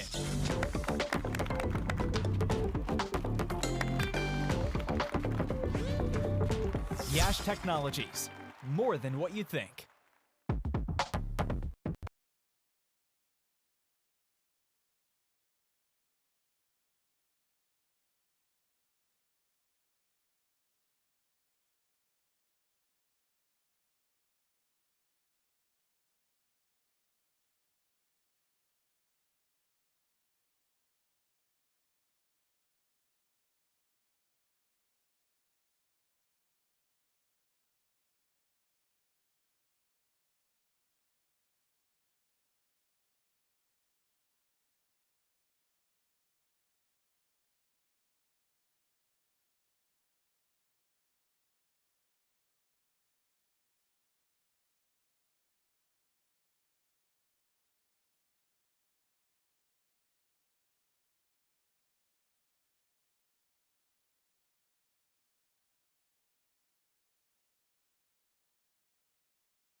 Welcome back. We're about to start the power play number 2, session 2. Prem Suri with ball in hand. First delivery coming across the stumps, round the stumps across diagonal. This delivery was tossed on the middle stump. CK managed to drive it. Another delivery, a little bit outside off. Lucky to not be called wide. Maybe it was well inside, angling out, but within the wide line.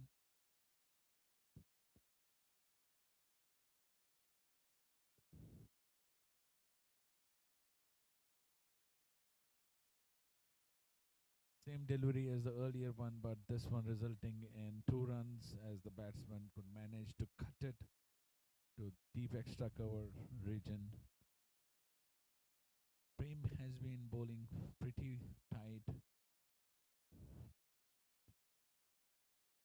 mostly targeting the stumps and also bowling a little bit fuller, not giving any width.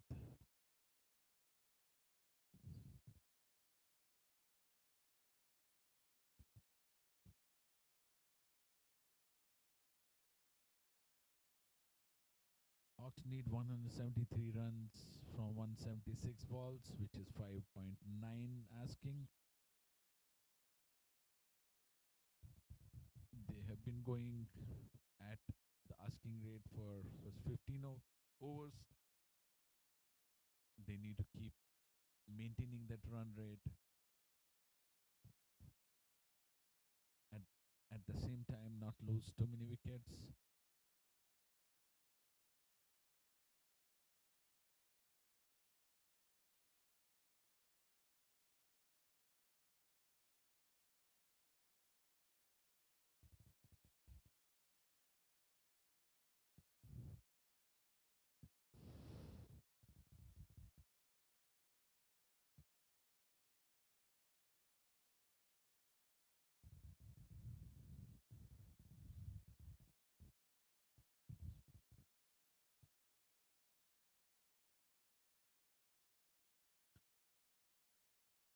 CK tries to cut the delivery, which was very close to the off stump.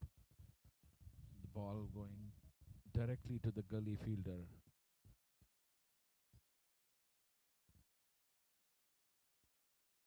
CK trying to take some chances on the tight bowling by Prem.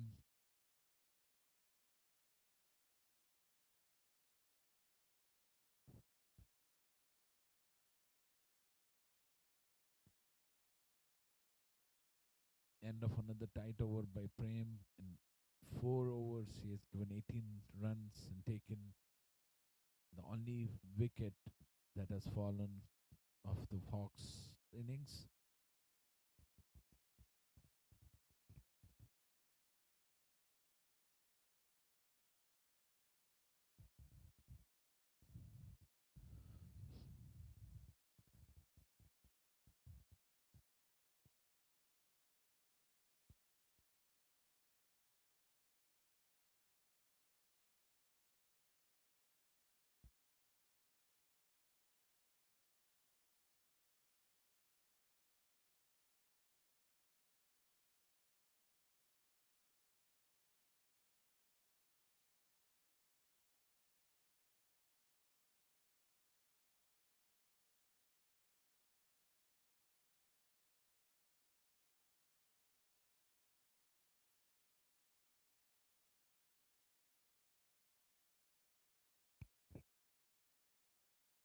So Sushil, yeah, thank you for allowing me to say a few words here, and I also wanted to bring somebody up to the commentators box. Guys, every organization has people volunteering and helping and taking care of business for the entity, and I use that word very very precisely when I say volunteer. I've got 2 guys that volunteer for Masters, and I'm still waiting to hear either of them tell me, no, I can't do it. You know, it's amazing what these two guys do. One is your incredible commentator, Sushil Bhatt, who's part of the 60s EC. And then I've got this other gentleman that I just met up a year ago, I believe, year and a half ago. What a pleasure it has been to see this guy and be a part of Masters and support this entity every which way. Like I've spoken about Sushil in the past in the morning, let me just tell you that this is another gem, just like Sushil, another amazing gem for Masters. We don't want to lose this guy, and that is Vinod Motwani. Welcome to the booth, Vinod. Thank you so much for being a part of Masters and helping take care of everything that we throw at you. Thank you. Thank you, Arun bhai. Hearing so much praise, I felt like giving myself a standing ovation. Thank you, thank you. Back to the game now, guys.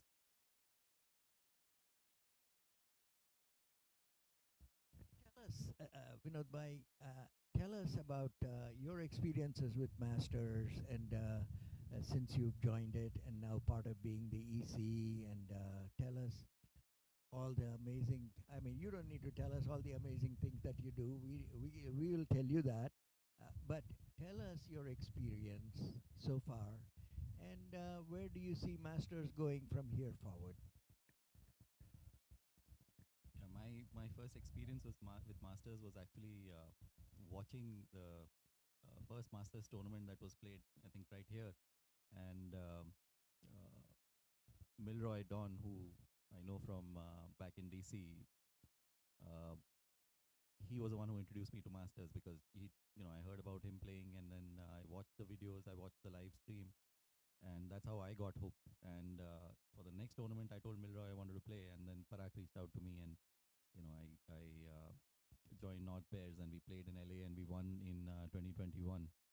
And since then, I've been playing with different teams in the Northeast now, in the North zone, and now I am the captain of the 50s North Knights team. And I mean, the Masters experience has been nothing short of amazing. After I turned 50, I thought, okay, cricket in the local leagues is kind of done for me. I was about to retire from cricket. I told my colleagues, okay, this is my last season, and I'm going to stop playing uh, uh, in my local team in DC.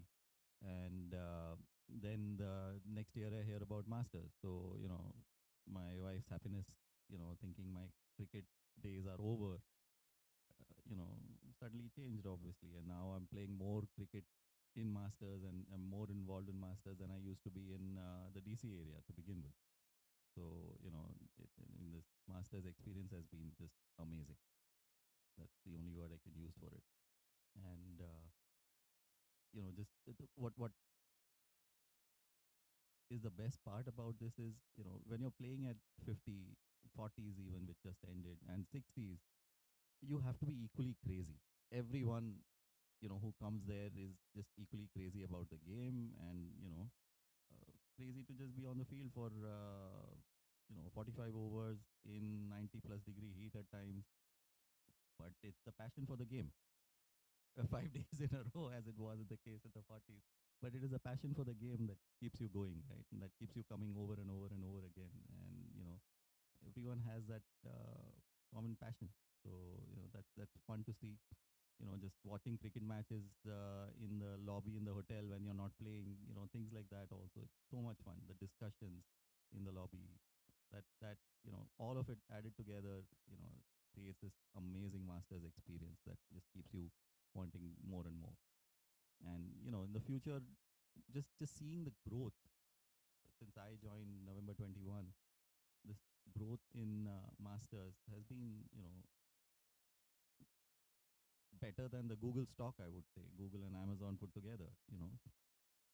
So I mean, I see just the tremendous growth in terms of number of people who have asked me about Masters back in the DC area. Also, just the number of people who talk to me about it, about wanting to play and being interested in coming for any Masters tournaments and all that. That just shows how many people are interested in playing. So, I just see growth going even higher from here on. The only thing that we need to think about now is the infrastructure. Is that going to keep pace with the tremendous growth that we're seeing in Masters? And that's the challenge we have. So hopefully, the regionals where we have tournaments being played in each region, that will be able to cater to the demand, for more Masters tournaments. So hopefully that starting to kick off all over, and hopefully that will be something that will help Masters grow locally as well. You were talking about the growth is faster and better than Google and Amazon put together. I am now thinking we need to approach them and ask them to invest in us.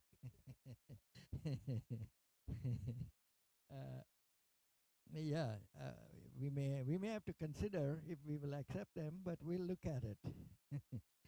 But no, having said that, jokes apart, this this body is absolutely growing at a phenomenal pace, and thanks to all the guys that make it all happen, we are able to, at least for now, sustain it, sustain the growth, sustain the thought process that Parag keeps throwing at us every day, and say, let's do this, let's do that, and it's always at rocket pace. He doesn't know anything about a regular pace, but that's the that's the beauty of it, and that's the beauty is that we continue to grow with all those challenges, and like we've talked about. Amazing thing is the zonals is going to be played in Dubai. I mean, what a phenomenal concept. What a fantastic idea. And what a way to get about 150 people from USA to play their local tournament in a country outside of USA. Go fly out 13 hours away, go fly out and play a tournament. I can't wait to see this happen. This is going to be fantastic.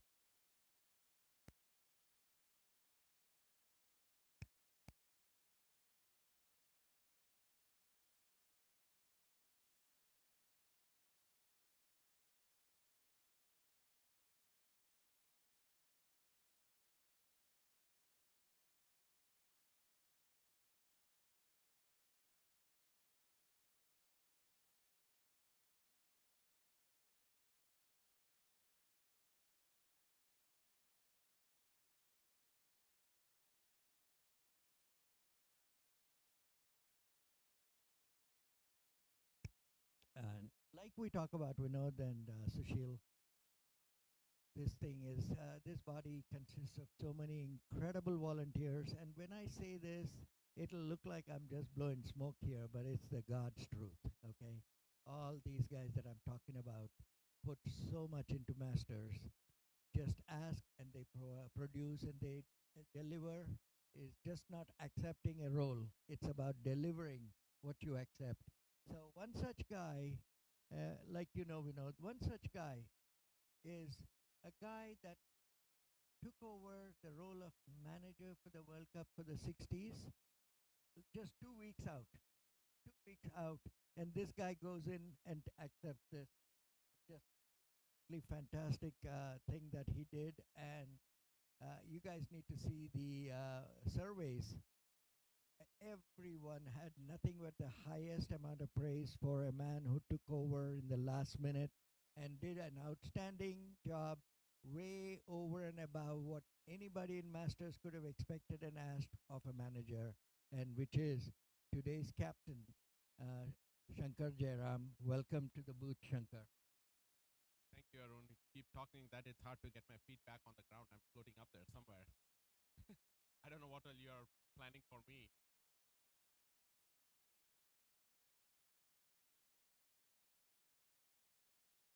Did he get cold? Yeah. So, well, there you go. I'm not talking anymore. So, I'll let that kind of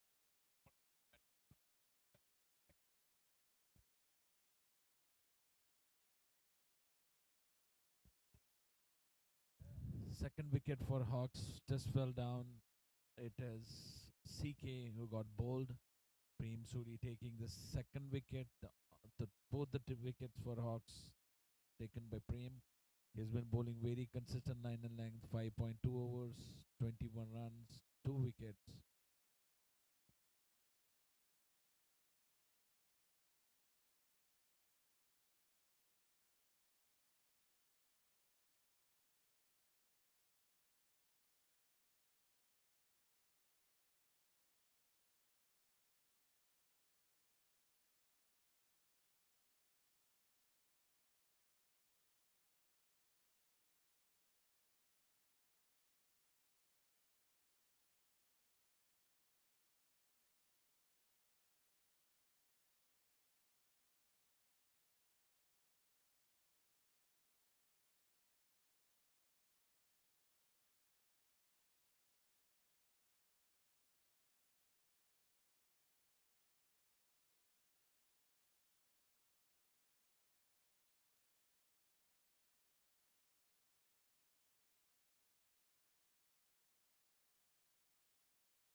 New batsman in is Raj. Ravi bowling, keeping it outside off, shot of good length. Raj plays it to short covers. What an amazing spell by Prem Suri. It's his first outing with Masters, first timer, and without a doubt, he is feeling at home. Bowling very tight line and length on this Musa pitch, which could be tricky for both bowlers and batsmen.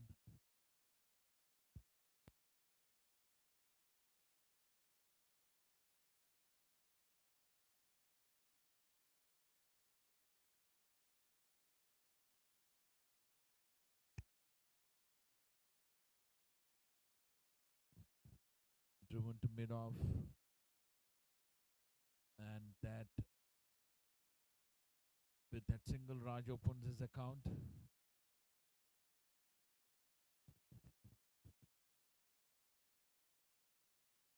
The required run rate slowly creeping up, 6.24. That's very natural, and after fall of wickets, the run rate slips down, Rasking goes up. Elegantly driven by Fahad towards long on region for a single that completes Prem Suri's over, 6 overs, 23 runs, taking both the wickets that has fallen from Hawks' innings.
Ashok continuing from the far end, 3 overs, he has conceded 20 runs.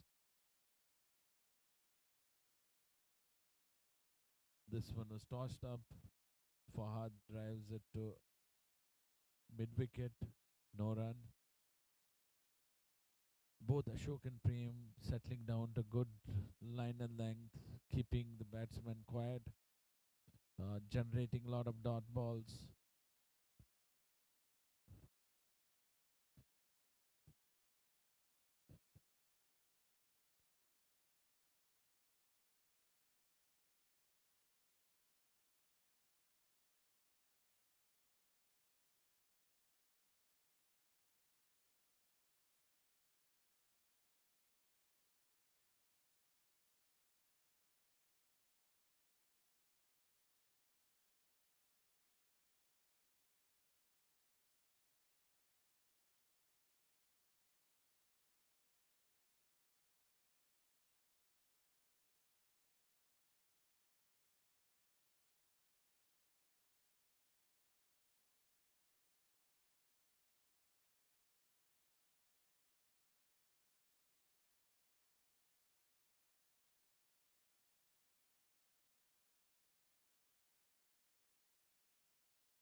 delivery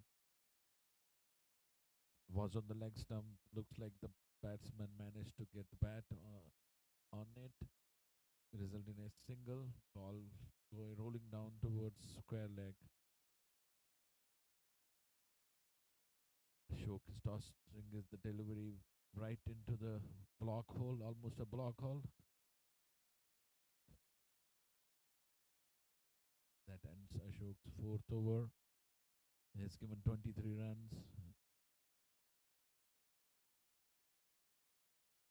The 2 wickets fall Rizwan and Chandrakant.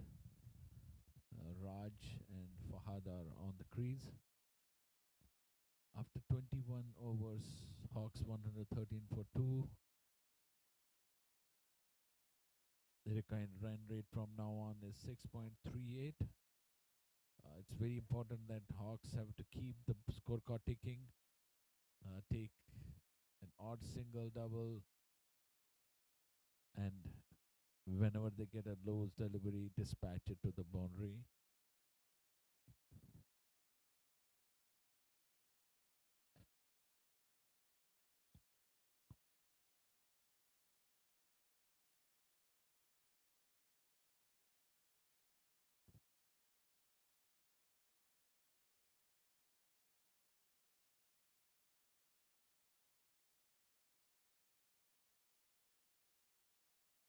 Oh, that was a wild swing. Lucky for the batsman, it missed the off stump. Very nicely bowled, Prem. He continues to impress on his first outing with Masters.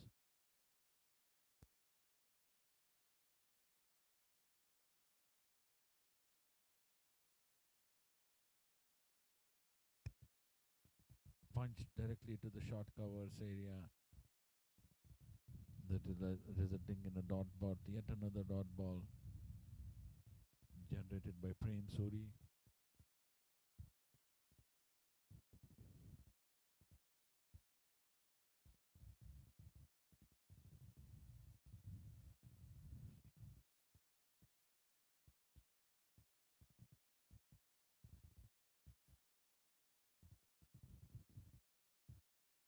Tossed up delivery taken on the full, driven to the covers, and the batsman crossover for a easy single.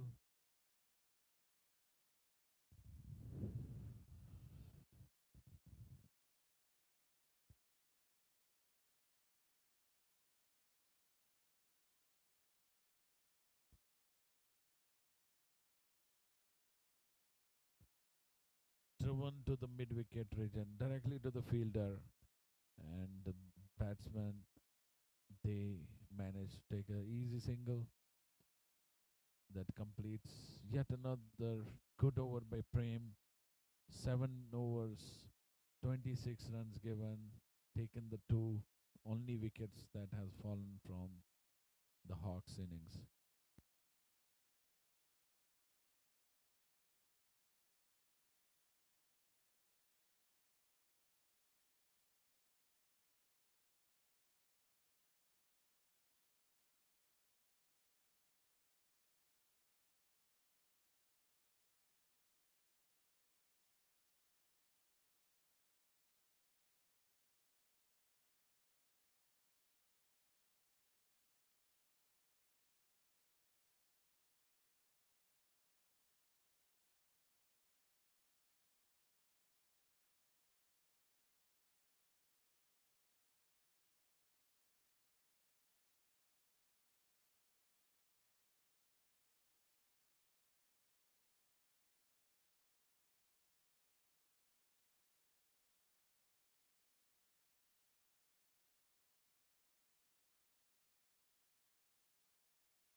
Driven back to the bowler, but bowler misfields, and the ball rolls down to the long on area.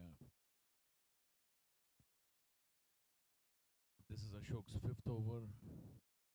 He has been mostly tidy with odd ball which has been dispatched and hit for runs, but largely very economical bowling, just conceding a singles or dots.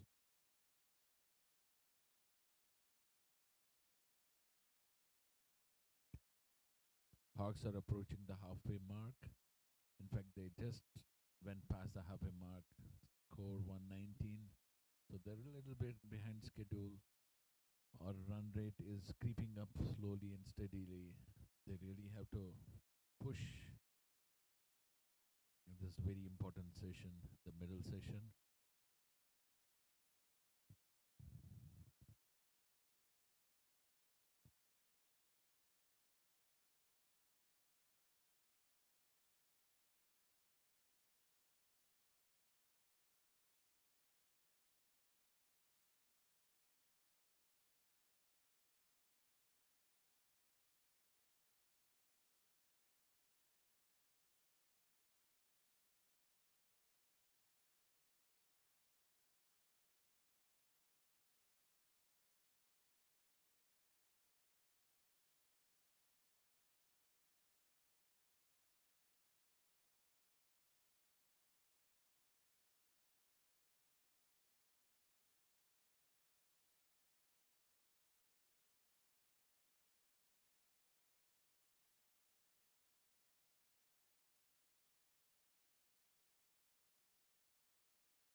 Amazing shot. Amazing shot by Raj. Driven towards the cover area, wide off, long off for a boundary. This was the first boundary conceded by Prem. The batsmen starting to take chances. They need to up their run rate before it's too late. Current run rate is 5.4. Asking is 6.3. 6.46 to be precise.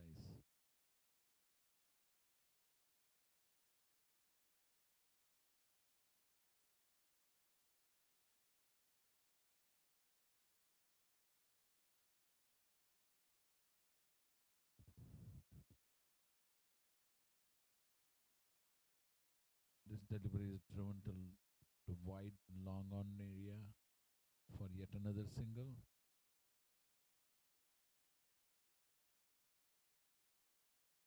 Fahad is at 48, too short of his 50, a well-deserved 50. He has been uh, keeping the scorecard moving, taking singles, doubles, and at the same time being cautious. It's a good inning so far by Fahad.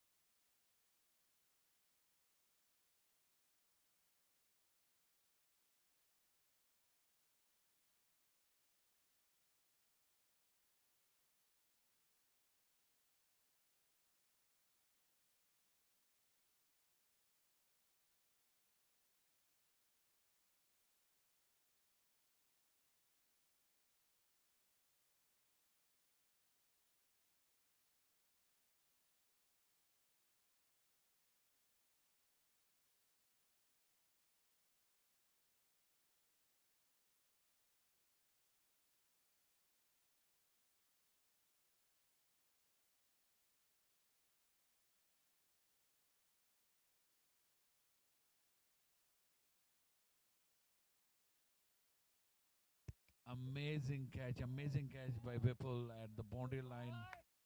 He lunged and grabbed that catch. It was going over the rope. Fahad was taking the bowlers on. He knew that he has to increase the run rate, but unfortunately, he gets out at 48. A very well played 48. Deserved a 50, but he had to, speed up. He had to increase the runs flow for his team, and in the process, he got out.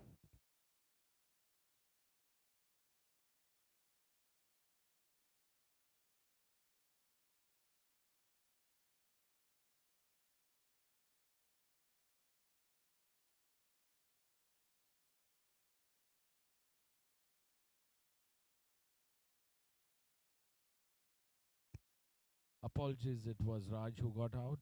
Fahad is still batting at 49. Raj.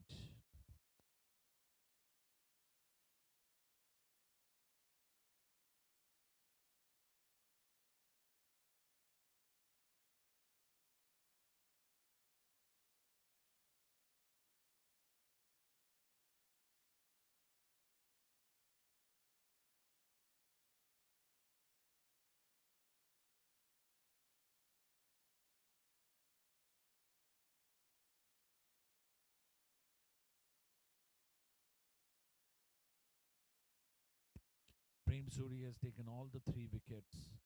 His spell is over. Amazing bowling display by him. 8 overs, 33 runs, 3 wickets.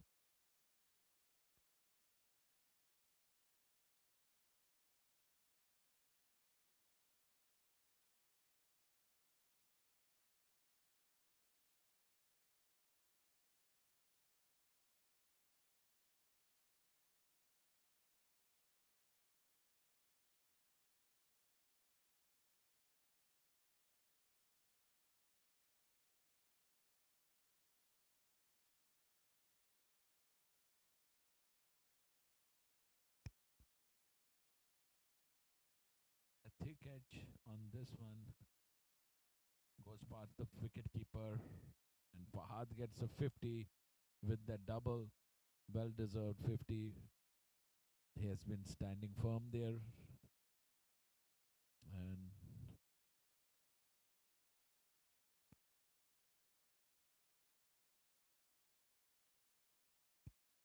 driven to the long off area by Fahad. And with that, Bharat comes into the strike. He's a left-hander, and this is going to bring left-right combination on the field. Hopefully, that may make things a little difficult for the bowler to adjust, and we'll have to see how the bowler adjusts it. Line, the bowler deciding to come diagonal, and the first delivery tossed up. Bharat drives back it to the bowler.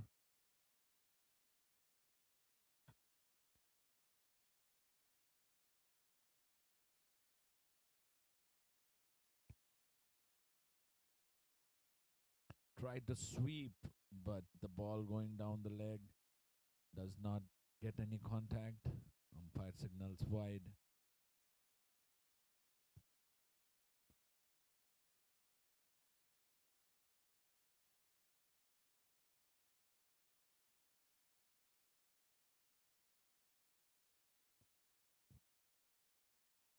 This delivery pushed by Bharat gently towards the short cover area.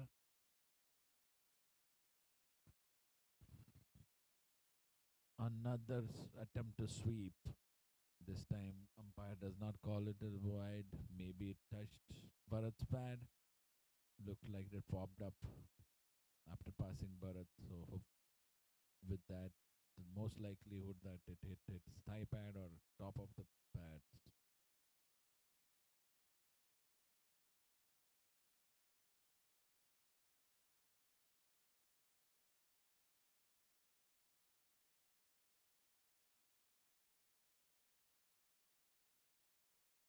That completes Ashok's over.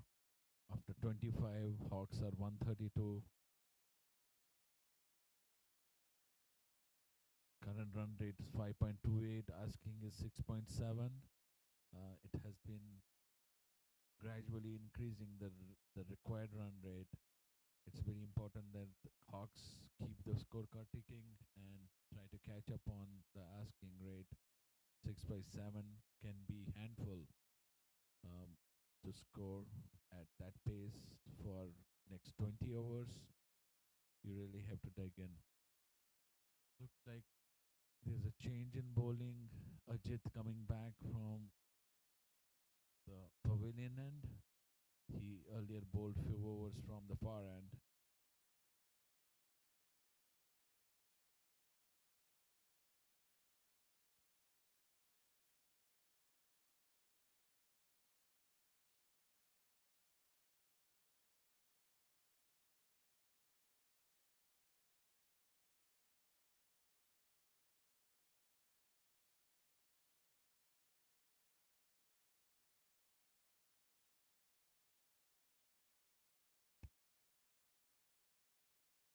A misfield by Ajit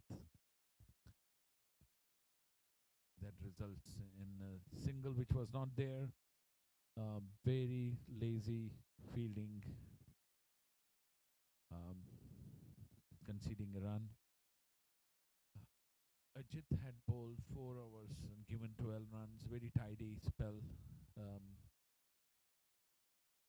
I think the captain Ravi Suri has brought him at the right junction, replacing Prem Suri on this end, pavilion end, and hoping that Ajit continues to keep things tight on this end, and lets the asking rate creep up for on Hawks.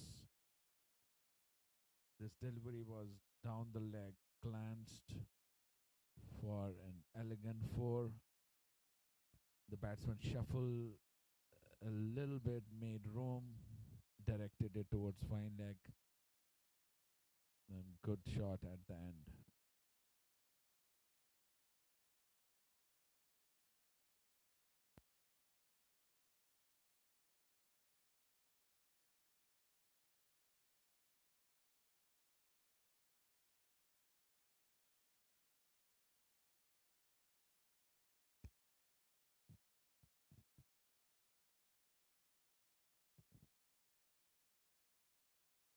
Much better line, ball towards the fourth stump. Bharat drives it towards the backward point area.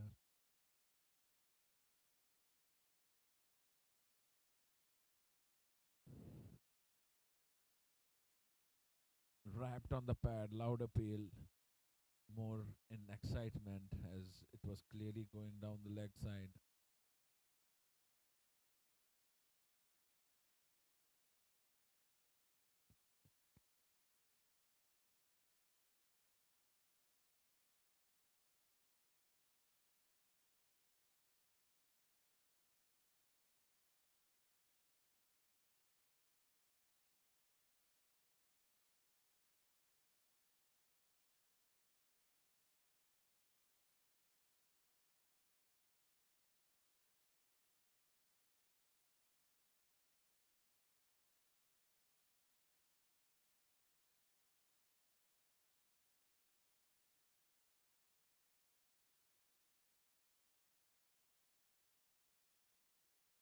That completes Sajid's fifth over and 26 over for Hawks innings, 137 for 3.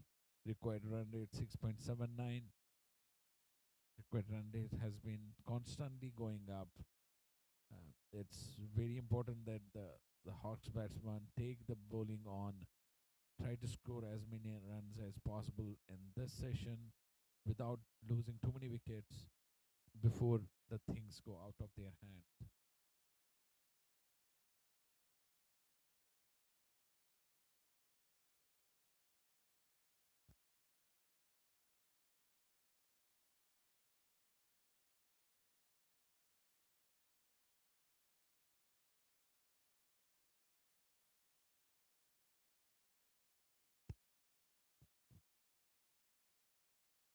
Slogged towards short mid wicket by Fahad for a single. Um,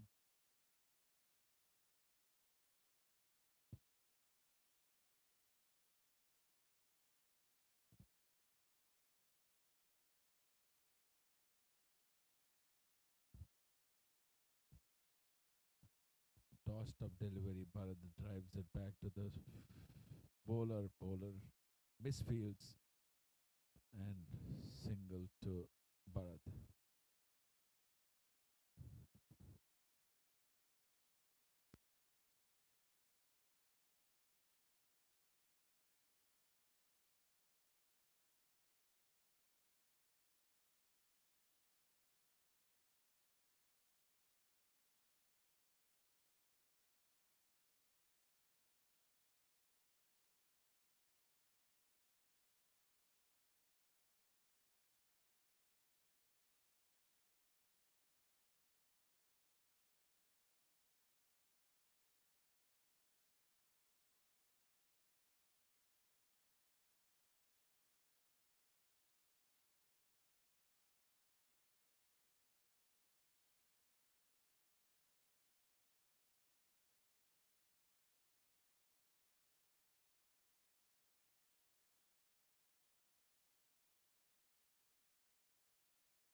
Ajit starting his sixth over. The first delivery a dot driven and does not result to any run. Um, the Raptors have packed the field. They've got everybody into the 30-yard. They know that few runs are going uh, within the circle, particularly for Bharat because he's the new batsman. They are pulling, rightly so, pulling the field in. And now for Fahad, there are three fielders who have gone back, long on, long off, cover, and the mid wicket is still in. So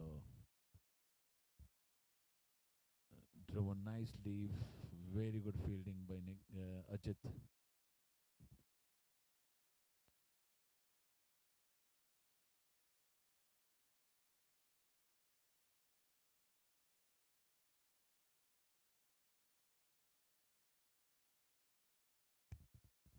Pulled nicely by the batsman. It was not that shot, but he made a position and pulled it a low bounced ball towards the square leg for a four.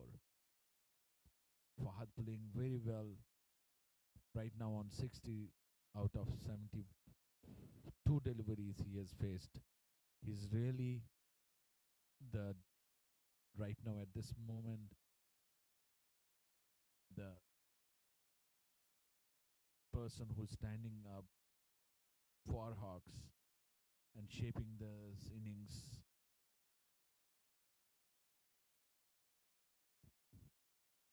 Thrown firmly and nicely towards long off, misfield by the fielder, but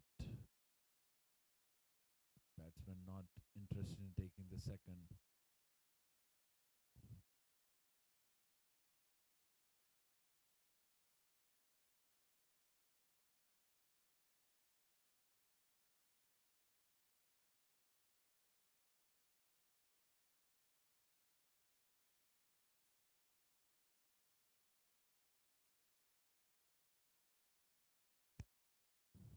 Another good shot towards the backward square leg.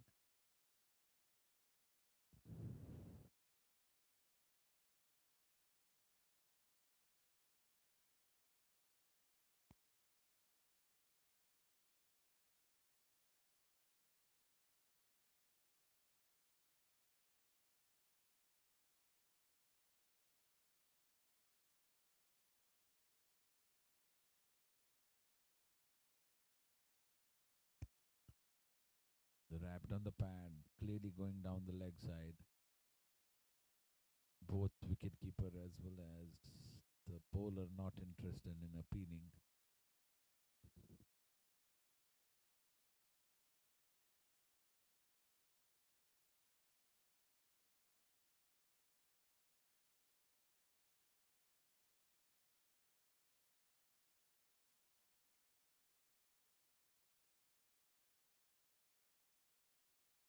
Okay.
Ashok starting his last over of this spell. So far, he has given 38 runs in 7 overs. Starting off with a dot.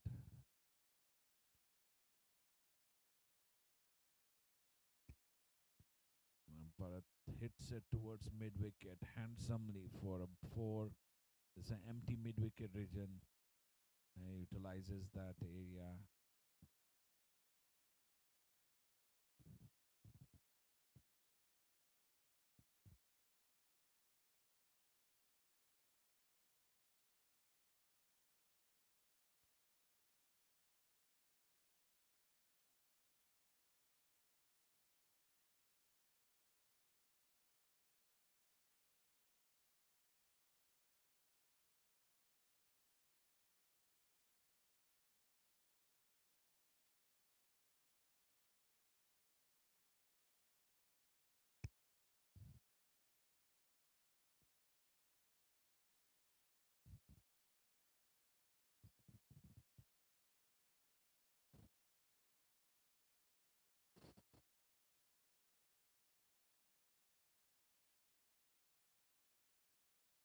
Gently driven between extra cover and cover for a single by Bharat. That that with that run, 13, he has been giving good support to Fahad. 61.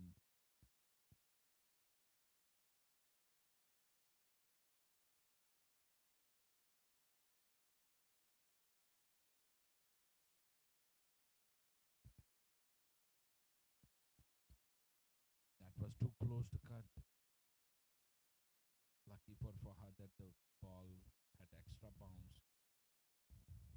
That completes Ashok's spell. Very good spell. Although he didn't get any wickets, he has been fairly decent with respect to the economy.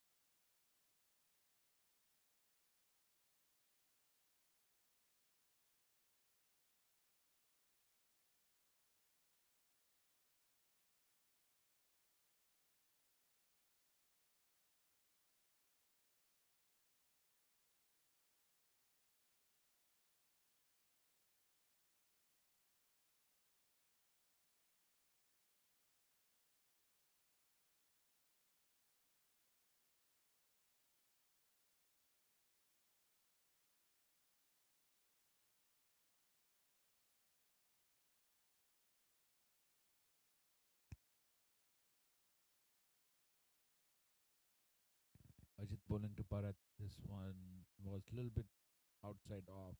Bharat tries to land towards the third main area, gets the bottom edge, and ball rolls to the keeper.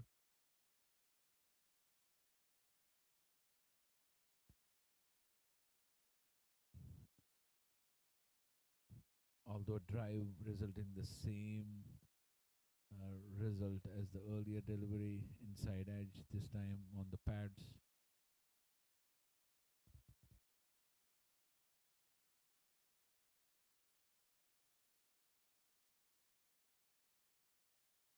Driven to the point directly to the fielder.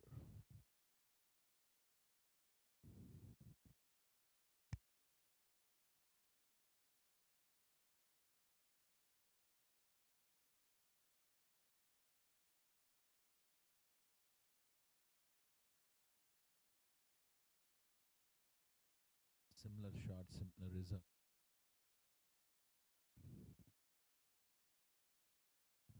Point fielder does well to stop this.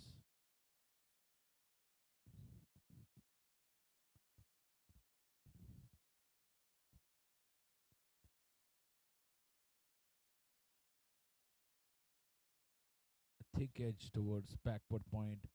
Point fielder chasing it. In the meantime, batsmen take two.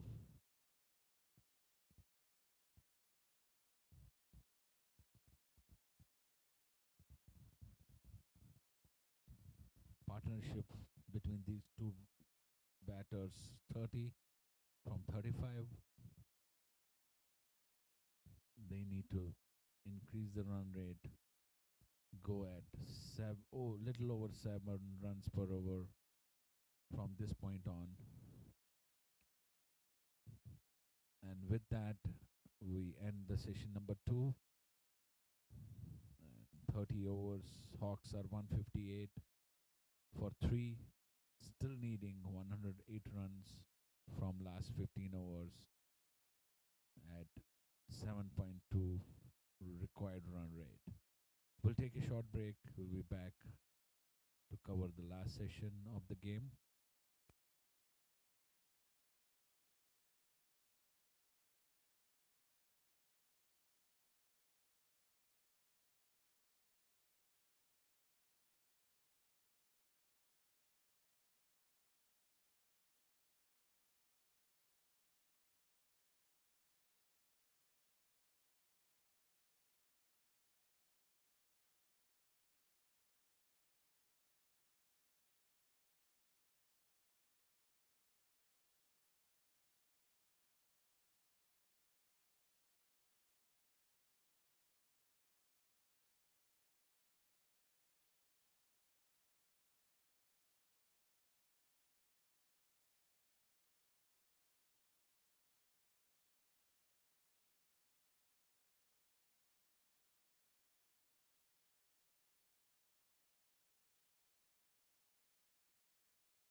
Welcome back.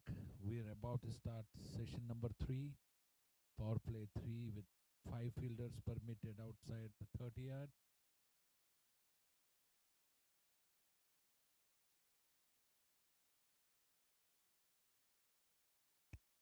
Hawks need 108 runs from 90 balls at 7.2 run rate.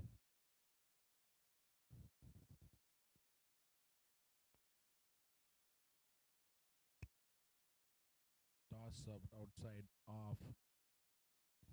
Batsman not able to capitalize. He drives it directly to the extra cover fielder. A delayed indication of power play 3 by the umpire. And this ball was a juicy ball outside leg, helped on his way by the batsman toward deep square leg boundary, deep backward square leg boundary for 4. Apparently it's Crit who has come into attack, bowling his first over.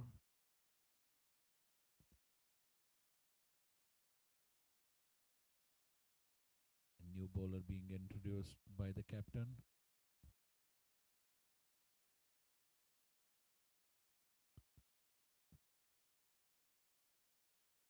Driven towards long off for an easy single. Batsman strolling nice and easy to complete the run. Kirit coming over the stumps, left arm over for the left-hander.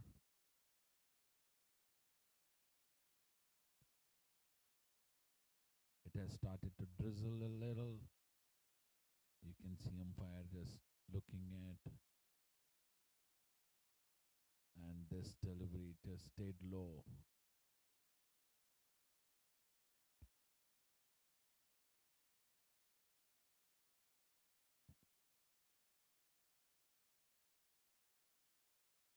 Looks like they are planning to come off. Oh, look like the batsman is out. The bails are on. Maybe he was given LBW.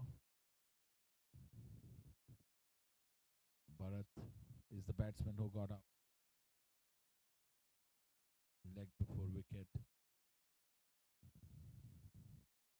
In the meantime, some of the batting team players are heading towards covers so that they're ready for covers to be pulled into the pitch.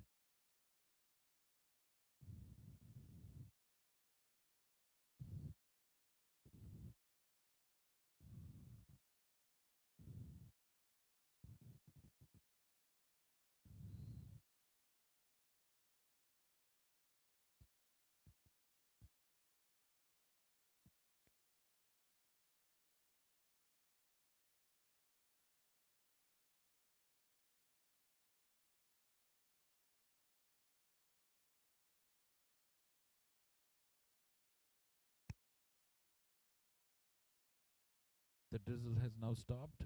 It was a very, very quick drizzle on and off.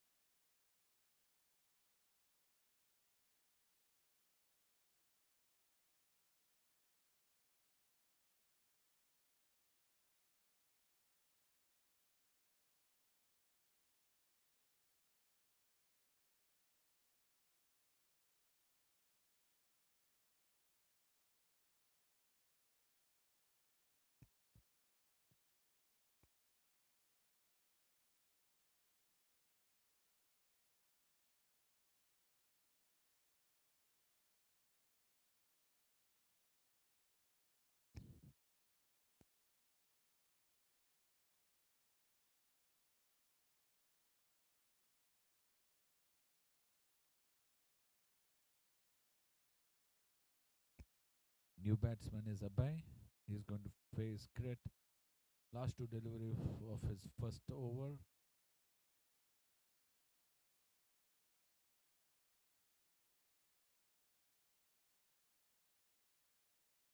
Tries to dive, misses the shot. excitement in the bowler, anticipation of an edge, but there was none.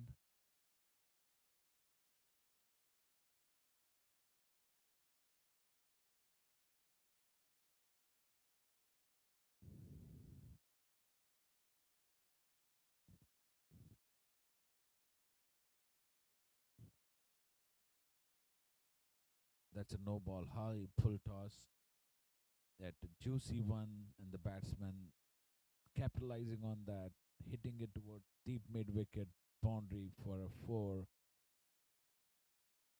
And with the no ball, free hit is coming up.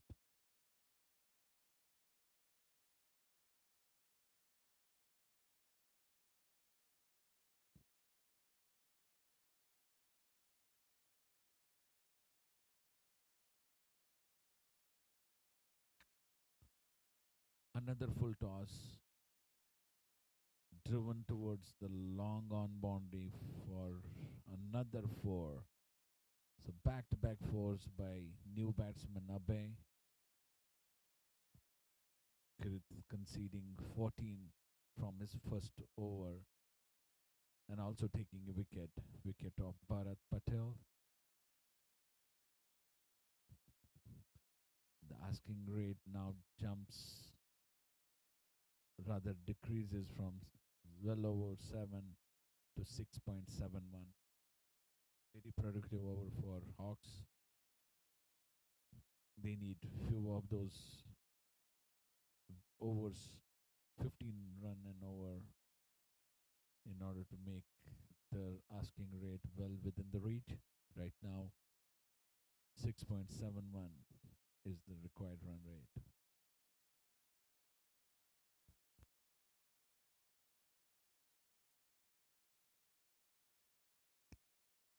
Ajit will be completing his spell with this last over coming up. He has so far given 27 runs, 7 overs. He is bowled pretty tidy, but wicketless. The wickets, 4 wickets that have fallen. Prem Suri has taken 3, and in the previous over, Krit managed to get 1.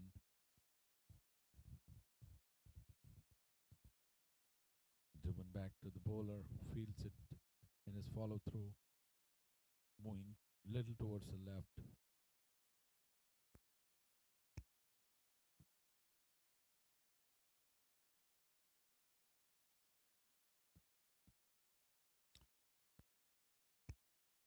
The ball hit in the air. Long off fielder comes charging towards the ball, but it falls short of him. Bowler disappointed that it has not carried, or maybe disappointed at the effort of the fielder. We'll never know.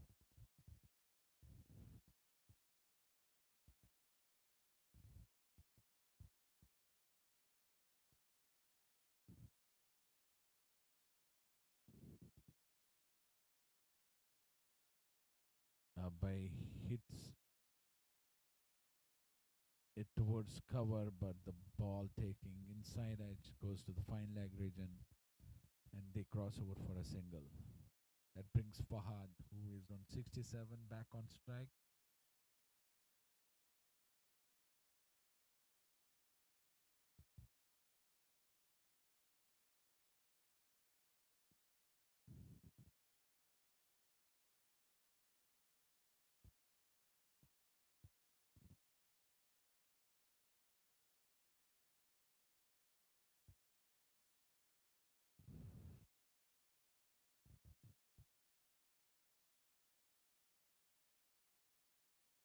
Batsman tries to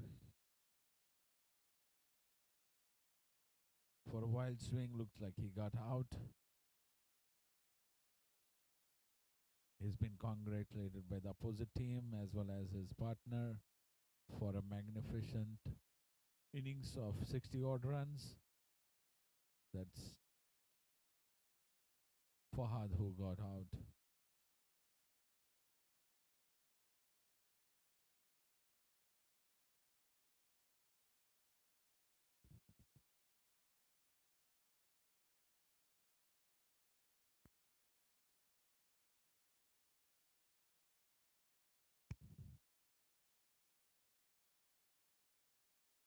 Dinesh is the new batsman in.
Looks like the umpire has sent the batsman Dinesh back into pavilion, asking him to wear a helmet. He was coming without a helmet, without a cap.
Last two balls of Ajit's spell coming up.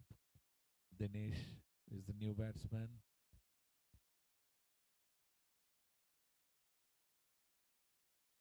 Driven towards cover, straight to the fielder.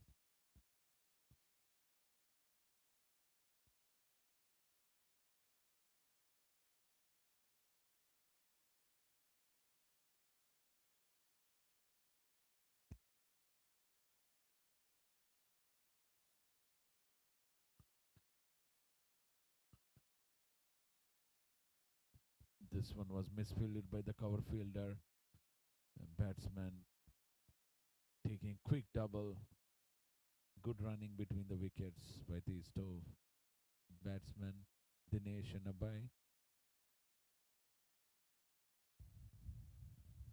That completes Ajit's 8 overs. He has given 31 runs and taken 1 wicket.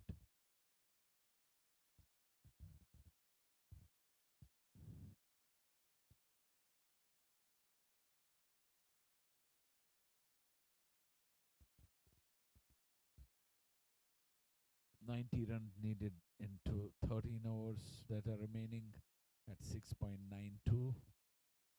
Asking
driven to coverage and directly to the fielder. Fielder does well to stop it.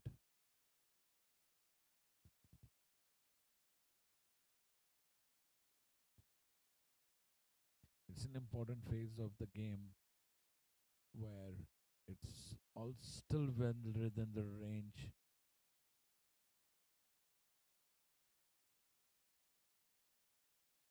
And this is when the batsmen have to really up their run rate so that it doesn't become too late.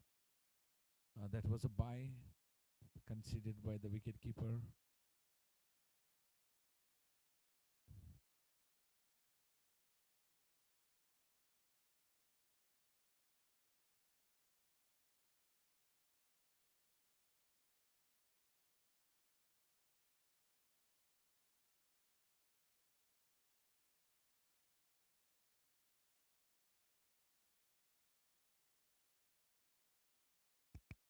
Wrapped on the pad. A very light appeal turned down by the umpire.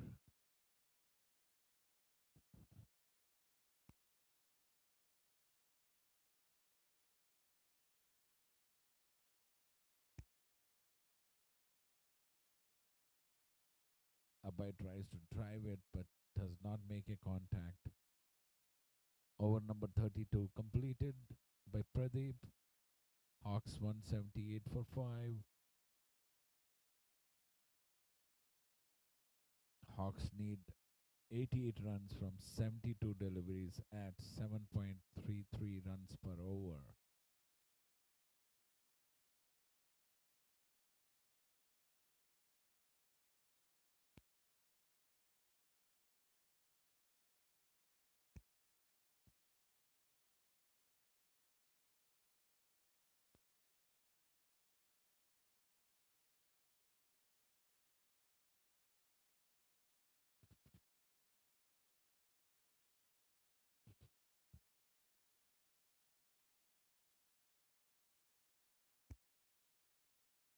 Ravi Suri comes back into attack. He bowled 1 over earlier and gave 10 runs, starting the second spell with a dot. Fuller length delivery to the batsman Abhay.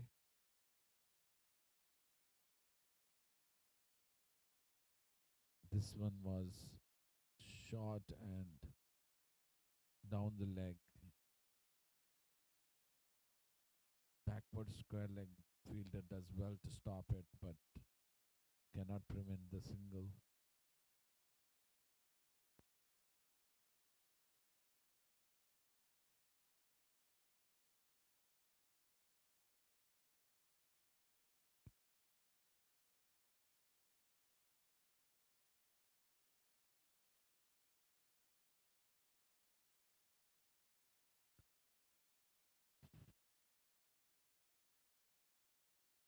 By conceded by the wicket keeper.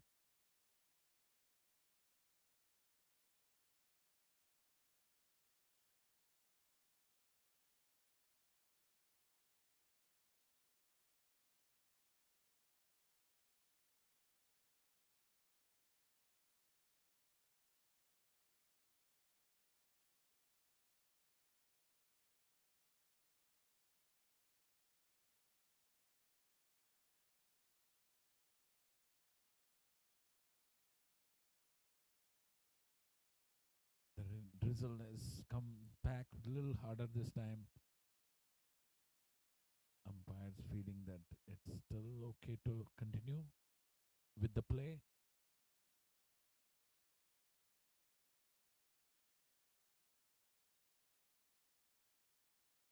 And this one is tossed up, but the fielder, which is the bowler, could not reach the ball. Results in the single.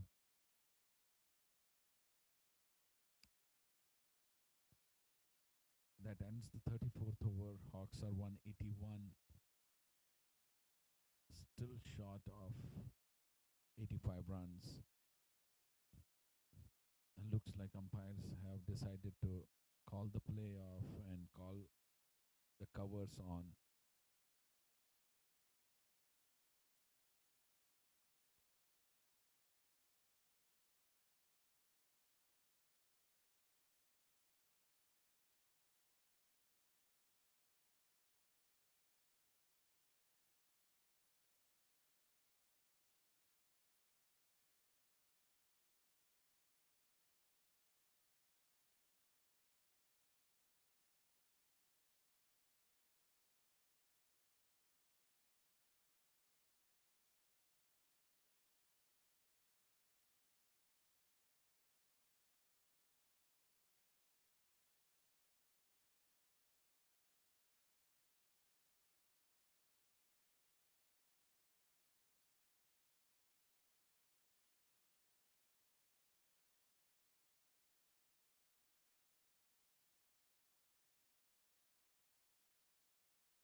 resumed play after a brief drizzle. Covers came on. After a few minutes, they went back off. It was just a passing drizzle, hoping to have an uninterrupted game from now on. Pradeep coming from the far end to Dinesh. And this one is driven toward cover for a single.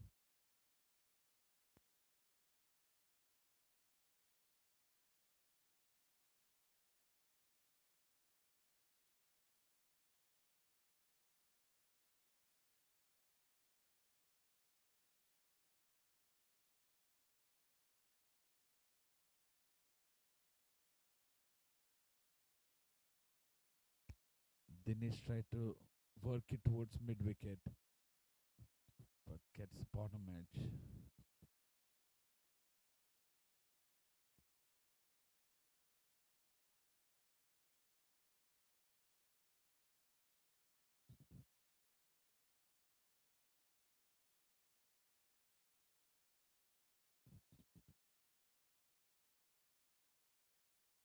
Driven back to the bowler. Pradeep keeping it tight, bowling stump to stump. Knows that, don't allow the batsman free his arms, which just happened in this delivery. A little bit outside off, over pitched. Dinesh just goes with the swing, work the ball towards the deep square leg region for a single.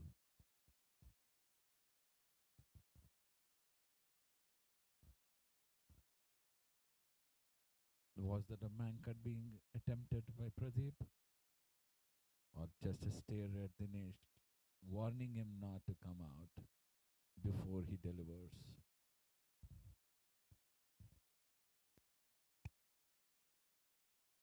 This one's thrown towards the long off area.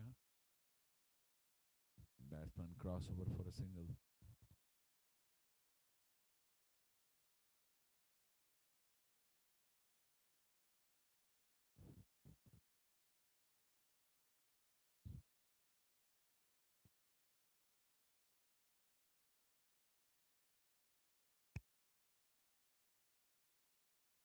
Tried to heave it towards the mid wicket, but Dinesh does not get a contact. Ball hits his pad, and that completes over number 35. 10 more to go, and Hawks need 82 runs at 8.2 per over. Asking rate constantly going up, creeping up. The run rate slipping down. They really need to take on the bowlers. They have 5 wickets in hand.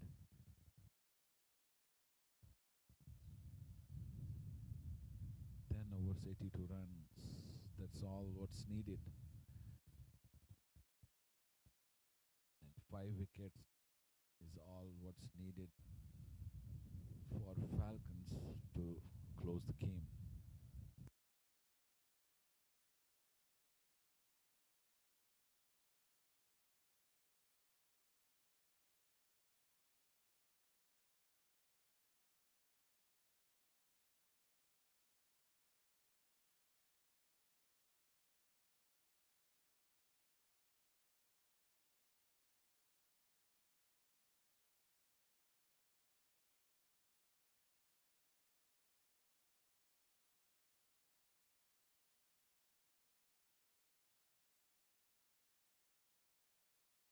Another bye conceded by the wicketkeeper, not cleanly collecting that delivery.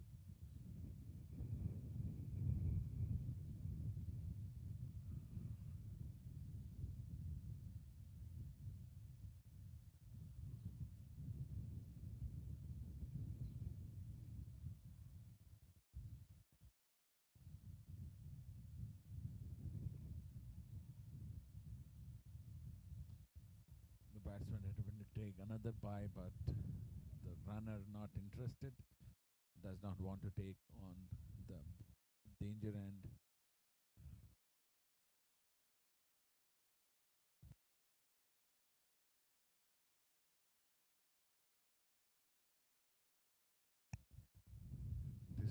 is down the leg, wide call by the umpire.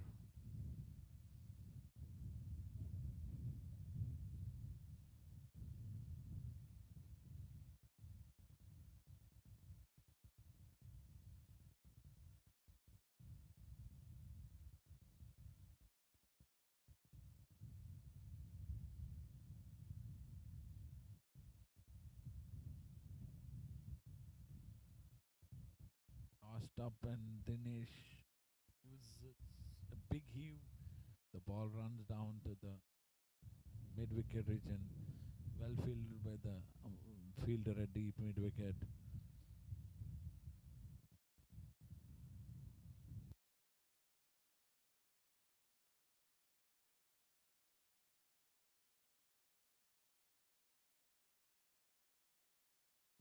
Gentle push towards the mid-on area, no run. Ravi managing to keep these both batsmen quiet, bowling a better line length. This one was on the leg stump, and the batsman plays it into fine leg region for a single. Fielder does well to cover some ground before fielding.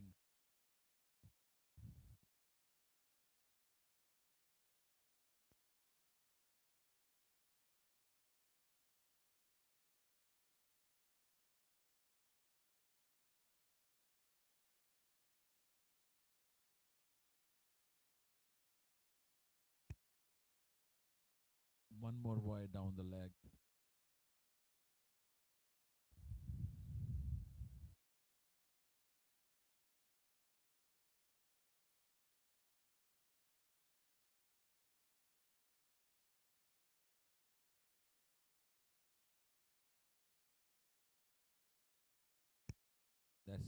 That's the end of over number 36.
No ball by bowled by bowler Pradeep, although the batsman took a single off it. A free hit coming up.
well fielded by the fielder at short mid wicket.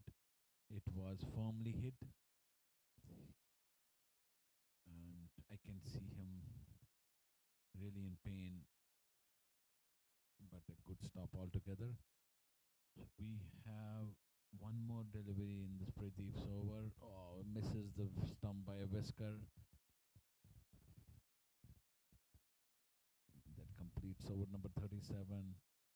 Hawks are 196 for 5 out of 37 overs, still needing 70 runs at 8.75 runs required run rate.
Batsmen are trying to hit every ball but not finding the middle of the bat. This one, batsman gets an inside edge. This one is hit towards the long off, and the fielder fields it, and 1 run. They settle for 1 run.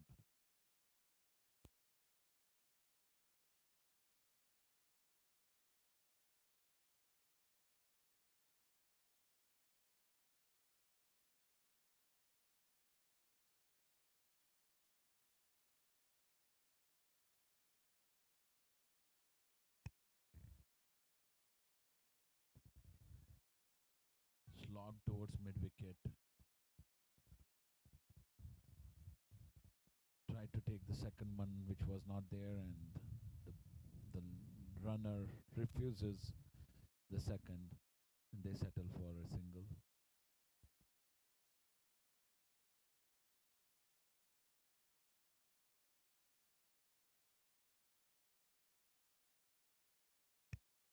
This has been slogged towards mid wicket, but falling way short of the fielder.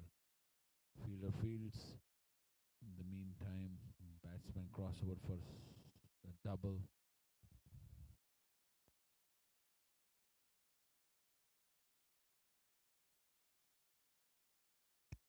That brings 200 for Hawks, 200 for 5 in 37.5 overs.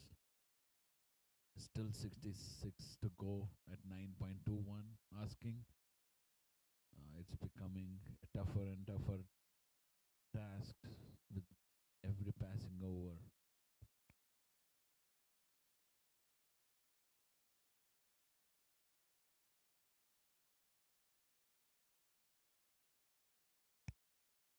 That's way down the leg wide.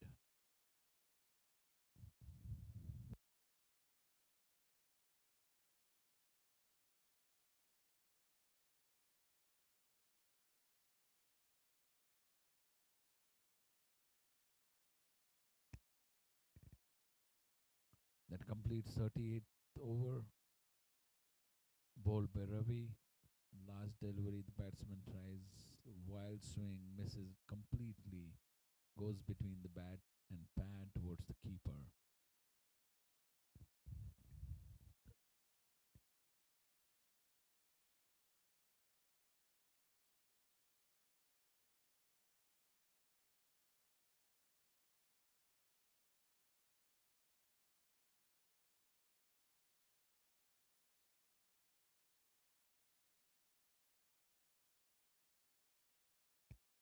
7 over 65 needed. That's 42 balls, 65 at 9.29.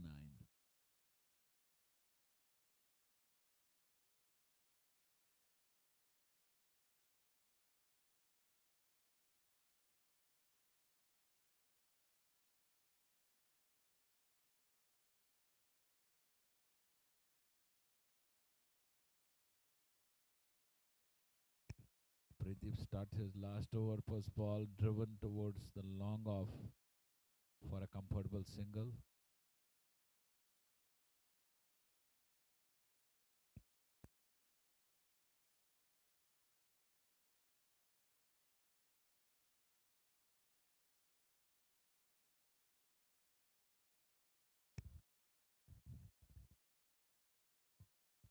Play towards deep square leg, and the batsman crossover for a single. At this point, when you have 9.45, asking singles are not going to matter. The bowling team will take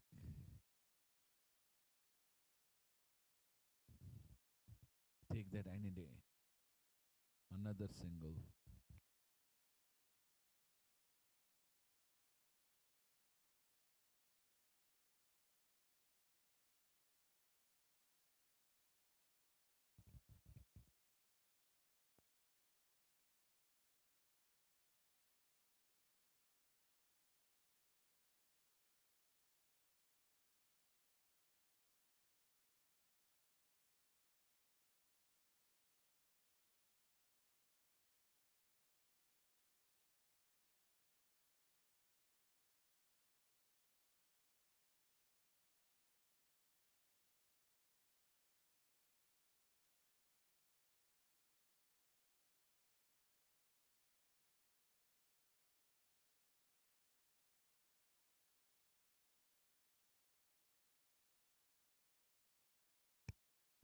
Driven back towards the bowler.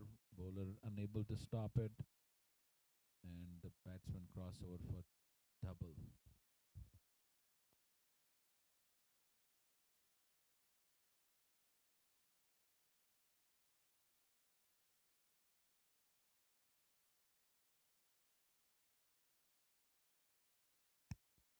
End of 39 overs.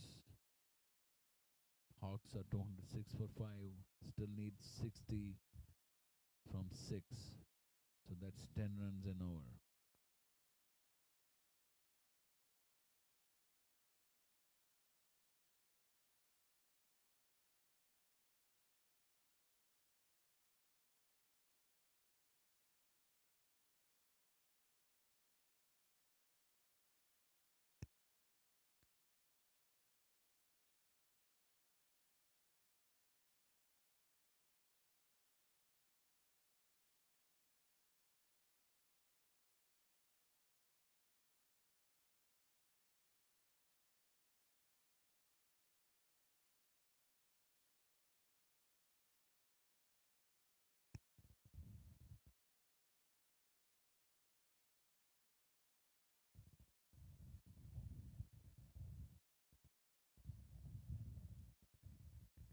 Fifth over for Ravi. First ball driven towards mid wicket. Batsman hustle for a double. Good throw from the deep.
completes the 40th over, bowled by Ravi.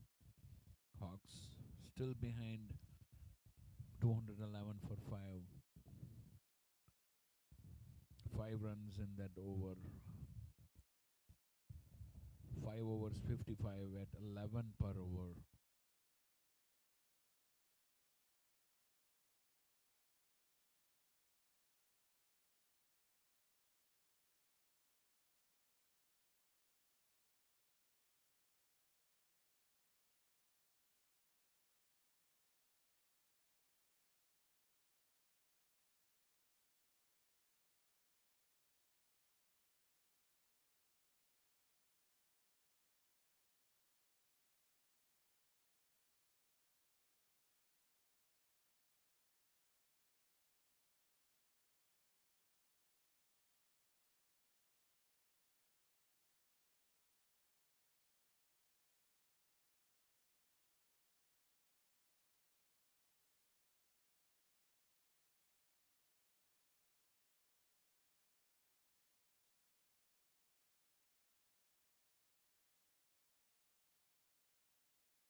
Kirik bowling his second over.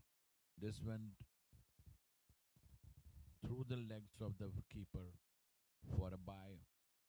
And there is another overthrow, but the batsman does not are not interested in taking the second.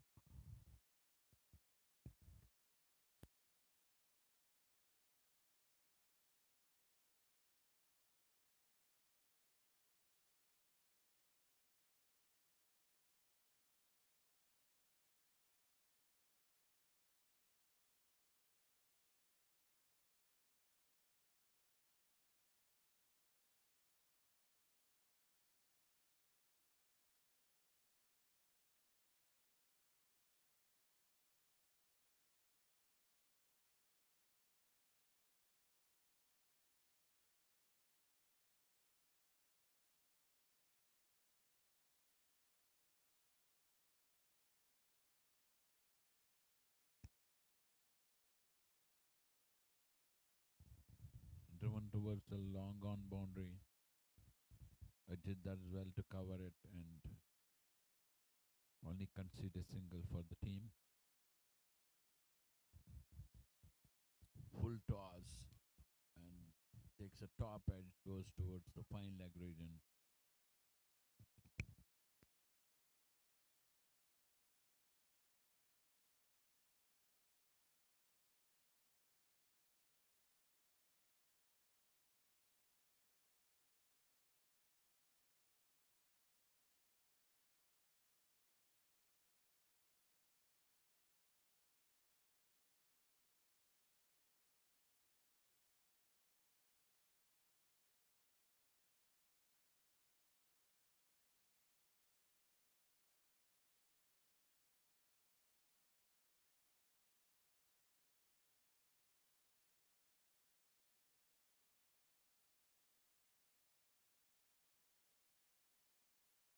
Full toss hit towards the cover.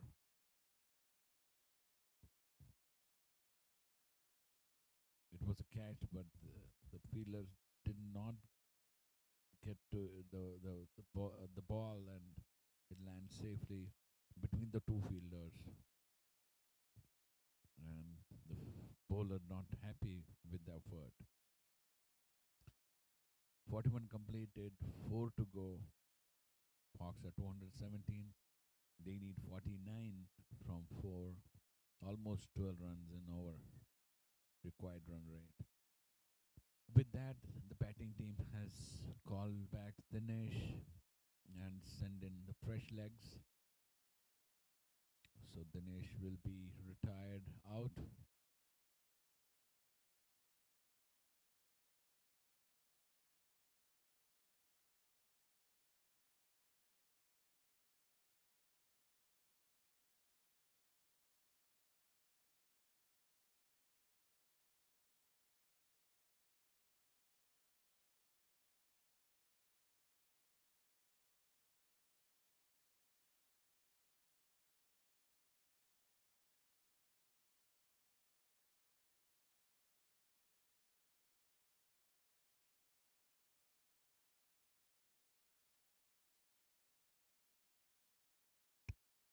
That is a bold.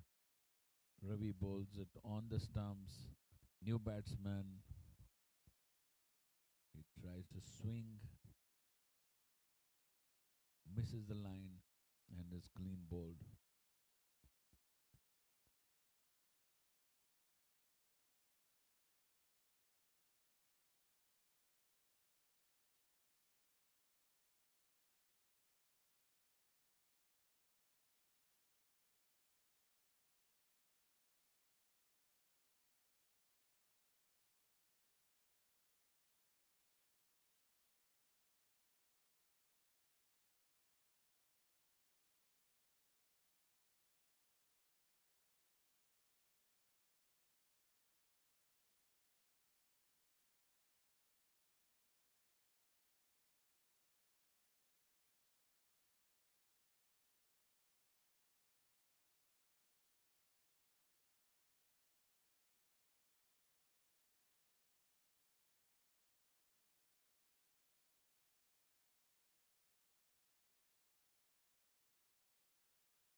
Zia is the new batsman. First ball on the leg stump, on the pads of Zia, and he glances towards fine leg for a single.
Hit towards the long on for a single. Before that, wide delivered by Ravi to down the leg stump.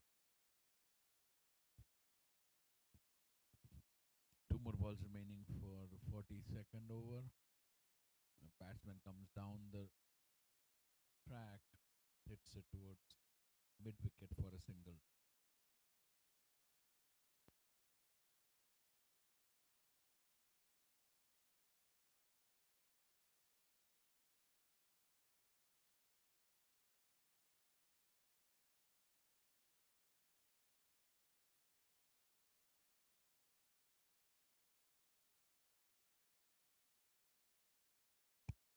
This one tossed up, driven towards the long on region for yet another single that completes over number 42nd. And with that, three more overs remaining. 43 needed.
Singles are coming fairly easy for Hawks, but they're not going to do any job for them. They need some big hits, a big over, and right now, at this moment, I don't see anyone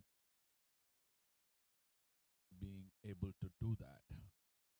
And there's a good hit towards long off, yet another single.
Abai misses a juicy full toss outside off, trying to hit it towards mid wicket. Does not connect. End of 43. Hawks 228 for 6.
And Jaya gets run out, trying to take a single.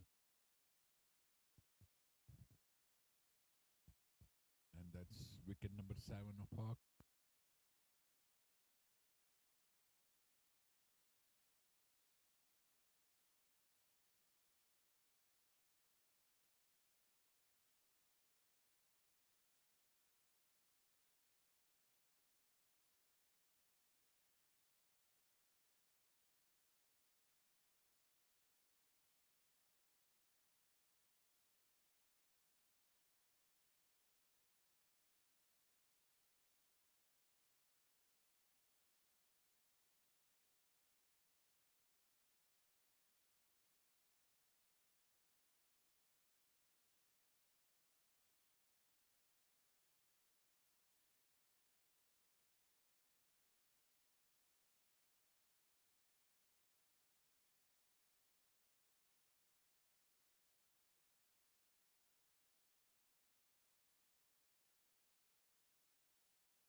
This will be remain low.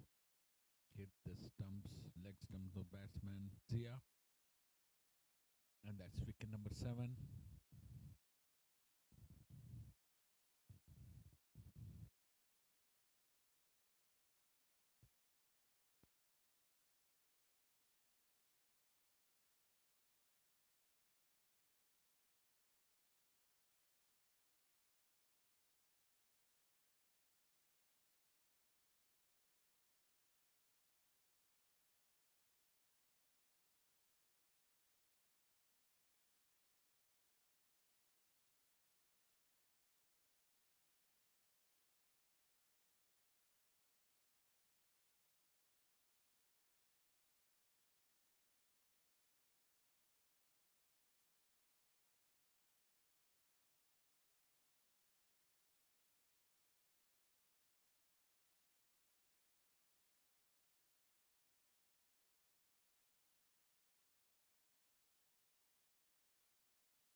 Captain Shankar Jairam comes to the pitch as a runner, as Zia had got run out on the bowling end.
They cut the first delivery towards the gully region for a single last over, and Hawks need a daunting task of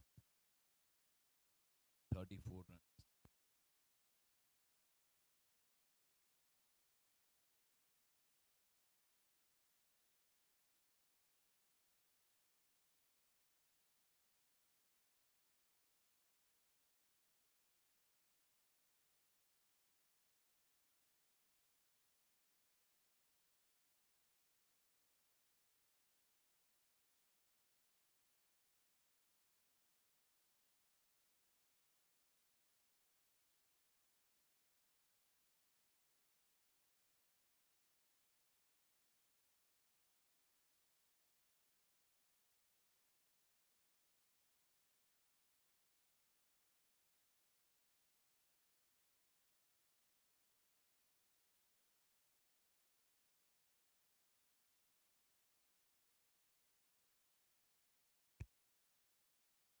New bowler Whipple introduced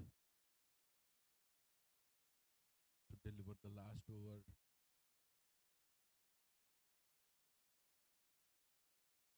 34 needed in the last over. Pretty safe game now for the Raptors.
This delivery was glanced towards square leg by Praveen.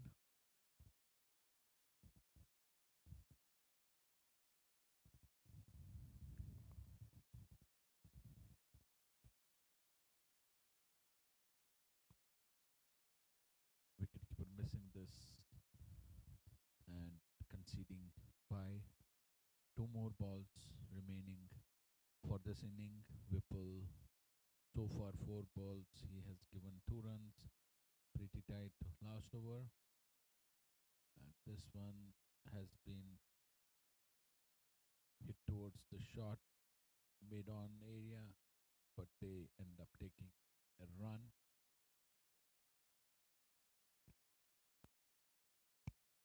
It was straight to the fielder.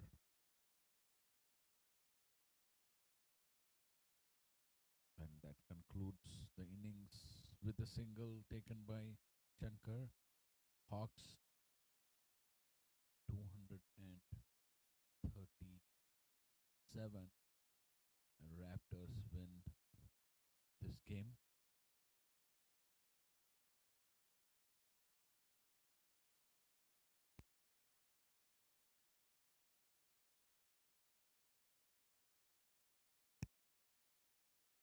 Thank you all for joining us. We'll conclude our presentation for the day with Raptors winning the game